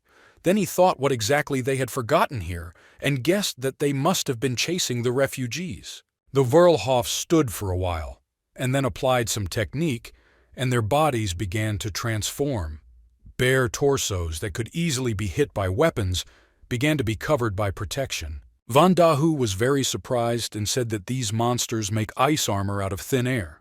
General Yang added that due to the merging of the worlds, all living beings had developed various kinds of superpowers. And Tianxin decided for a short time to forget about the insidious foreigners who had escaped and better concentrate on the Verlhofs. He took out his bow and arrows and shot one arrow at the monster. The arrow reached its goal and was accurately directed into the very heart of the beast. But as soon as it touched his body, hitting the armor, it split into two parts without causing him any damage. And Tianxing thought exactly like that. They really were ice Verlhofs, and their ice shells are the awakening of their magical ability. Normal attacks will not do any damage to them. The village headman knew that conventional weapons would not be effective. Here it was necessary to come up with something more effective. And the old man decided to use the talisman of raging flame to strengthen the weapon. Huan noticed that the old man used the talisman technique and asked when he managed to master it. The eunuch said that in recent days the master had been studying information about talismans all his free time. Wang Dahu received the magic talismans and shouted to attack immediately. The warriors also noticed that those talismans simply stuck to the spear. They placed the weapon higher to get more energy. The brothers also held their weapons and marveled at how after the talismans touched them, their spears became fiery. And Tianxin shouted to his soldiers that the talismans of raging flame would help break through the ice armor. So everyone needs to go on the attack immediately and show the Verlhofs the power of Xuanhuang village. The two brothers gripped their spears tightly and charged bravely. They agreed to strike from two sides so that the opponents would have no chance. Wang Dahu and General Yang also rushed to help the troops. Everyone was in a fighting mood, and they were determined only to win. When the spears touched the bodies of the Verlhofs, the flames melted the ice shield and fatally struck the wild beasts. Finally, the soldiers, with the help of the intelligence of their headman, found the vulnerable places of the opponents and began to kill them little by little. Wang Dahu also swung his sword boldly, sending more and more Verlhofs to hell. Old Huan noticed with his keen eye that some Verlhofs, realizing their advantage and their imminent death, decided to flee the battlefield. Huan did not waste his free time. He also spent a lot of time in the pavilion and practiced constantly. Now the opportunity has come to show what he is capable of. Whirlhoff was immediately struck by Huan's magical power and instantly passed out, and Tianxing was surprised that the old man spat out the sword. He guessed that Huan had managed to awaken the power of the tongue sword. Wang Dahu looked at the old man and said that he surprised him. Brave warriors mercilessly fought the Whirlhoffs. After using the magic power of the talismans, the advantage was clearly on the side of the military from Xuanhuang village. And Tianxing saw that there were not so many Whirlhoffs left, so he decided to destroy them all at once. The village elder immediately applied his yang and yang eyes using the power of the saver. Having survived, the Whirlhoffs spent under a devastating blow from the head of the village. From now on, their chance for salvation will decrease to 0. General Yang A noticed that a handful of Whirlhoffs still escaped the warden's gaze and the soldiers' swords. The monsters rushed to run away at maximum speed. General Yang said that these Whirlhoffs would not leave their village alone. Therefore, he wanted to give an order to pursue the enemies and asked permission from the headman. Yi Tianxing explained that it was better not to take any chances and not to engage in battle far outside the Xuanhuang village. After all, geographical advantage is the best means in battle. Wang Dahu said the old man was right. They don't know where exactly the Whirlhoffs are fleeing, and there is a risk that they will lead them to their lair, where there will be even more of them. General Yang admitted that they were both right. He did not even think about these risks. When the matter concerned the protection of the village, it was necessary to take a balanced decision.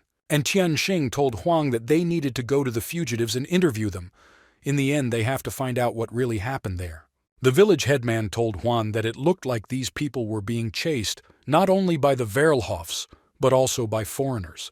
The old man asked the old man why he thought so. And Tianxing told old Huang that during the battle, he saw the silhouettes of 2 foreigners who quickly disappeared as soon as the people entered the village. The old man worried that their village would now become a target. The village headman said that a few days ago a spy from the Emu people invaded their village. Therefore, there is an assumption that it was he who told everything about their village, and perhaps it was those strangers who were sent to find out the situation about Xuanhuang village. Huan assumed that their village was most likely to face a fierce battle in the future. Both Tianxin and old Han approached the fugitives. They were just now having a delicious lunch and recovering from such a difficult journey. The servant was glad that the old man had come to them. The headman noticed severe wounds on the people's bare feet and concluded that they had been running barefoot for several days, so he told Huang to invite Dr. Chu to examine them and provide first aid. One girl among the fugitives suddenly shouted, "Uncle Huan!" She was Kai Yan, middle name, Wenzi, daughter of the great writer of the last years of the Han dynasty, Kai Yun. Surprised, Huan examined the girl and recognized her. He asked if she was Wenzi. That's how he remembered this pretty girl from his past normal life. Kai Yan bowed her head and greeted her uncle. She was incredibly happy to meet. Today she not only remained alive but also met her own uncle. Old Huan had so many questions for his niece, but he decided to start by asking how she ended up among the fugitives and where her father was now. The upset girl answered, said that she did not know where her father was now. She was on her way to her wedding, and at that time the Emu people sneakily kidnapped her. And Tianxin ordered the servant to send it to the food store so that they could prepare the meat, because they would soon come. And on the way back, he took some medicine with him. The servant ran to carry out the order. The girl said that on the way to the Emu camp, the sky suddenly changed. Day and night became one whole, and the moon and the sun appeared at the same time.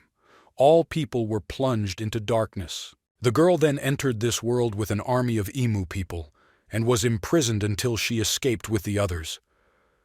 Huang said that luckily she was safe in Xuanhuang village. Then Huan introduced his niece to the old man.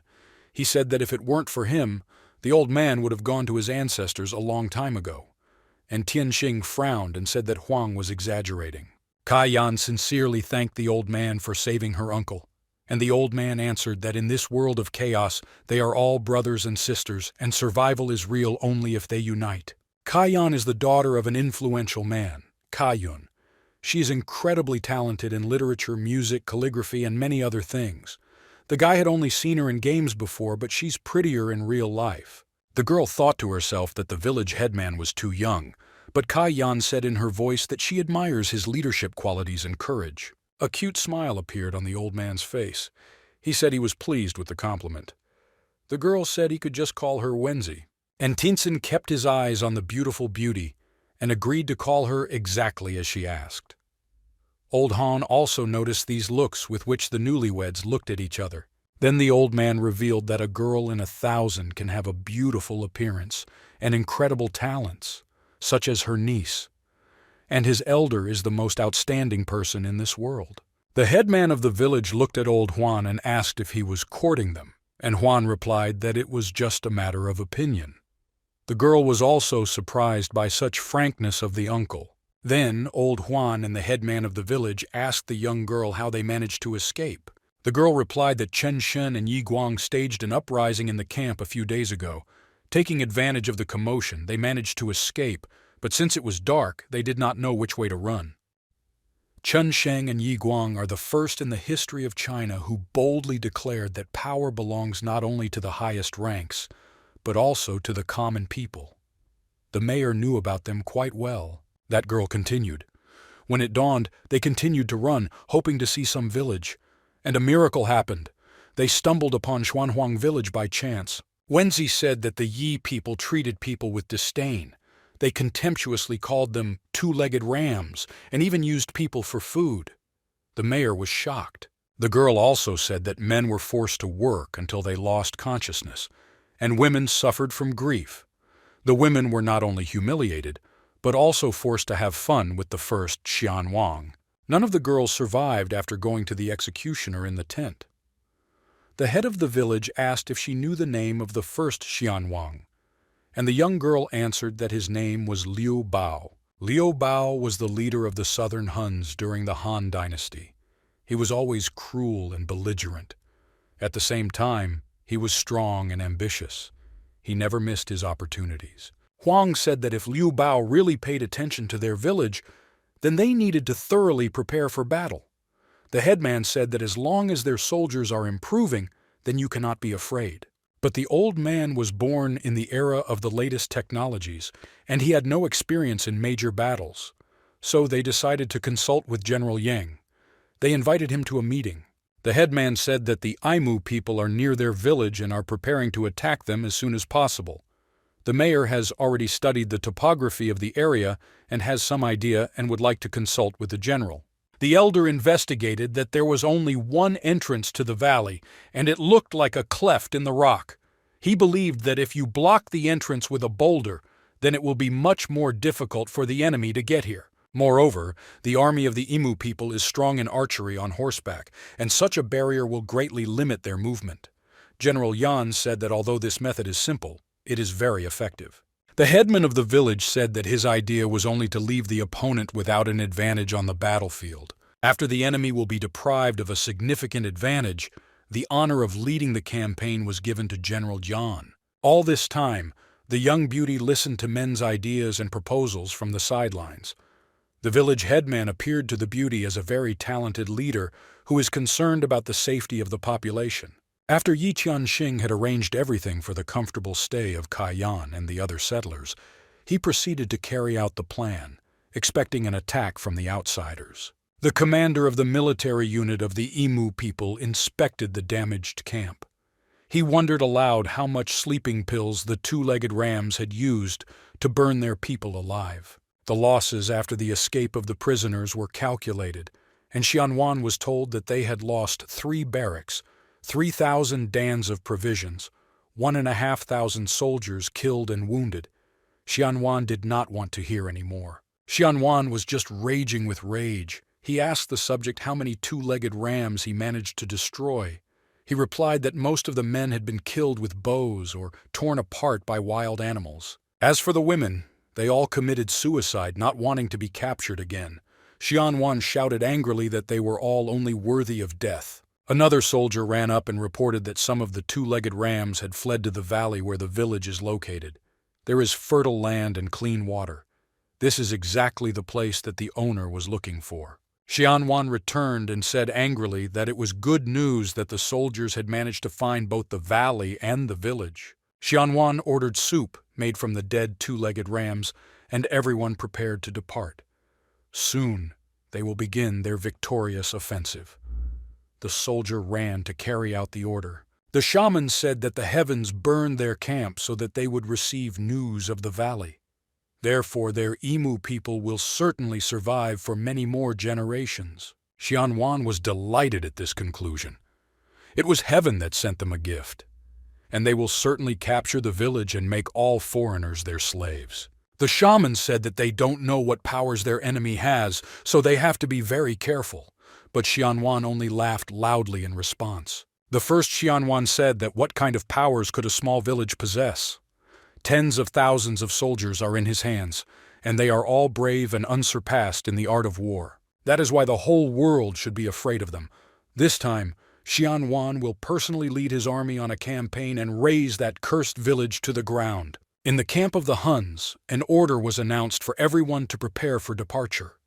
The men took food and water on the road, prepared weapons, and checked equipment. One soldier told another that the two-legged rams still managed to leave a scar on his face, and he replied that they would still pay for it. The first Xianwan, riding on his horse, looked at his soldiers and realized that everyone had gathered. His shaman was riding a horse nearby. When they were sure that everyone had gathered, the leader shouted for them to go. When the Hun army moved only a few kilometers from the camp, a swarm of wild bats pounced on the horsemen. These monsters craved fresh blood. First, Xianwan gave the order to immediately shoot and kill those bats. His warriors were skilled with arrows, so they dealt with the wild bats in a few minutes. The Hun army moved on. The scout returned and reported that ahead was exactly the valley they were looking for. First, Xianwan said that it was just great, and they moved forward. As soon as they got close enough, first Xianwan stopped abruptly and ordered everyone to stop as well. The soldiers passed the order to each other. Shaman Derolo drove closer to first Xianwan and asked why he stopped so suddenly. Did something happen? Did he suspect something? And first Xianwan replied that he did. First, Xianwan said that he had recently been among the people of the Central Plains, so he had a little understanding of their martial arts. The first Xianwan said that in front of them was a gap, as if cut in half by a knife. The road there is narrow and long. It is an excellent place for an ambush, and as soon as they enter there, they are pelted with stones. The shaman asked the owner what they should do now, and first Xianwan said that they would form small squads of 100 men each and go in there one by one. And if an ambush is really waiting for them, then they can reduce their losses to a minimum. The shaman said that this plan of passage through the rift was simply brilliant. However, if the enemy army is somewhere nearby, then they can easily notice such a large number of people. First, Xianwan said not to worry. They will send reconnaissance units and they themselves will remain waiting. If there is no danger, then they will all go through this gap together. He ordered his first commander to send 1,000 soldiers into the fissure, and if they passed it safely, the army would go after them. The commander went to carry out the order. The first 1,000 of the first Xianwan army began to pass through the dangerous gap in small groups. They moved slowly and cautiously. Elder brother Yan and his father watched the enemy from a high mountain.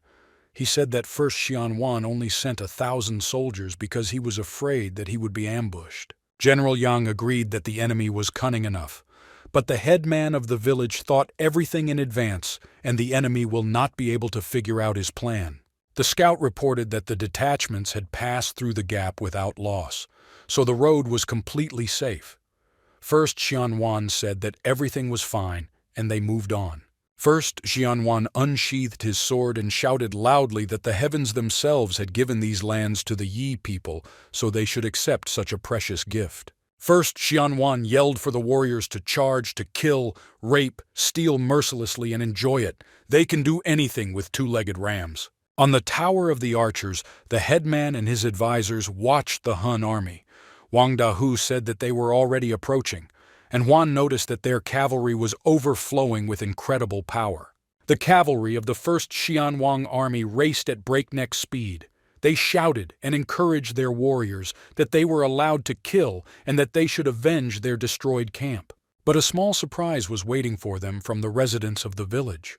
The main road was stretched with strong ropes, and the horses tripped over the obstacle at full speed and fell together with the riders. The riders saw that the pack was waiting for them ahead.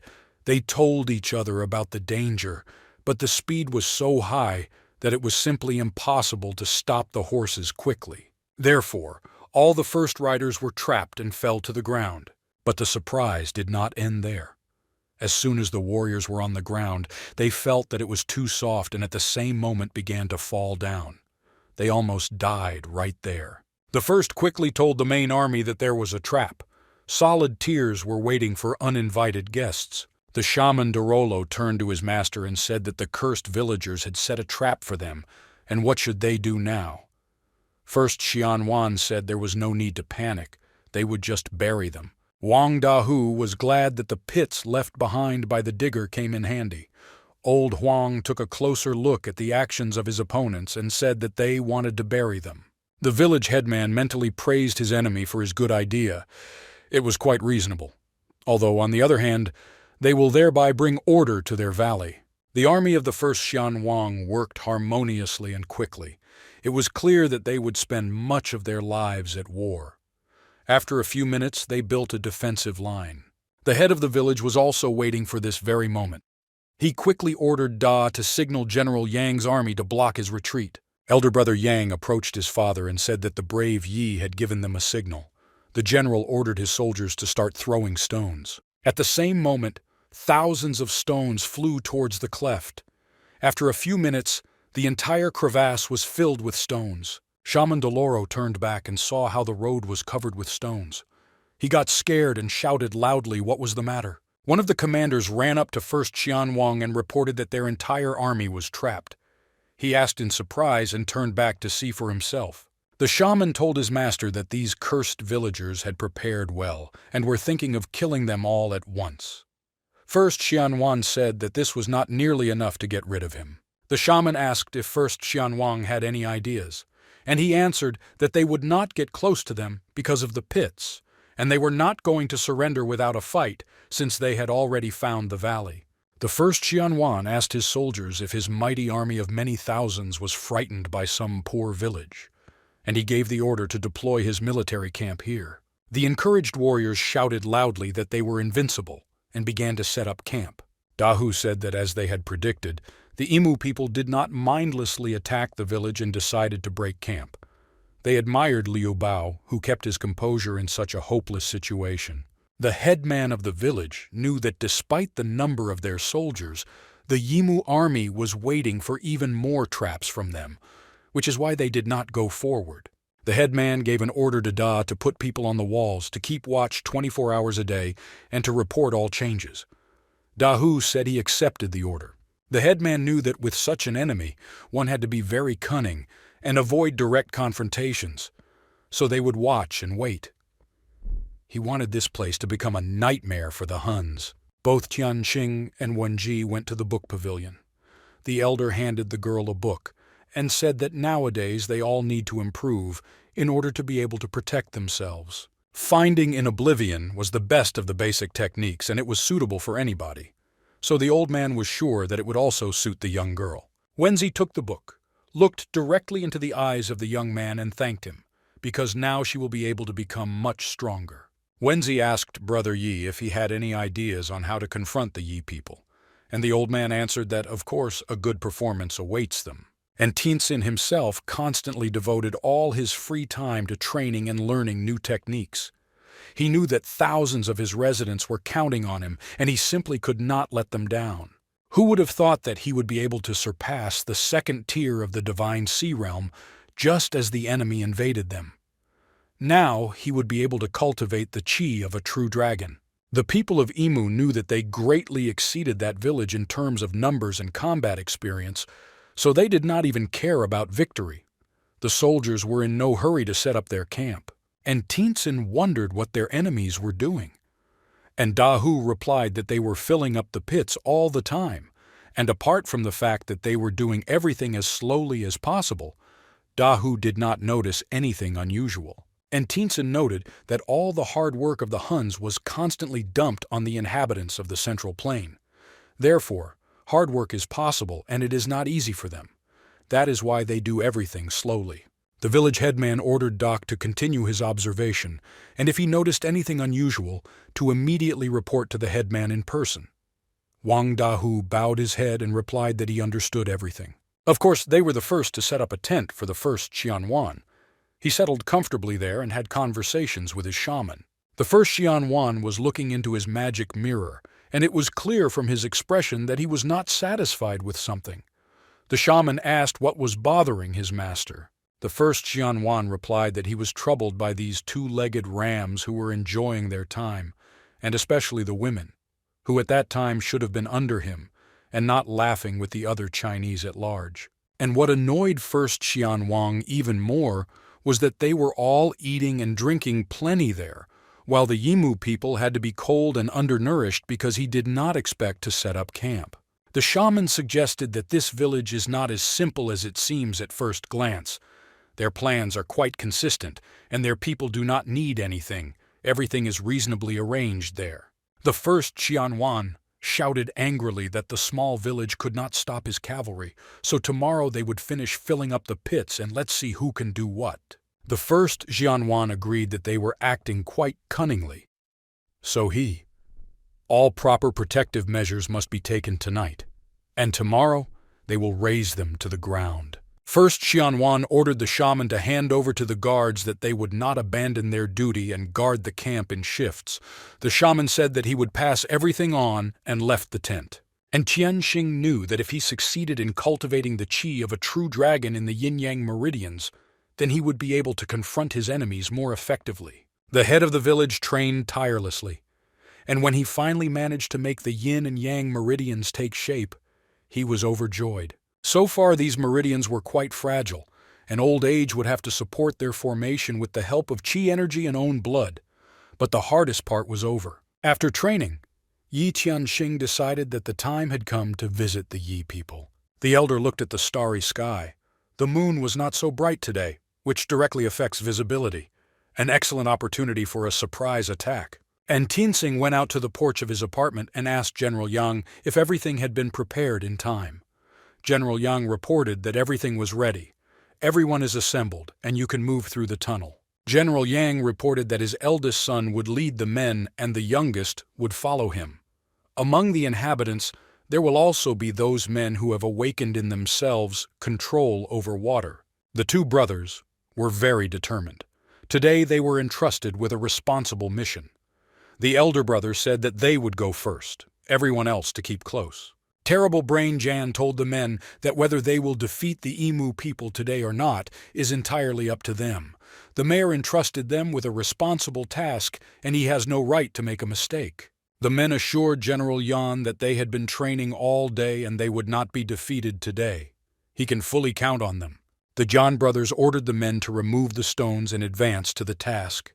The men removed the stones, and under them was the entrance to the tunnel. The older brother shined a torch on the entrance and made sure it was safe there. The older brother informed the men that this tunnel was left behind by a digger, so they have to be very careful because it is too deep. The older brother was the first to go down the tunnel. He looked around and ordered everyone else to go down. When everyone went down, the older one told the younger one to make sure that everyone had identification tags, because there are many branches in the tunnel, and it is easy to get lost there. The younger said he would do anything. Yi Tianxing was walking alongside the young girl when a soldier ran up to him and reported that Junior General Yang Yanping was already on his way to the target. And Tianxin told his advisors that it was time to watch the play.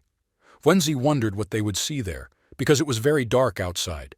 The uncle replied that she would soon find out. The cook asked the village headman if he could prepare a late dinner for the command to cheer them up.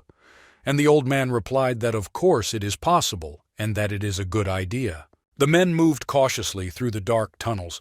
They were clearly following the elder Yan. He told everyone to behave more quietly because they were already approaching the enemy's camp. Elder Yang said that the sound of footsteps can already be heard, which means they are already approaching the exit. Elder Yan ordered the man to scout out the location of all light sources. No torch could be dropped, and the man replied that he would cope with the task. In the middle of the Emu people's military camp, a piece of land rose slightly. Then a young man looked out from the raised hatch and reported that all the torches were placed near the barracks and were easy to spot. Elder Yang said it was very good. Then he told the men to go first without making a sound. He ordered the water layers to be prepared in advance and all the torches to be extinguished at the same time. The guards were vigilantly on duty. They were ordered to be as careful as possible today, so they tried not to let their master down. The men from Xuanhuang village had already fully climbed out of the tunnel and safely hid near the forest. They prepared water cannons and waited for the command to simultaneously attack the enemy camp. When Elder Brother Yang gave the order, hundreds of layers of water flew towards the torches at the same time. The guards had no idea what a terrible danger awaited them. As soon as the layer of water reached the torch, the water instantly extinguished the fire, plunging the camp of the Emu people into impenetrable darkness. After a few seconds, all the torches went out at the same time, and there was total darkness all around. The security guards began to shout that they could not see anything, asked why they went out, and warned about the danger. The two guards guessed that someone had entered the camp, because otherwise all the torches would have gone out. They began to wake up other soldiers to repel the enemy's attack. The men of the village prepared bows and arrows and fired a large number of arrows at the same time, which hit the target directly. Those who were wounded, or those who felt the dead soldiers falling dead nearby, began to shout that an unexpected attack had begun, and that everyone should prepare their weapons for battle. One of the guards got a lighted torch from somewhere, and decided to light a fire in order to take a closer look at what was happening here. But as soon as the torch touched the stand with the fire, it immediately went out. The guard cursed and asked where the water had appeared in the previously prepared place. Loud voices rang out above the camp, saying that they had already killed Liu Bao, that they had surrounded the entire camp, that there was nowhere for them to run, that they were now killing everyone. The guards shouted for everyone to be as careful as possible, because the enemies had already infiltrated the camp and could be among the warriors of the Emu people. They could clearly hear that the voice was already coming from the camp. One of the guards felt something cold and wet approaching him. He turned around to see a water ball bursting right at him. Wet and angry, he began to make noise. That guard turned around and felt that someone was near him. He plunged his sword into the man and said he had revenged himself on the two-legged ram. The soldiers began to indiscriminately cut down everything in a row that moved. And Tianxing looked at it from his tower and said that it is pitch dark outside today. It is very suitable for a surprise attack. In such an environment, people panic and cannot distinguish anyone. Huan said it was a brilliant idea to use the layers of water. The men thought there were really enemies behind them. Thus today they will kill each other, which will significantly undermine their strength. His favorite cook brought a delicious dinner and said that everything was ready. And Tianxing said it was just in time, because right now it wouldn't hurt to eat a little. Lie. He said that there was not much time for cooking, so there was only salted wolf meat, piranha meat, and a few simple dishes, and Tianxing thanked the cook for his concern. And Tianxing took the decanter of wine in his hands and poured it into a glass. The village headman said that today is a good opportunity to try such a drink. But as soon as the alcohol got inside Yi Tianxin, he almost had steam coming out of his ears. The chef warned that this wine was aged for 10 years. The mayor said that he would be more careful with him now. The first Xianwan heard some commotion on the street and decided to personally check what was happening here. He opened the door of his tent and looked out. But what he saw there angered him so much that his eyes began to glow with some kind of maddened flame. His warriors mercilessly slaughtered each other with such fury that even First Xianwang's blood ran cold. The First Xianwan began to shout what they were doing. They kill each other. But no one heard him, and the soldiers began to kill with even greater force. First, Xianwan put his hand on the soldier's shoulder and told him to stop this nonsense. He angrily asked if the soldiers were going to mutiny. The first Xianwan disarmed the two commanders who were clinging to each other in a dead fight. When the soldiers stopped and took a closer look, they saw their leader. They cursed and were surprised that the first Xianwan was alive and well, because they thought he had been killed.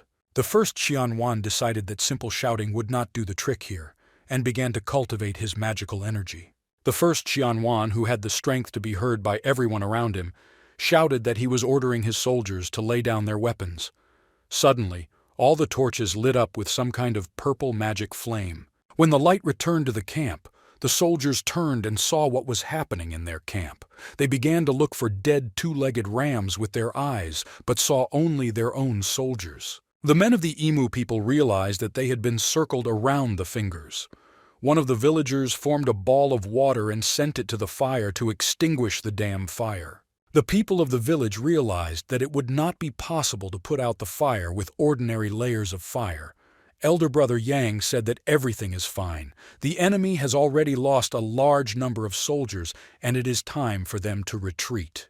The commanders approached the first Xianwang and confessed that they had succumbed to the provocation of the enemy and lost a large number of their troops in this disorder. The shaman also asked his master what they should do now, and the angry first Xianwan shouted that he hated those villagers because they wanted to take away his descendants, and he hated them. The first Xianwan, with his watchful eye, decided to see what was happening at the other end of the valley at the opponent's tower. He saw how people from the village were merrily having dinner and drinking wine. The first Xianwan shouted furiously that he hated them because they had killed his people, and they themselves were drinking and eating as if nothing had happened. He shouted that they were just a bunch of cowards capable of tricks. The headman of the village answered with dignity that people create whole civilizations with the help of only reason. And Tianxing said that he used intelligence to defeat him. So what's the cowardice here? The Emu people are only a herd of wild beasts in human skins, so it is not for them to condemn their methods. First Xianwan shouted that it was nothing but empty talk. He needs a village headman, and if he is not a coward, then let him show himself right now. The headman of the village said that he is Yi Tianxing, and he is the headman of the village. First Xianwan shouted that if he really was the headman of the village, he wanted to see what he was capable of. First, Xianwan asked if the village headman was willing to make a deal with him, and if he was ready for a duel to the death with first Xianwan, and he began to use the oath of life and death. First, Xianwan loudly proclaimed the words of the blood mantra. He, Liu Bao, sacrifices the blood and flesh around him in exchange for a duel to the death with the village headman. At the same time, a blood vortex formed around the leader of the Aimu people, which spun more and more and dragged the dead soldiers to it. Wang Dahu advised the elders not to agree, because this talisman of life and death absorbs all corpses. Wan also advised to protect yourself in the future and not agree to anything. And Tianxin thought that most likely this oath is some kind of treasure, and if the first Xianwan found out who he really was, then there was no point in hiding. The alarmed young girl and her uncle asked the village headman what he had decided to do. And Tianxin replied that there would be a remedy for any case, and since Liu Bao wants a match with him, he will have a match. The shaman was very frightened by first Xianwang's act, and asked if it was necessary to use a life and death oath, because it was very risky. First Xianwan angrily replied that he had no equal in this world, and he wanted to start from the very top to finish him off mercilessly, and then they would destroy that cursed village. First Xianwan shouted to Yi Tianxing, would he dare to fight him? This question thundered over the village of Xuanhuang like a roll of thunder. And Tianxin also shouted loudly that there were no questions.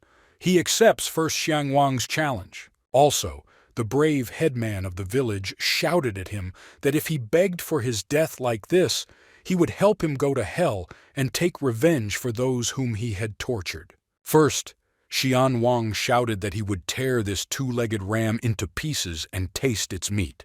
He also said that the people of the Central Plain will eat the tender white meat with great pleasure. Old Huang, Wang Dahu, and Wenji just stood in shock. How could he dream of eating human flesh if he himself was a human? But the residents of the village began to doubt that he was a man. Xianwan shouted that after he killed them all and destroyed their entire village, he would build his great empire of the Yimu people on their bones. He let out a loud laugh which made it even more creepy. General Yang warned his master that Liu Bao was extremely cruel, so one had to be extremely careful.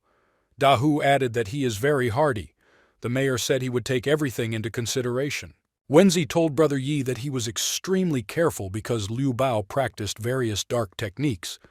She saw with her own eyes how the women who visited him turned into mummies. The head of the village told the young girl not to worry about him and that he would be extremely careful. At the same moment, the sky split open, thunder rumbled, hundreds of lightning struck in one place, and an arena for a deadly battle appeared. Torches illuminated the solid darkness that enveloped the sky. The first Xianwang told the shaman Dorolo that while he was fighting the village headman, he would have to take care of the camp's defense. Shaman Dorolo told the lord not to worry about it. Old Juan and his niece wished the village elder good luck and asked him to take care of himself. And Tianxin told them not to worry because he was not going to stay there long. Now two opponents were facing each other in the deadly arena. They looked into each other's eyes and understood that today only one of them would remain alive. First, Xianwang turned to Yi Tianxin and told him not to worry, because before he finishes with him, the old man will still have time to suffer a good deal. And Tianxin shouted that he had enough idle chatter, because if he really wanted to kill the old man, he would have to try hard. The headman of the village shouted that if they were already on the battlefield, then let weapons and skill judge them. Two strong opponents began to prepare for battle and cultivate their strength to the maximum. None of them knew what the opponent was capable of, so they only visually assessed each other. First, Xianwang took out his bow and loaded an arrow into it. Another moment, and she flew to the enemy. The speed was simply colossal. The headman of the village assessed the strength of his competitor and thought that the arrow was filled with such great power that it could split the saber in an instant. And Tianxing thought that it seemed that First Xianwang's strength was clearly not inferior to his own second-grade divine sea realm. Therefore, this battle will not be easy. Wenji asked her uncle if everything would be okay with Brother Yi, and Juan replied that the elder always practices in secret from everyone, so no one knows for sure what level he has already reached. And a deadly battle has already begun in the deadly arena. The enemy crossed their swords, and it seemed that in terms of strength they were somewhere on the same level. The first Xianwang filtered out the old age through his teeth, which seemed like he really possessed a high skill, so he would have to show the full power of his true qi. And Tianxing decided that he needed to use a powerful defense and used his yang and yin magic eyes. A powerful attack from the enraged first Xianwang was repulsed, but it was quite unexpected and powerful. Liu Bao's true qi was capable of influencing the will, and fortunately the dragon ancestral qi was able to counteract this demonic power. First Xianwang just cursed angrily. He realized that his own true qi had no effect, and it appeared that his opponent was not weaker than him at all. But first Xianwang still had many tricks up his sleeve. He was sure that he would not lose, especially when he uses his magic saber. None of the people has yet managed to repel the attack. The first Xianwang used the blood-hungry moonblade demonic technique. He shouted a magical incantation and prepared to deliver the killing blow. And Tianxing could see that it was an incredibly powerful moonblade technique. Therefore, he began to go over in his head what exactly to use to repel such a powerful attack. And Tianxing decided that the time had come for the split jade spear. He shouted loudly that the whole world was glowing like jade and used a technique to repel the attack. Two powerful energies clashed on the battlefield. From such a powerful collision, a large dropout was formed. Due to the column of dust and smoke, it was difficult to see what was happening in the deadly arena. And Tianxing decided that the time had come to attack him now, and used the magic yin and yang technique, snake cutters. The first Xianwang looked at the fact that he would now have to repel such an attack, and thought to himself that the headman of the village is a real devil, since he knows how to summon pythons from nowhere. But there was no time to think about the battlefield. Therefore, the first Xianwang immediately applied the secret fate technique demonic armor. The attack was successfully repelled. The headman of the village saw that his opponent was standing on the battlefield unscathed. He was surprised that even the yin and yang slicer couldn't break through that devilish armor. First, Xianwang shouted at the opponent that he had forced him to awaken the second stage of the divine sea realm. He also shouted that the old man is not as simple as it seems at first glance. This is why first Xianwang decided to finish off Yi Tianxing immediately and quickly send him to hell. First Xianwang prepared to deliver the fatal blow. Yi Tianxing said that he had not expected that his opponent had succeeded in reaching the second stage of the divine sea realm. The old man himself also decided that it was time to switch to a higher degree of protection in order to give a decent rebuff to the enemy. Yi Tianxing easily blocked Xianwang's first strike and asked where he got that he was the only one who managed to reach the second stage of the Divine Sea. The first Xianwang went mad. He shouted, now understanding why the old man had managed to stop his attack. He wondered how the two-legged ram managed to reach such a high level. But first Xianwang didn't care what level his opponent was. He was confident that he would succeed in destroying him. First Xianwang swung his sword. The headman of the village barely managed to jump away from the sword. Another millimeter, and he would have been cut in half. And Tianxin barely managed to survive after such an attack. He thought that although they were on the same level, the speed and power of the opponent's blows was so great that it could not be underestimated. First Xianwang grinned in satisfaction. He gloatingly asked the old man what had happened, or whether he lacked the strength to face such a powerful opponent. The headman of the village shouted that he had shut up the pelt and had better start the battle. They crossed their swords again, but the powers were almost equal, so neither could seriously injure the other. Two superpowers clashed in a deadly arena. They took turns striking each other and trying to counterattack. Then the first Xianwang flew away several meters. The headman of the village could not cope with the attack and flew away from the scene of the fight. They fought for a long time and could not decide who was stronger. When the forces were already sufficiently exhausted and there was no result, the headman of the village suggested that in this case they should find some other way of fighting. After thinking a little, the headman of the village suggested that hand-to-hand combat should decide which of them is stronger, if weapons could not decide it. First Xianwang agreed to such a proposal. General Yang said that he felt so much rage from them that he could not even believe that this was a fight between people. Wan added that these two had reached such heights in cultivation that they could not understand. The young girl kept her eyes on the deadly arena. She constantly asked her uncle which of these two opponents would win. Wan replied that this is known only to heaven itself. Even in hand-to-hand combat, it was difficult to determine the winner.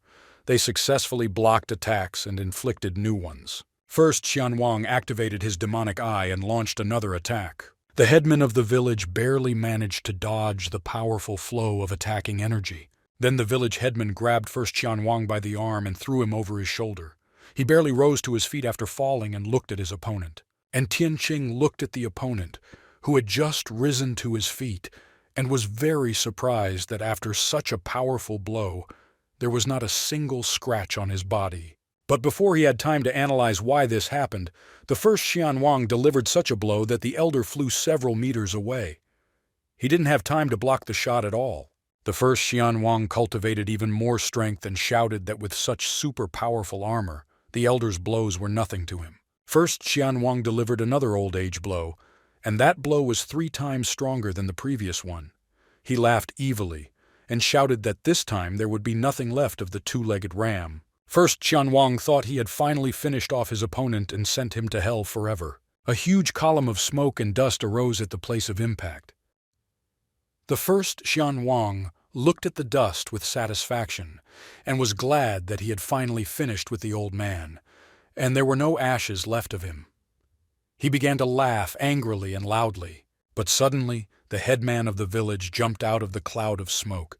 There was not a single scratch on his body, and he was preparing for another attack. The first Xianwang opened his bag and looked at the old man in fear. He could not understand at all how it happened that this two-legged ram managed to survive at all. And Tianxing flew higher above first Xianwang and prepared to attack. He was quite angry after such a Hun attack. The first Xianwang shouted that it was useless anyway because none of the village elders' techniques could penetrate the great Hun's armor. But the village headman was not stopped by the savage's idle chatter. He created an azure sphere and threw it at the first Xianwang. A smoke screen formed in front of first Xianwang. He did not see anything and did not understand what was happening. It was possible to completely lose orientation in space. It was a smoke bomb. Suddenly, the village headman appeared out of the smoke screen and hit first Xianwang squarely in the face. It was very powerful and, most importantly, unexpected. The first Xianwang flew several meters away. First Xianwang was sitting on his ass in the arena of death and yelling how dare this scumbag hit him in the face, and why didn't he have the courage to hit the armor. The head of the village asked if he was stupid at all. The mayor only hit the most vulnerable place. The village elder shouted that Liu Yuao was indeed extremely strong. He would even say that he was the strongest he had ever met in this world. The elder continued that although the first Qian Wang was the strongest, he was still a typical barbarian with the intelligence of a snail. First, Qian Wang exploded in anger. But it was only when first Qian Wang decided to strike that he felt unable to move. He began to struggle and try to free himself, but all in vain. He asked what kind of chains they were. The elder said that he used the yin and yang meridians to suppress the demonic armor's defenses. It is not for nothing that he finished training and cultivating these meridians yesterday. The first Qian Wang began to weaken and cried out in confusion as to what was happening here, because his strength was melting like ice in the infernal sunlight. The meridians tightened their grip on first Qian Wang's body. The head of the village began to prepare for a fatal blow. It was necessary to concentrate all of one's magical qi energy in one place and use the appropriate technique. And Tinsin shouted to his opponent that he would die today because the time of reckoning had come. The head of the village used the strongest technique he knew, Dragon Ancestor Strike. A super powerful flow of energy cut into the chained first Qian Wang. He lost consciousness from the pain. The sensations were as if all internal organs had been ripped out of him alive. The first Qian Wang flew far, choking on his own blood. The powerful emperor of the Yimu people did not expect that someone could strike such a blow. An exhausted first Qian Wang looked down at his body. There was a big hole in it. He looked at him and muttered how the old man had managed to break through his armor and take away his strength. The mayor explained that he seeks humanity and justice. The soul and the techniques that the practitioner perfects are interrelated. And although they are on the same level, that old age managed to solve more secrets. And although the body of the first Qian Wang was gradually covered by a red darkness and it began to collapse, he continued to shout boldly that he would not surrender and kill the headman of the village. When the powerful and invincible first Qian Wang was reduced to a pile of red ashes, the village headman breathed a sigh of relief. It was finally over. And Tianxing said aloud that the barbarian's armor was indeed very strong, and if it weren't for the yin and yang meridians, he would not have been able to defeat the first Qian Wang. Therefore, he was glad that he was constantly improving. The village headman had only one question left: how to get out of here. Then, a red hieroglyph appeared in front of the young man, and Tianxing understood that this is the oath of life and death. An inscription with a text appeared on it. It was written there that Yi Tianxing was recognized as the winner of this match. The winner gets everything that belonged to the loser. The winner will receive the award for the match immediately after the fight. Now it became clear to the old man why Liu Bao went so fiercely to the very end. After all, the elder will receive not only Liu Bao's treasures, but also his achievements in improvement in all his techniques. And Tianxing was glad that first Qian Wang had given him such an incredible opportunity. The elder began to feel true qi continuously fill his body. The mayor decided that this was a good opportunity to feed his meridians with this energy. After a few minutes, strong ropes emerged from the thin ropes, and Tianxin did not expect such an effect. Then, a super-powerful energy hit Yi Tianxin directly in the forehead. He could barely withstand this onslaught. At first, he could not understand what was being done and was waiting to see what would come of it. But when the headman of the village understood what had happened, he was simply shocked. He received the secret of Liu Bao's fate, the demonic armor. This meant that the oath of life and death had taken it away from Liu Bao as well. However, together with the secret fate of the evil qi of the past bearer, it was not transferred to the old man of the village, but on the contrary, it adapted to his body and supplemented his magical power and energy. The demonic armor strengthened the young man's defense 1,000 times, and Tianxin thought that heaven itself was helping him. Just as Yi Tianxing got used to his new energy state, suddenly some more energy began to fill the village headman. At first, he couldn't understand what it was, because he thought that he had already completely absorbed Liu Bao's strength. Where did this flesh and blood energy come from?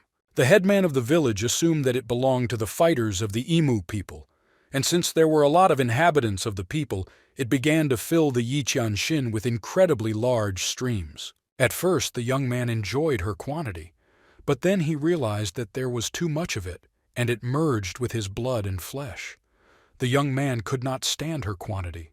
The head of the village decided that while there was still enough of it, it was necessary to fill the cauldron of the secret of fate, and from that energy he became 1,000 times stronger. Although this certainly could not help but please the headman of the village, he could not allow the vital energy to increase dramatically, because his physical body might simply not be able to withstand it. Then Yi Tianxing felt that it was not only the cauldron that was absorbing life energy. It was as if the cinnabar field of fate's mystery was eager to swallow her up as well, and the energy of the flesh and blood of the emu people obediently filled the field of destiny. The headman of the village understood that the vital energy was supposed to help the new soil to be reborn. In addition, the new soil can create a spiritual field that radiates spiritual energy, which in turn will make the soil more fertile. The head of the village decided to use excess energy to improve the energy status of the cinnabar field. General Yang noticed that the arena of death was beginning to collapse, and they all began to worry about what happened to their village headman. But they did not have time to think about the outcome of the match, as at the same moment the headman of the village appeared before them. He was whole and unharmed. Everyone was overjoyed at the return of Yi Tianxin. Wenzi was very worried about the old man, so she was the first to run up to Yi Tianxin and ask if he was all right. The young man replied that everything is in perfect order. Huan said that if the old man came back safe and sound, it means that... And the young man continued that Liu Bao was dead. Wang Dahu said that this is the best news these days.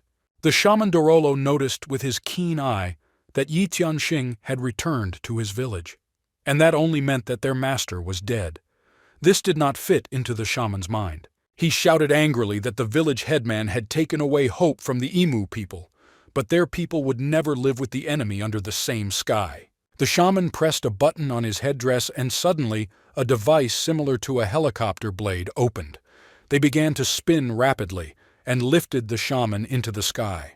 General Yang asked what kind of thing is on the head of the shaman and how does it help people fly. Huan replied that he did not know for sure, but it must be some kind of treasure. And Tianxin was interested in how a bamboo dragonfly in the hands of strangers ceased to be a fantasy and became something valuable. He took out his bow and arrow and took quick aim. Another moment, and the arrow flew into the sky. The shot was very accurate, and the shaman was shot through the body right in the heart. He was pierced by a terrible pain that bound his whole body. But the aircraft did not stop. He continued to work like this, flying away from Xuanhuang village, and the mortally wounded shaman Dorolu flew away on it. The young girl said that the shaman could not be allowed to escape, but the old man replied that he had wounded him and now he smelled of blood. Therefore, it will not be easy for him to survive among predators. The soldiers of the emu people also saw all this. They rehearsed that Liu Bao was finished and the shaman had left them and fled. They did not know what to do, and they decided to run away from here as far as possible. Huan said that the foreigners had lost their fighting spirit and asked how exactly to deal with them. The headman replied that they killed and ate people, so execution was the most suitable option for them. And Tintsin ordered General Yang to gather soldiers to execute the foreigners. The general replied that now that their leader was dead, they had nothing to fear, and they would easily execute the damned Huns. The army commander reported to the general that Yan Ping and Yanding were already waiting for him downstairs. And General Yan replied that he was already on his way to them and ordered to gather all the soldiers at the gate. When the army was all lined up and brought to battle readiness, General Yang shouted, "On the attack!" And they all rushed to punish those murderers and cannibals. The soldiers of General Yan's army fought bravely and courageously. They knew that they were killing the executioners of the Chinese people, who had recently killed and eaten their countrymen. When the cursed Huns were finished, Yi Tianxing ordered to clear the battlefield and gather all the belongings of the invaders into a pile. The headman of the village triumphantly shouted that when they return to the village, they will definitely celebrate the victory and share the trophies. The village headman spread his trophies on the table. All of these things he had obtained thanks to his victory over Liu Bao, and they all seemed like rare treasures. Yi Tianxing was the first to pick up two techniques that he believed Liu Bao had used in his deadly duel. The first technique with this was the Yin and Yang Heaven Demon card. The second technique was the Full Moon Demonic Blade. Then another technique of human contemplation, fell into the hands of the village headman. Liu Bao had not used this technique in battle, so the old man was interested in getting to know it. It was clear from the cover that this was some kind of demonic technique, and that such a valuable old man wanted to understand it himself. But when Yi Tianxing tried to turn over the cover, he couldn't do it. Something blocked his actions. He thought that maybe for this, it is necessary to do something not simple. In space, and it was written that human contemplation was a special technique that allowed one to see exactly what one wanted to see. But it could be used only 9 times every 10,000 years. 9 people will be able to use this technique, but in any case, the effect will return after 10,000 years. And Tianxing safely hid this book and decided that he should definitely keep the technique. Maybe one day he will definitely need it. One mirror seemed no less strange than that book of the village elder. This ancient mirror showed some strange landscapes instead of an image. It was a spiritual, valuable mirror. The mirror explored the area desired by the owner, but did not determine its exact location. Find spiritual channels and spiritual minerals, knows heavenly secrets. And Tianxing decided that with the help of a mirror, he would find ore that would be suitable for making coins.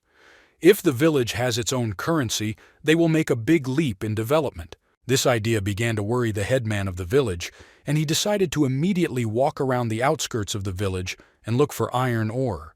There was a knock on the door of the village headman's room, and Tao Zheng entered the room. The village headman asked what had happened and why he had come to him.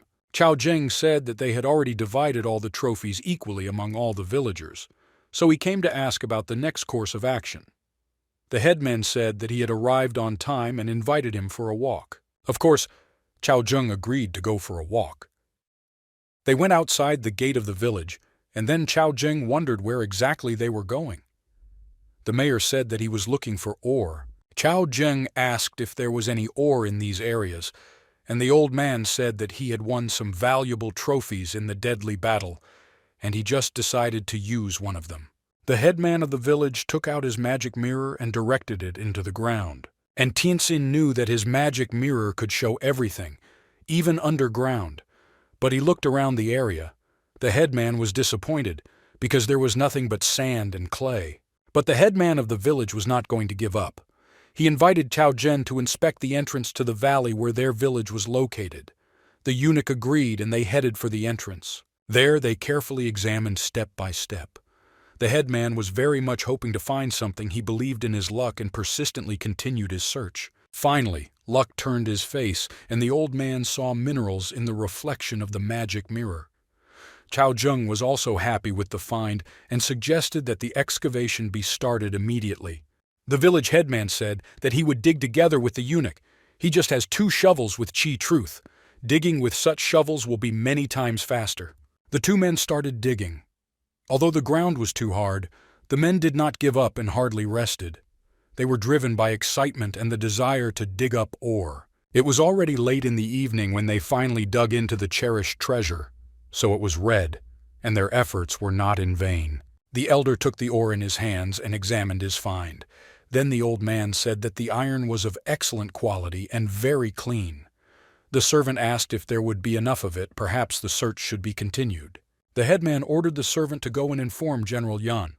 Let him take a small squad with him, and he should also call old Huan and the head of the treasure chamber. The servant went to carry out the order. The headman was happy that although there is not much ore here, it is of excellent quality. The village was successfully located on mineral deposits. Thanks to various treasures, people improve much faster. Huan asked the village headman if they really managed to find the iron. And Tianxing replied that although it is not much, it should be enough to mint the coins of Xuanhuang village. The head of the village said that he invited them to find out what they really think about this matter.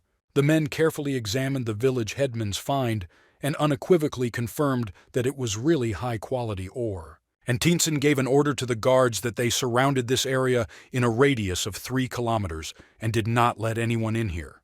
The guards ran to carry out the order. The head of the Chamber of Commerce said that a lot of ore is needed for minting, and besides, wear-resistant materials are needed for coins, so that they are not damaged during operation.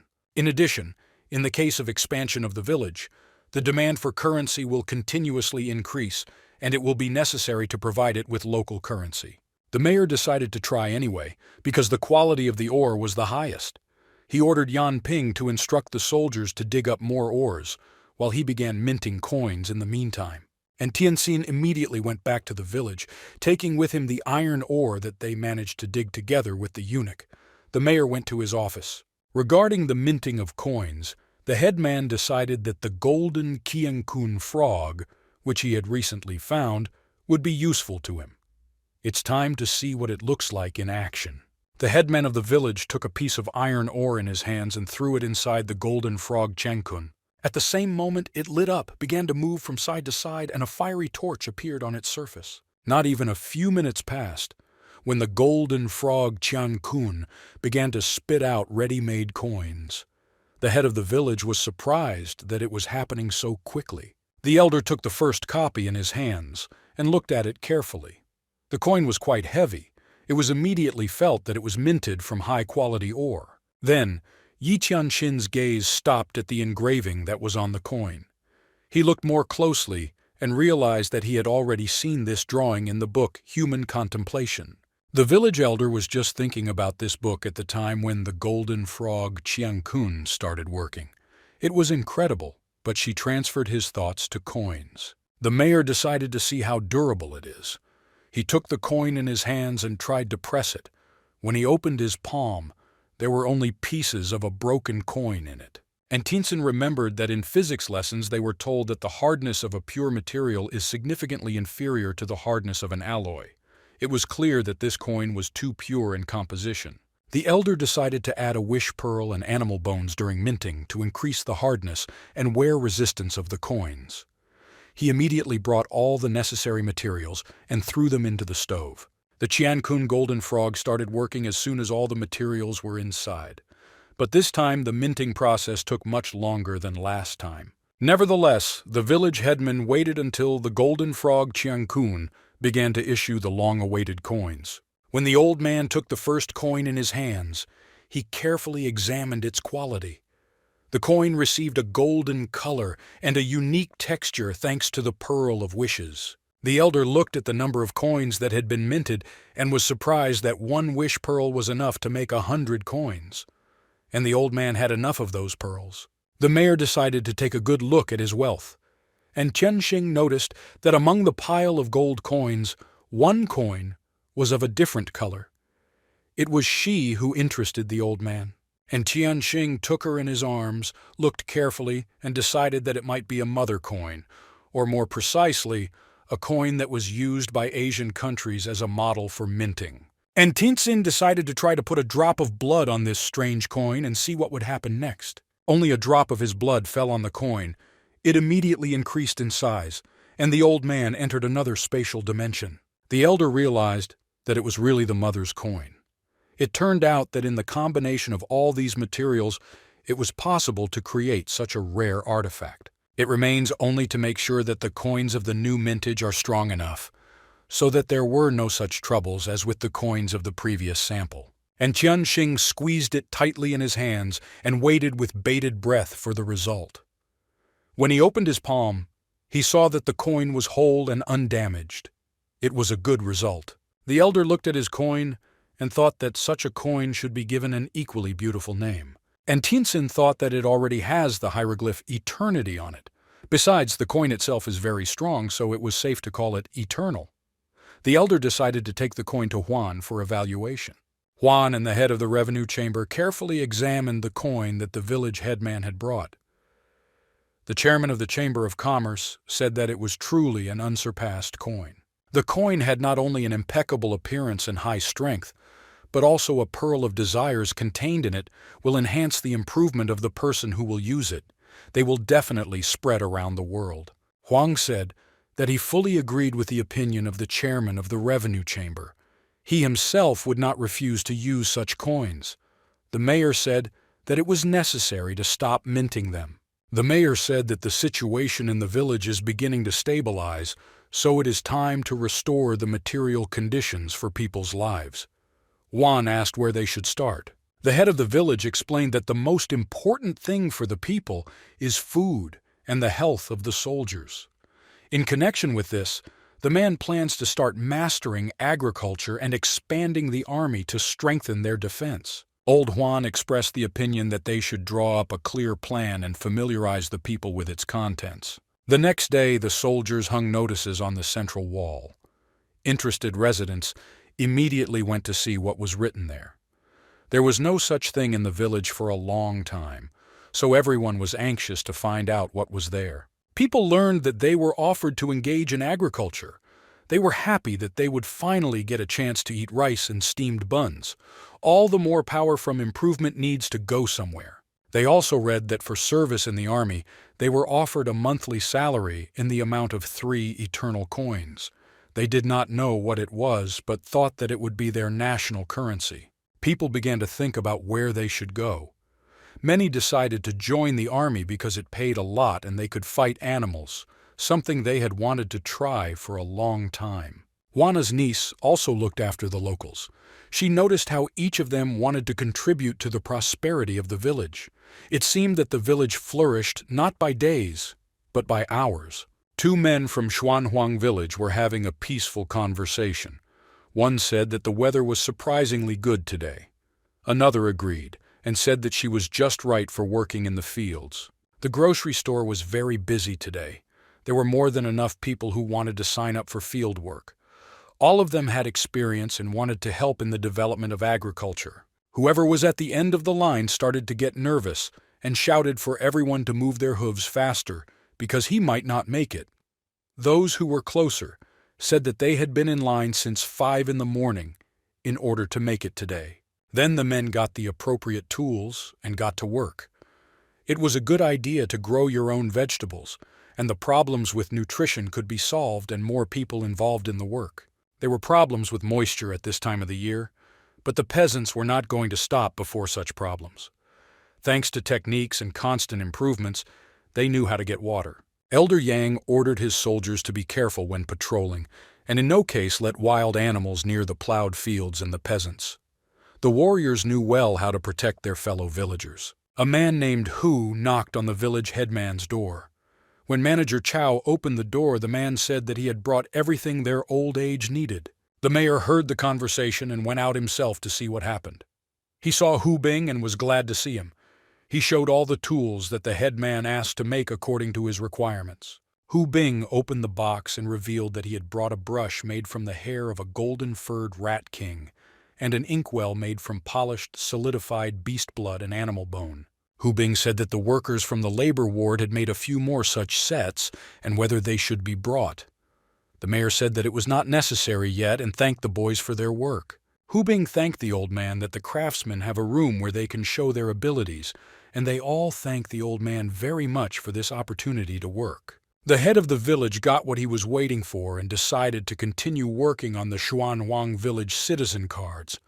At the moment, this question worried him the most. In the book, it was written that the talismans must be connected to each other, otherwise failure awaited the headman. Therefore, people who cultivate need to control their qi energy. The elder was doing this for the first time, and he had to learn to keep balance in the combination of talismans. He didn't know if he would succeed, but he decided to try anyway. First, Yi Tianxing decided to draw a sound mascot. He carefully drew out each hieroglyph, and very soon the first talisman appeared on the card. The mayor was pleased that he had succeeded. Then he decided to draw a replica mascot. With inspiration and excitement, the mayor began to draw a new talisman on a card. But when the work was finished, the card unexpectedly cracked into small pieces. All the work went to hell because there was no living space left on the card. And Tianxin looked at the cracked card and realized that everything is not as simple as it seems at first glance. His control over qi is nowhere near enough to bring them into balance. The headman decided to draw talismans gradually in proportion to this, increasing the qi energy. Before that, he used the same amount of energy and it caused him to crash. The elder first took the smallest amount of qi energy and drew a sound talisman. Then he added energy and began to draw a copy of the talisman. And Tianxing looked at the card, on which there were 2 talismans, and they worked successfully. He was finally satisfied with the result. He managed to figure out the solution to this riddle. The elder continued his painstaking work. With the third, he drew a talisman of a son and a mother. The fourth is a star talisman. And so all the important talismans were drawn on the card, and the most important thing was that they interacted with each other and complemented each other. And Tien was happy, like a child who has bought the most desired toy. Finally, the first citizen's card was ready. Now he wanted to ask Xinghai to connect her to the star grid. The mayor went to his daughter and asked to connect the card. But Xinghai replied that there is no information on the card, so they cannot see the tracking results. And Tianxing said that it is okay, information about each resident of the village will appear on the cards later. Xinghai said they can now install an access control system. The mayor said that it was a good idea, but for that he needed to make a batch of cards. And Tianxing remembered one valuable artifact that he managed to exchange for pearls of desire from a traveling merchant, and decided that his star time had come. T's was precisely the universal printing press that he had purchased from Jia Chenxing. The head of the village took it out and put it on the table. Then Yi Tianxing inserted the first card he managed to make. The machine began to make noise and rattle like an old car. The mayor thought that the merchant had given him a fake. The printing press issued the following information: subject citizen's card, materials for printing, plate, inkwell. The mayor breathed a sigh of relief. The machine needed to learn the card. The headman of the village studied the instructions for using the printing press and learned that the plates and the inkstone needed to be inserted there. And Tianxin did just that. The printing press did not show signs of life for a long time. But the old man knew that he needed to familiarize himself with and assess the complexity of the order. Then the universal printing press lit up and started working. A few minutes later, Yi Tianxing found a pile of cards belonging to a citizen. He was glad that it was very fast. Writing by hand was no match for this miracle. The next step was to collect information about each inhabitant of the village. All residents were gathered in the civic chamber. There was a huge queue. Employees of the civil chamber carefully collected information from each resident of Xuanhuang village. They asked about the name, surname, marital status, profession, etc. After questioning, the employees entered all the relevant information in the registration list and gave each citizen a card.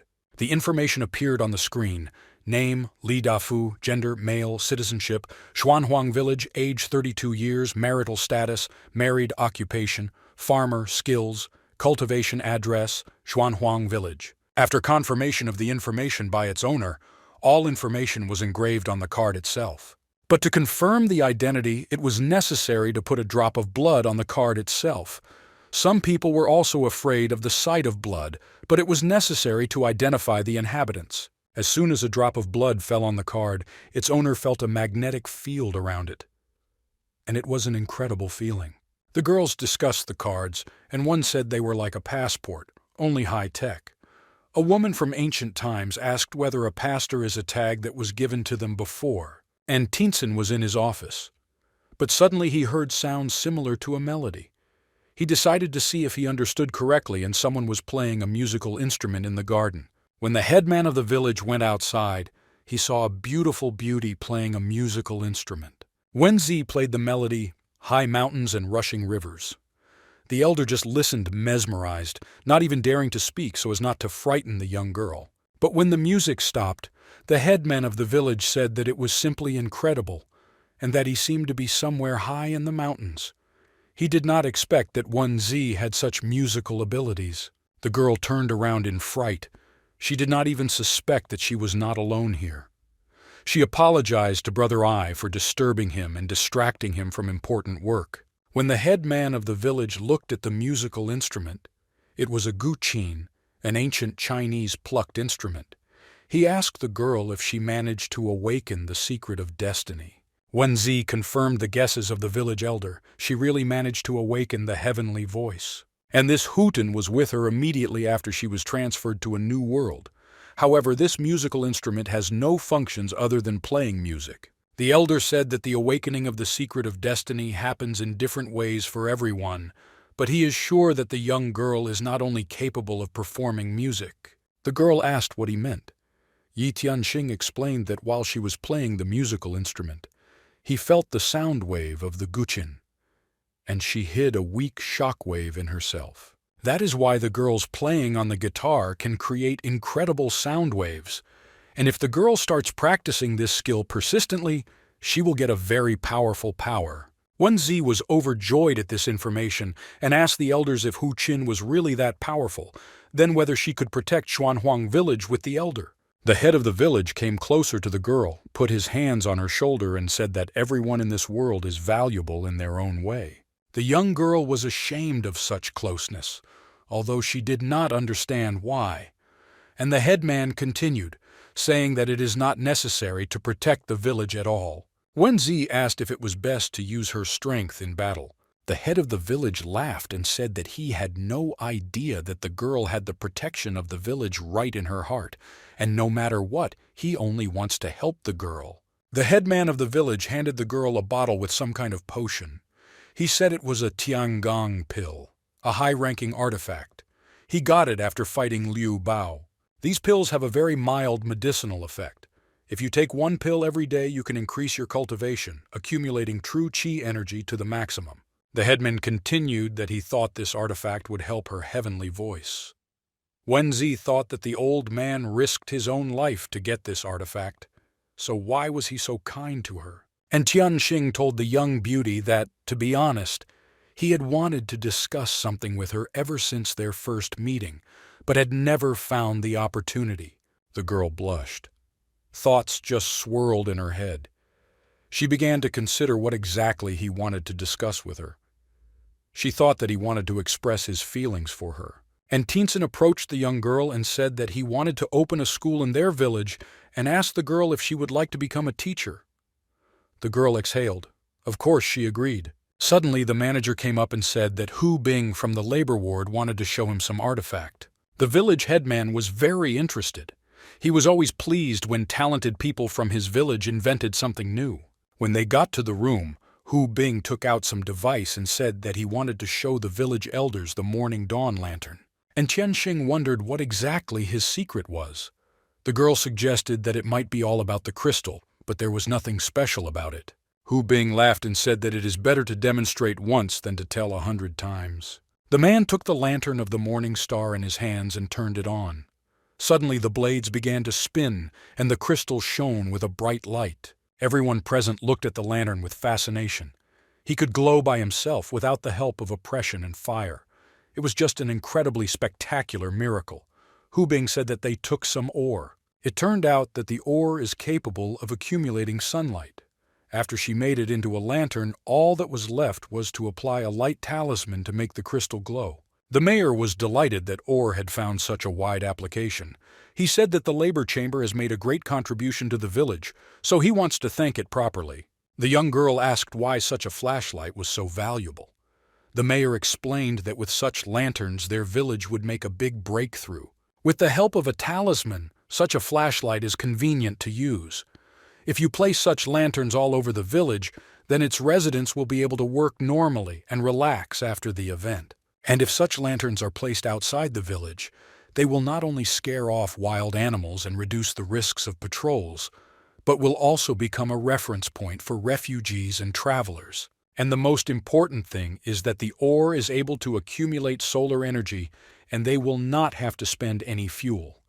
This is indeed a very important invention for their village. The girl said that she understood everything, and the manager admired his master's foresight.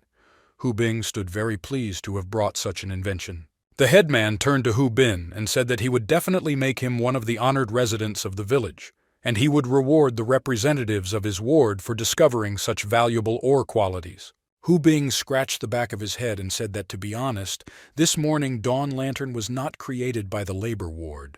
The village headman was surprised that there are still unknown craftsmen in the village. He asked who then invented the morning dawn lantern. Hu Bing said that his carpentry mentor, Lu's mentor, invented the morning dawn lantern. In a well-equipped office, the scientist painstakingly worked on a very responsible task. He knew that the head is the most difficult of all, so he should be as careful as possible. But one wrong move, and the head fell off the body. The master told himself that he had to be as careful as possible, because after all it was his body, and now he would have to start all over again. Blue lights lit up on the frog in front of the master.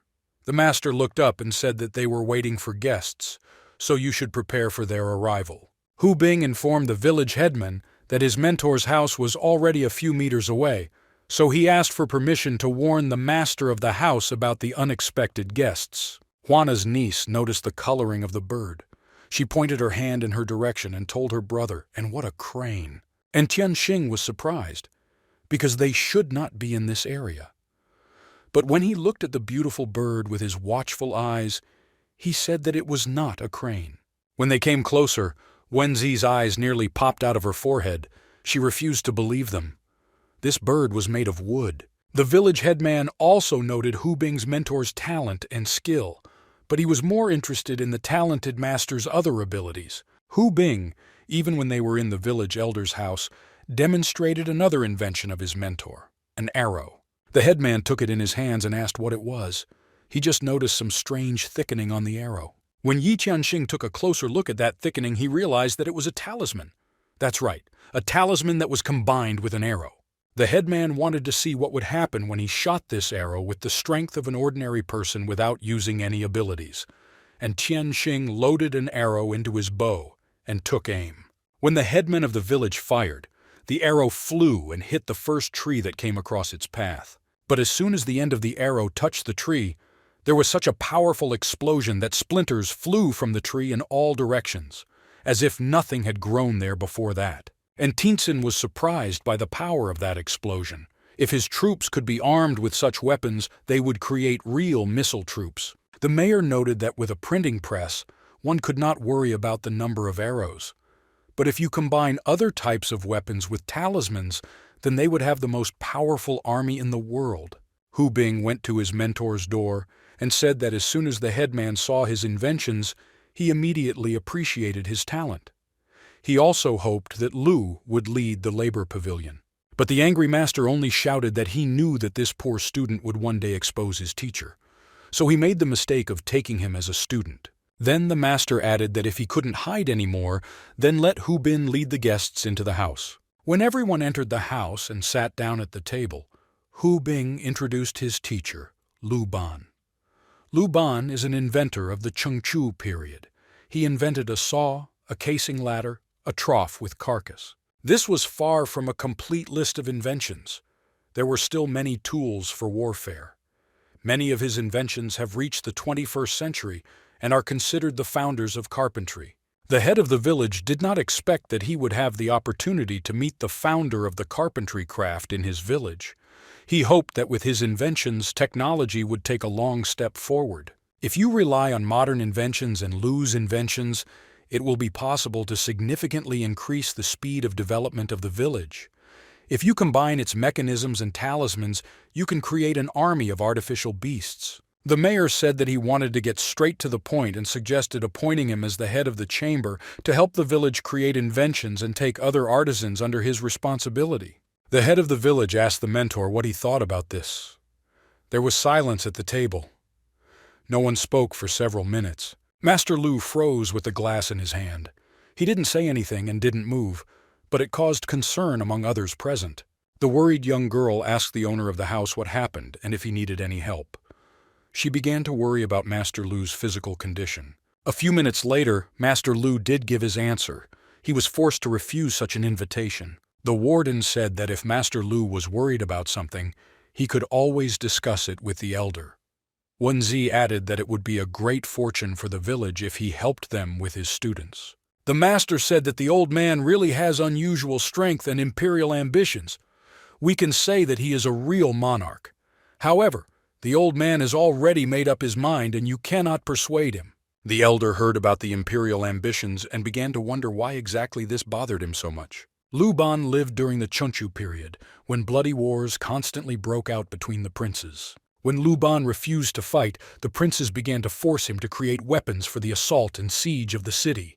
The merciless war destroyed and killed many families around the world. From then on, Lu Ban began to blame himself for everything, as if he had become an inhuman executioner for innocent people. And Tianxing guessed that Lu was afraid that history would repeat itself, and many innocent lives would again be involved in the cycle of disaster if he started helping the village elder. And Tianxing slammed his hand on the table and said loudly that times have changed. Monsters roam everywhere, and he perfectly understands that the master wants to spend his old age in peace and quiet. But the old man founded villages in order to save people from ruthless beasts and give them a prosperous life, not in order to conquer new territories and become an emperor. Then the headman once again knocked on the table and continued that he had organized a system in the village so that every talented person could find his place and live stably, without taking over other lands. And Qianxing once again slammed the table and said that with the help of his technology, he wanted to improve the lives of ordinary people and save as many victims as possible from the hands of the invaders. Then the headman of the village bent under the table and shouted loudly whether Master Lu wanted to finally get out from under the table and meet the guests face to face. A man's voice was heard from below.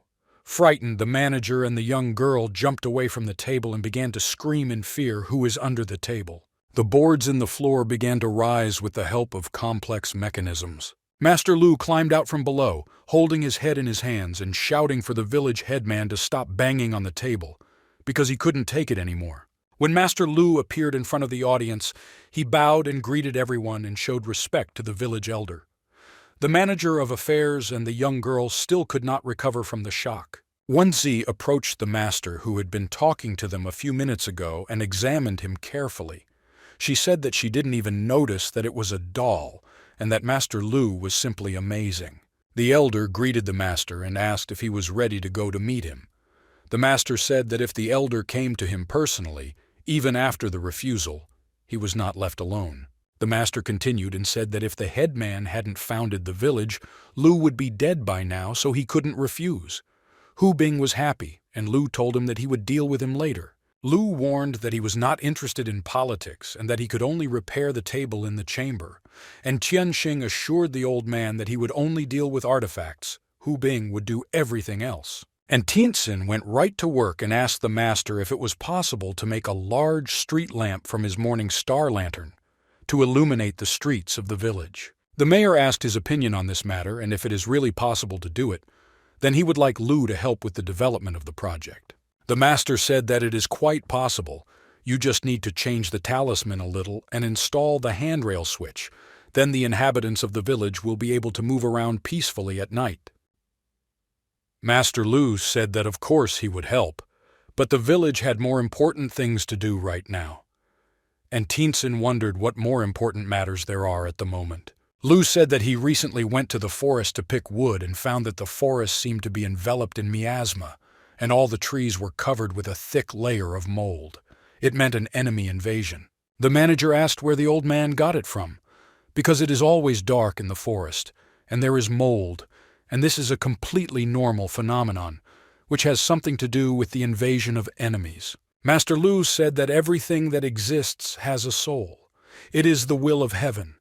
He was born with the ability to sense various phenomena, and he feels that this is the enemy. Master Lu added that this enemy was an inanimate being.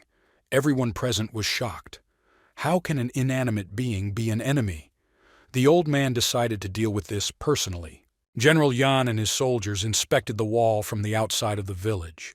They came to a pile of corpses of wild animals and said that today there were too many of them. General Yang ordered his soldiers to put them on a cart and take them away from the village and burn them there. The village headman also decided to join the review of the village's defenses. He approached the general and asked if all these animals had been killed by archers. The general confirmed that the shooters had been killing these beasts.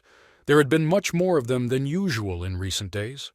There was no more space left in the kitchen, so they decided to burn the leftovers. And Tianxing suspected something strange, because then why did the animals run for no reason? It was clear that they were running away from someone. The mayor asked if the general had noticed anything strange. General Yang reported that he had heard from patrolling units that they had noticed that recently the entire forest had been shrouded in poisonous fumes. General Yan continued that even trees are corroded by these fumes. They are affected by a thick layer of mold and simply fall in the forest. And recently they began to notice that not only trees were affected by fumes, but also small birds, which were noticed by patrol units every night. However, there were no casualties among the soldiers, and Tianxin ordered General Yang to give orders to his soldiers not to go into the forest again. The alarmed general asked the old man what had happened. The mayor replied that it is difficult to say yet. He asked to convey to Da, Yang Ping, and Yanding that he would be waiting for them in the military ward, and finally said that a great calamity was awaiting Xuanhuang village. When the dark night came, hundreds of animals began to run away. They were frightened and ran at full speed, trying to escape from mortal danger. Green vapors crept behind them. Suddenly the ground began to crack, and suddenly a bony hand appeared from it. Then the whole body, or rather the skeleton, came out. Then this happened in other places. After a few minutes, a whole bunch of dead people crawled out of the ground. They were armed and hostile. There were as many of them as an entire army. A certain man asked the sage Huan why all the animals seemed to have gone mad. The man ran after the terrified animal to the street and could not catch up with anyone. Poultry ran as far as the eye could see. Huan reassured the men. He explained that it must be the new world that affects them so much. Birds and cattle have signs, so they will find them all tomorrow, and now it's time to rest. Old Huan calmed the men down and sent them home. And he himself began to analyze that today all the animals were really worried. This is probably the sign that the old man was talking about. But Hun was troubled by the thought that this time their opponent was very powerful, so the old man had doubts about whether they would be able to handle such difficulties this time. At times, the watchtowers were preparing for a meeting with the enemy and wild animals. Yan Ping commanded his soldiers. He ordered to take arrows with talismans and load them into weapons. The junior general ordered a group of riflemen to move to the southern and western posts and prepare for battle. When the first wild animals appeared, the arrows hit the target. But the animals kept running and running. It was as if they would never end today. The animals were terrified by something, so their eyes quickly ran everywhere. The soldiers barely had time to cope with such an influx. They barely had time to reload their weapons. Under him, the earth seemed to shake, and an earthquake was beginning. Yan Ping controlled the situation and gave orders where they should shoot. While they fought off the onslaught of wild animals, the wild beasts were shocked to death because the soldiers used arrows with talismans designed by Master Lu. They themselves did not expect that the power would be so incredible, so they rejoiced and were surprised. But when the 10th wave of beasts was repulsed, behind the last beasts appeared some incomprehensible figure that did not look like beasts. That rider himself overtook the beasts and hacked them to death with his sword. He was huge and fast. Yang Ping was just in shock. He had never seen anything like this in his life. When the rider approached, it became clear that it was not a man, but a skeleton. Moreover, he was not alone. Hundreds or even thousands of the same skeletons ran next to the rider. The main one was galloping on a horse, and his body glowed some unpleasant green color. A cold sweat ran down the backs of the soldiers. They could not measure with their own eyes. The soldiers shouted, were these really skeletons that had climbed out of the graves, and what kind of dishonor was this? Yan Ping pulled himself together, calmed down, and decided to encourage his soldiers. He shouted to them that perhaps they had risen from their graves, so the soldiers would soon send them there again. Yan Ping added that it was just a pile of bones and why be afraid of them. Then he told Lu Zi that he had informed the village headman and General Yang about everything that was happening here. The undead army approached the soldiers from Xuanhuang village. They looked at each other and assessed their opponents. The warriors were determined to fight to the last. Yan Ping was the first to shout that no matter how evil spirits they were, he still wouldn't let them defile Xuanhuang village. He shouted, "Attack!" and was the first to rush into battle. Yan Ping put all his strength into the blow and sent it across the body of the main skeleton. He screamed for him to die and go back to hell. But nothing happened to those skeletons. It was as if Yan Ping hadn't hit him at all. Instead, the skeleton swung and prepared to attack. Yan Ping looked into his opponent's eyes and couldn't understand why he was still alive. The junior general was mortally wounded by that powerful skeleton's counterattack. Yan Ping screamed in excruciating pain and fell to the ground. The junior general was lying on the ground among 100 corpses of his soldiers and could not understand how this happened, because his soldiers and he himself were constantly improving. Those skeletons mercilessly slaughtered the men of General Yan's army. Even if one of the skeletons took any damage during the battle, their severed skeleton parts would grow back to them. They were very good at recovering. The younger general crawled up to his brother and wanted to help him. The dead man sneaked up on Yang Ping from behind. He took out his sword and prepared to kill Yang Ping. But just as the monster swung and prepared to finish off the general, someone hit it with such force that all the bones scattered all over the battlefield. Yan Ping only managed to blink an eye. But the headman of the village stood with a sword in his hands. He asked Yang Ping if he was all right and prepared for battle. Yan Ping barely rose to his feet. Covered in blood, he said he was all right and warned the headman that these skeletons could not be killed. They immediately recover. Before Yang Ping had time to tell the old man about his battle, the skeleton that the old man had finished off a minute ago began to assemble into a pile of bones and stood before the men again. And Tianxing thought that this evil spirit was really very strong. He ordered Yang Ping to carry the wounded back to the village and said he had an idea to send these dead people back to where they came from. And Tianxing decided to apply the yin and yang cutter to the hole. He was constantly training and improving and knew that his powers had reached a very high level. A few minutes later, the scattered bones of the dead were lying on the battlefield. The head of the village took a breath and decided that they all needed to recover their strength after the battle. But before he had time to think about rest, a green mist cleared over the battlefield, and those bones began to slide into a pile, forming like a constructor of new dead people. A moment later, a new unharmed army of the dead stood before the residents of Xuanhuang village, and Tianxing could not believe his own eyes.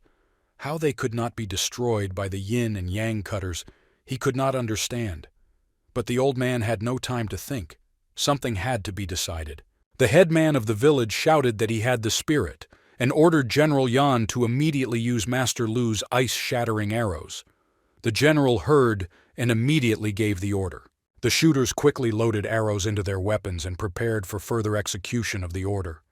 He did not delay. And at the command "shoot," hundreds of arrows with talismans flew at the skeletons. The arrows hit the target exactly. During the year of service, the soldiers knew their job perfectly. As soon as the arrow pierced the bones of the skeletons, they were immediately covered with ice and could no longer move. They remained standing there in a pile of ice in the middle of the battlefield. Some of the dead began to crack themselves and crumble into pieces. The men from the army of the village rejoiced. Wang Dahu said that after that the skeletons lost their ability to regenerate, and it was good that they had such amazing arrows in their arsenal. The headman of the village shouted, "Forward!" and the soldiers ran to finish off the frozen dead who did not want to disintegrate on their own. General Yang watched the battle from the tower and gave the command for the rear ranks of the army to enter the battle. Wana's niece approached him and inquired about the current situation in the battle. The general asked Wenzi why she is here. It is as dangerous as possible. And she said that Huan said that the souls of the dead had invaded them and that she was very worried about the old man. Wenzi glanced at the battlefield out of the corner of her eye and saw the elder fighting the ice monsters. General Yang said that the young man was fine and she should return immediately. But suddenly, another majestic horseman appeared on the battlefield. He was many times bigger than ordinary dead people. His eyes glowed with a green glow, and he was enveloped in some sort of vapor. The rider sped up and galloped straight at full speed. Wang Dahu noticed that rider and started shouting that the skeleton general was heading towards the tower and had to be stopped immediately. A wall of soldiers was lined up near the wall, preparing to repulse the attack. The rider stopped for a moment and doubled over. One stayed down and the other jumped on. One peak still managed to break through the defense, and he galloped further on all pairs. Others joined the battle with the soldiers of the village army. One rider was stopped by the headman and started to fight with him. The enemy was too strong and could clone itself as soon as it sensed danger approaching. The elder decided to immediately use his yin and yang cutter to at least somehow prevent the cloning of this evil. One of the skeleton generals was already running along the wall of the tower, approaching the general and his soldiers. The general noticed the danger with a watchful eye and decided to act in advance. He turned to the soldiers and quickly ordered them to prepare arrows of cracked ice because the evil spirit was very close. The soldiers at the same moment began to load their weapons. But before General Yan could finish, the horseman already flew to him and knocked the general off his feet with his hoof. The body of the general lay on the tower of the village. Wenzi jumped back and fell next to her. She looked at the general with tearful eyes and seemed to freeze in place. She could not move because of the horror. The General of Death decided to send the young girl to his realm of death, so he swung and prepared to kill her mercilessly. Wenzi looked into his eyes and waited for her end. At that moment, her whole life flashed before her eyes. Wenzi had already said goodbye to life and was preparing to meet her death with dignity. She closed her eyes and braced herself for the blow. But then she felt someone's body curl up on her. She opened her eyes and saw a mortally wounded soldier who covered her with his body and took the entire blow. He whispered to the girl that she was leaving immediately. Terrible memories began to come to life in her head, how they fled from the guards of the Emu people, and some man gave his life because she managed to escape, then General Yang. Then this brave warrior who sacrificed his own life to save her.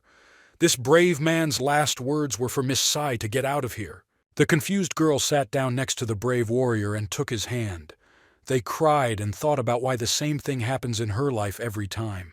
The girl thought about why she is always a burden to those around her, and how long this will continue, and how many more lives will be given for her life. The General of Death was already near the girl and decided to finish the case. Vid took out his sword, but suddenly some pythons enveloped his body. He couldn't move. Wenzi sat meekly on the ground and waited for her life to be taken, so that she would not be a burden to others. But someone clearly did not want her to die. The young girl saw how the Death General was entangled by the pythons.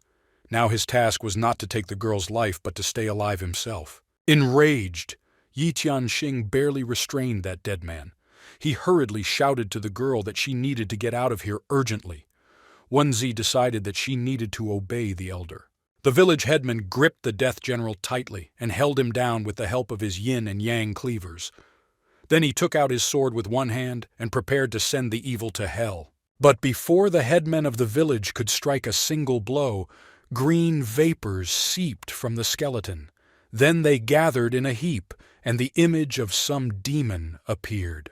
That green General of Death immediately delivered an attacking blow to the old man of the village, and Tianxing did not expect such an unexpected attack. The blow was so strong that the old man flew away, and Tianxin miraculously managed to stick his sword into the wooden fence. The young man held onto the sword with one hand and hung over the abyss. The head of the village saw his men fighting bravely below, but he could not help them. He knew that without arrows with talismans they could not cope with the onslaught of the evil one. What the headman of the village saw did not increase hope. On the battlefield, the advantage was clearly not on the side of Yi Tianxin's army.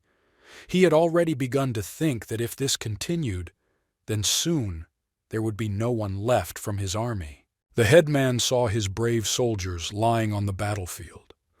Hundreds of them had already given their lives, and the old man did not know how many more would have to be given. It already seemed to him that the settlement had come to an end. His soldiers fought very bravely and courageously. They also understood that today would most likely be their last battle, but they still continued to fight for the safety of the residents of Xuanhuang village. But suddenly, the bodies of the skeletons began to collapse. The warriors themselves were shocked and did not even expect that any forces could help them in the deadly battle. A melody played over the valley of the village, and it was she who made the bodies of the wicked to destroy. And behind the musical instrument sat the incomparable Wenzi. She completely concentrated on the performance of the melody. The owls of her musical work were as follows. The voice of the phoenix was heard, and hundreds of birds turned into the wind, the heavenly voice of the secret of fate, the understanding of sound waves. The brave warriors could not even believe their own eyes. They did not expect such a miracle. General Yan Ping said that these sounds of a wondrous melody dispel evil spirits. Wang Dahu confirmed that it was simply incredible. Their mouths even fell open in surprise. The head of the village could not believe what he saw either.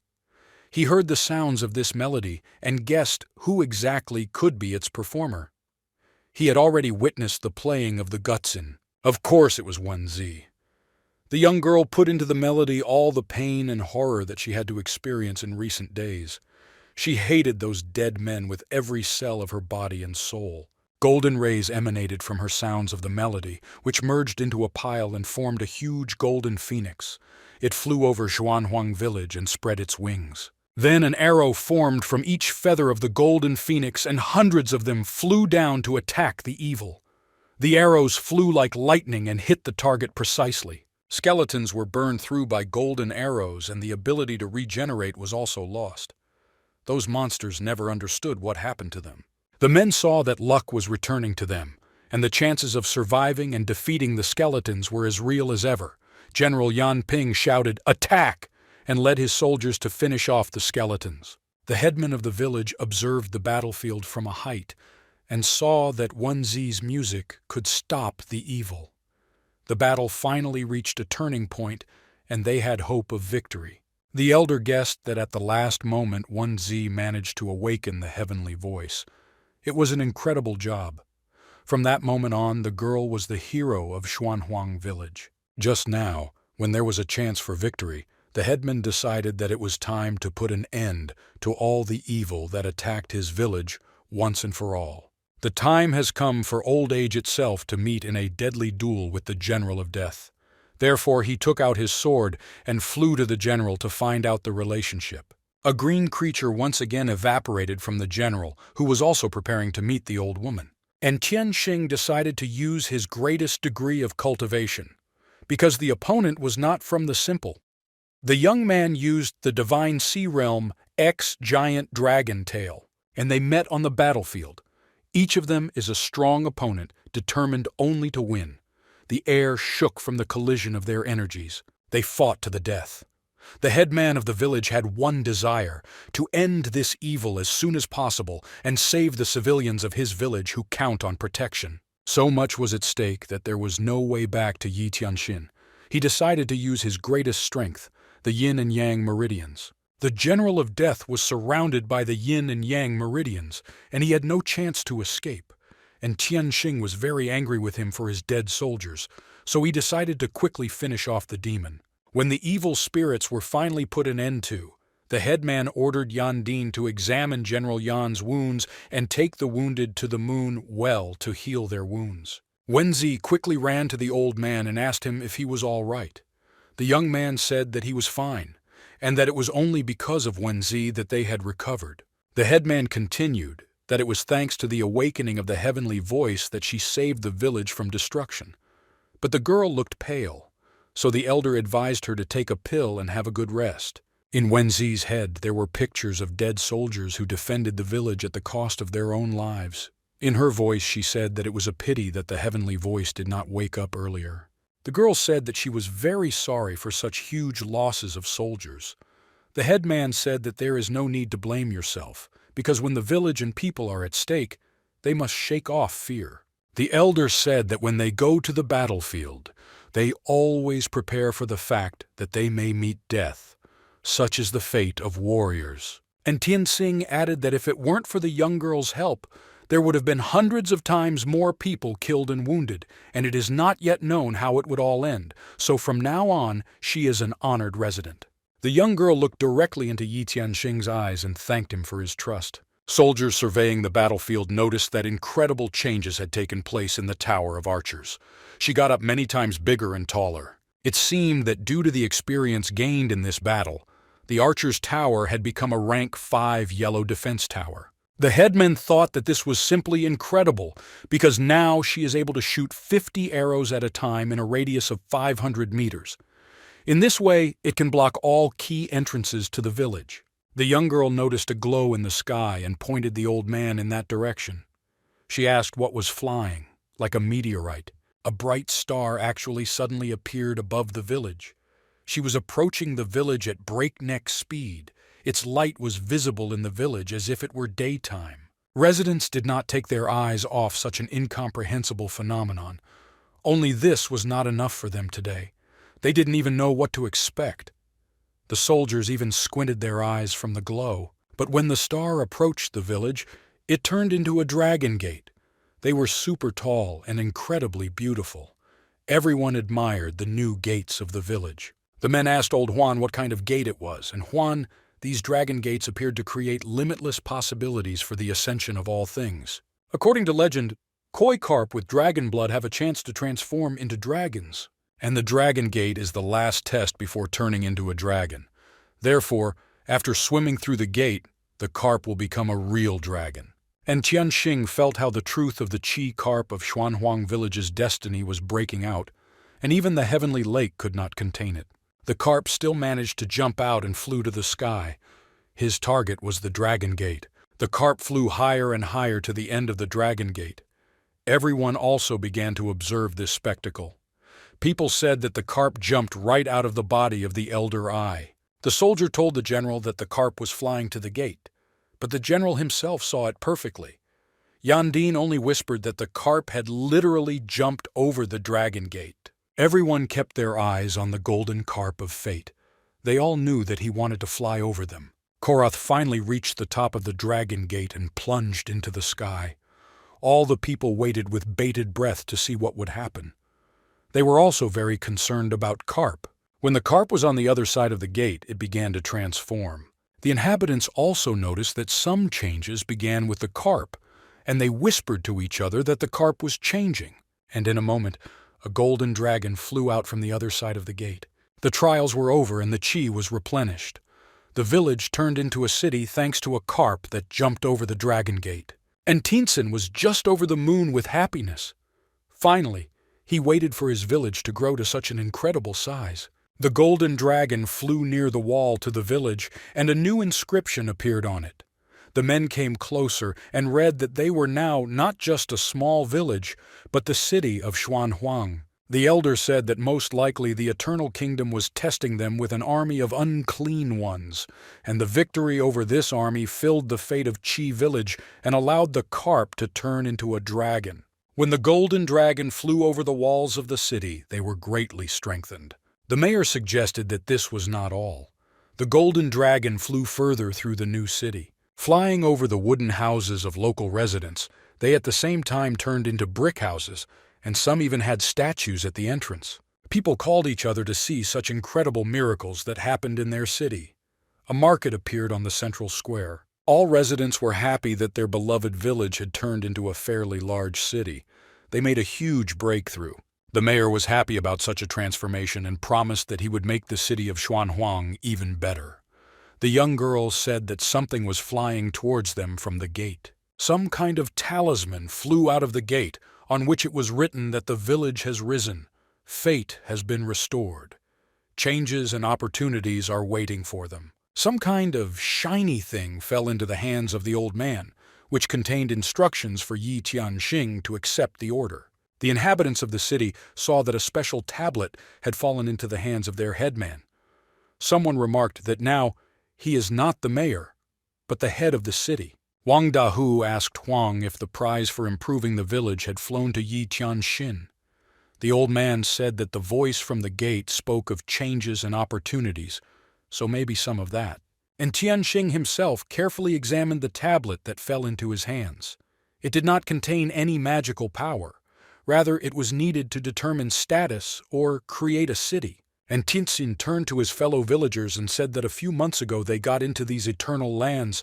They were attacked by monsters, wild animals, strangers. But they passed through fear. But they did not give up and did not get scared. Each of them shed blood, sweat, hurt relatives in order to start all over again, in order to hunt, plant, create an army, develop new lands. But now they can proudly say that they have the strength to survive in these eternal lands, and that the dear wild beast and monster are powerless before them. And now they have a new name, and this name was the city of Xuanhuang.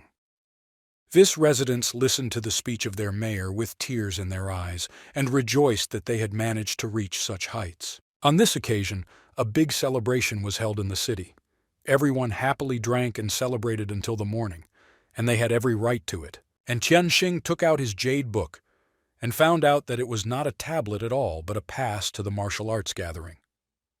According to the book, all those who have reached the highest levels in the kingdom will gather there. The heroes will gather together to cross their weapons.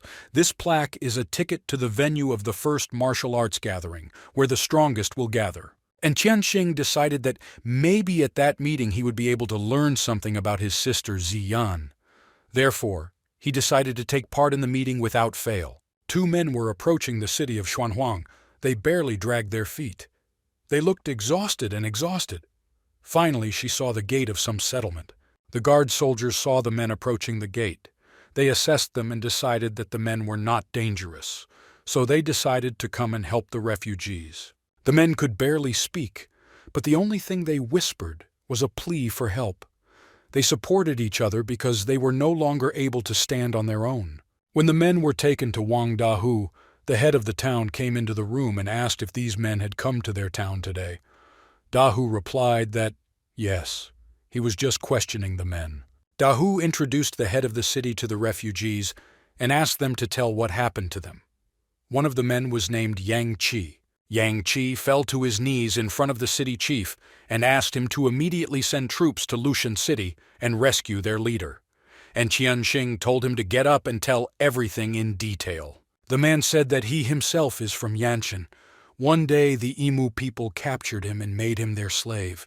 They went through a lot, but thanks to their leader they managed to escape. The men walked for a long time, but one day they came to the city of Lushan.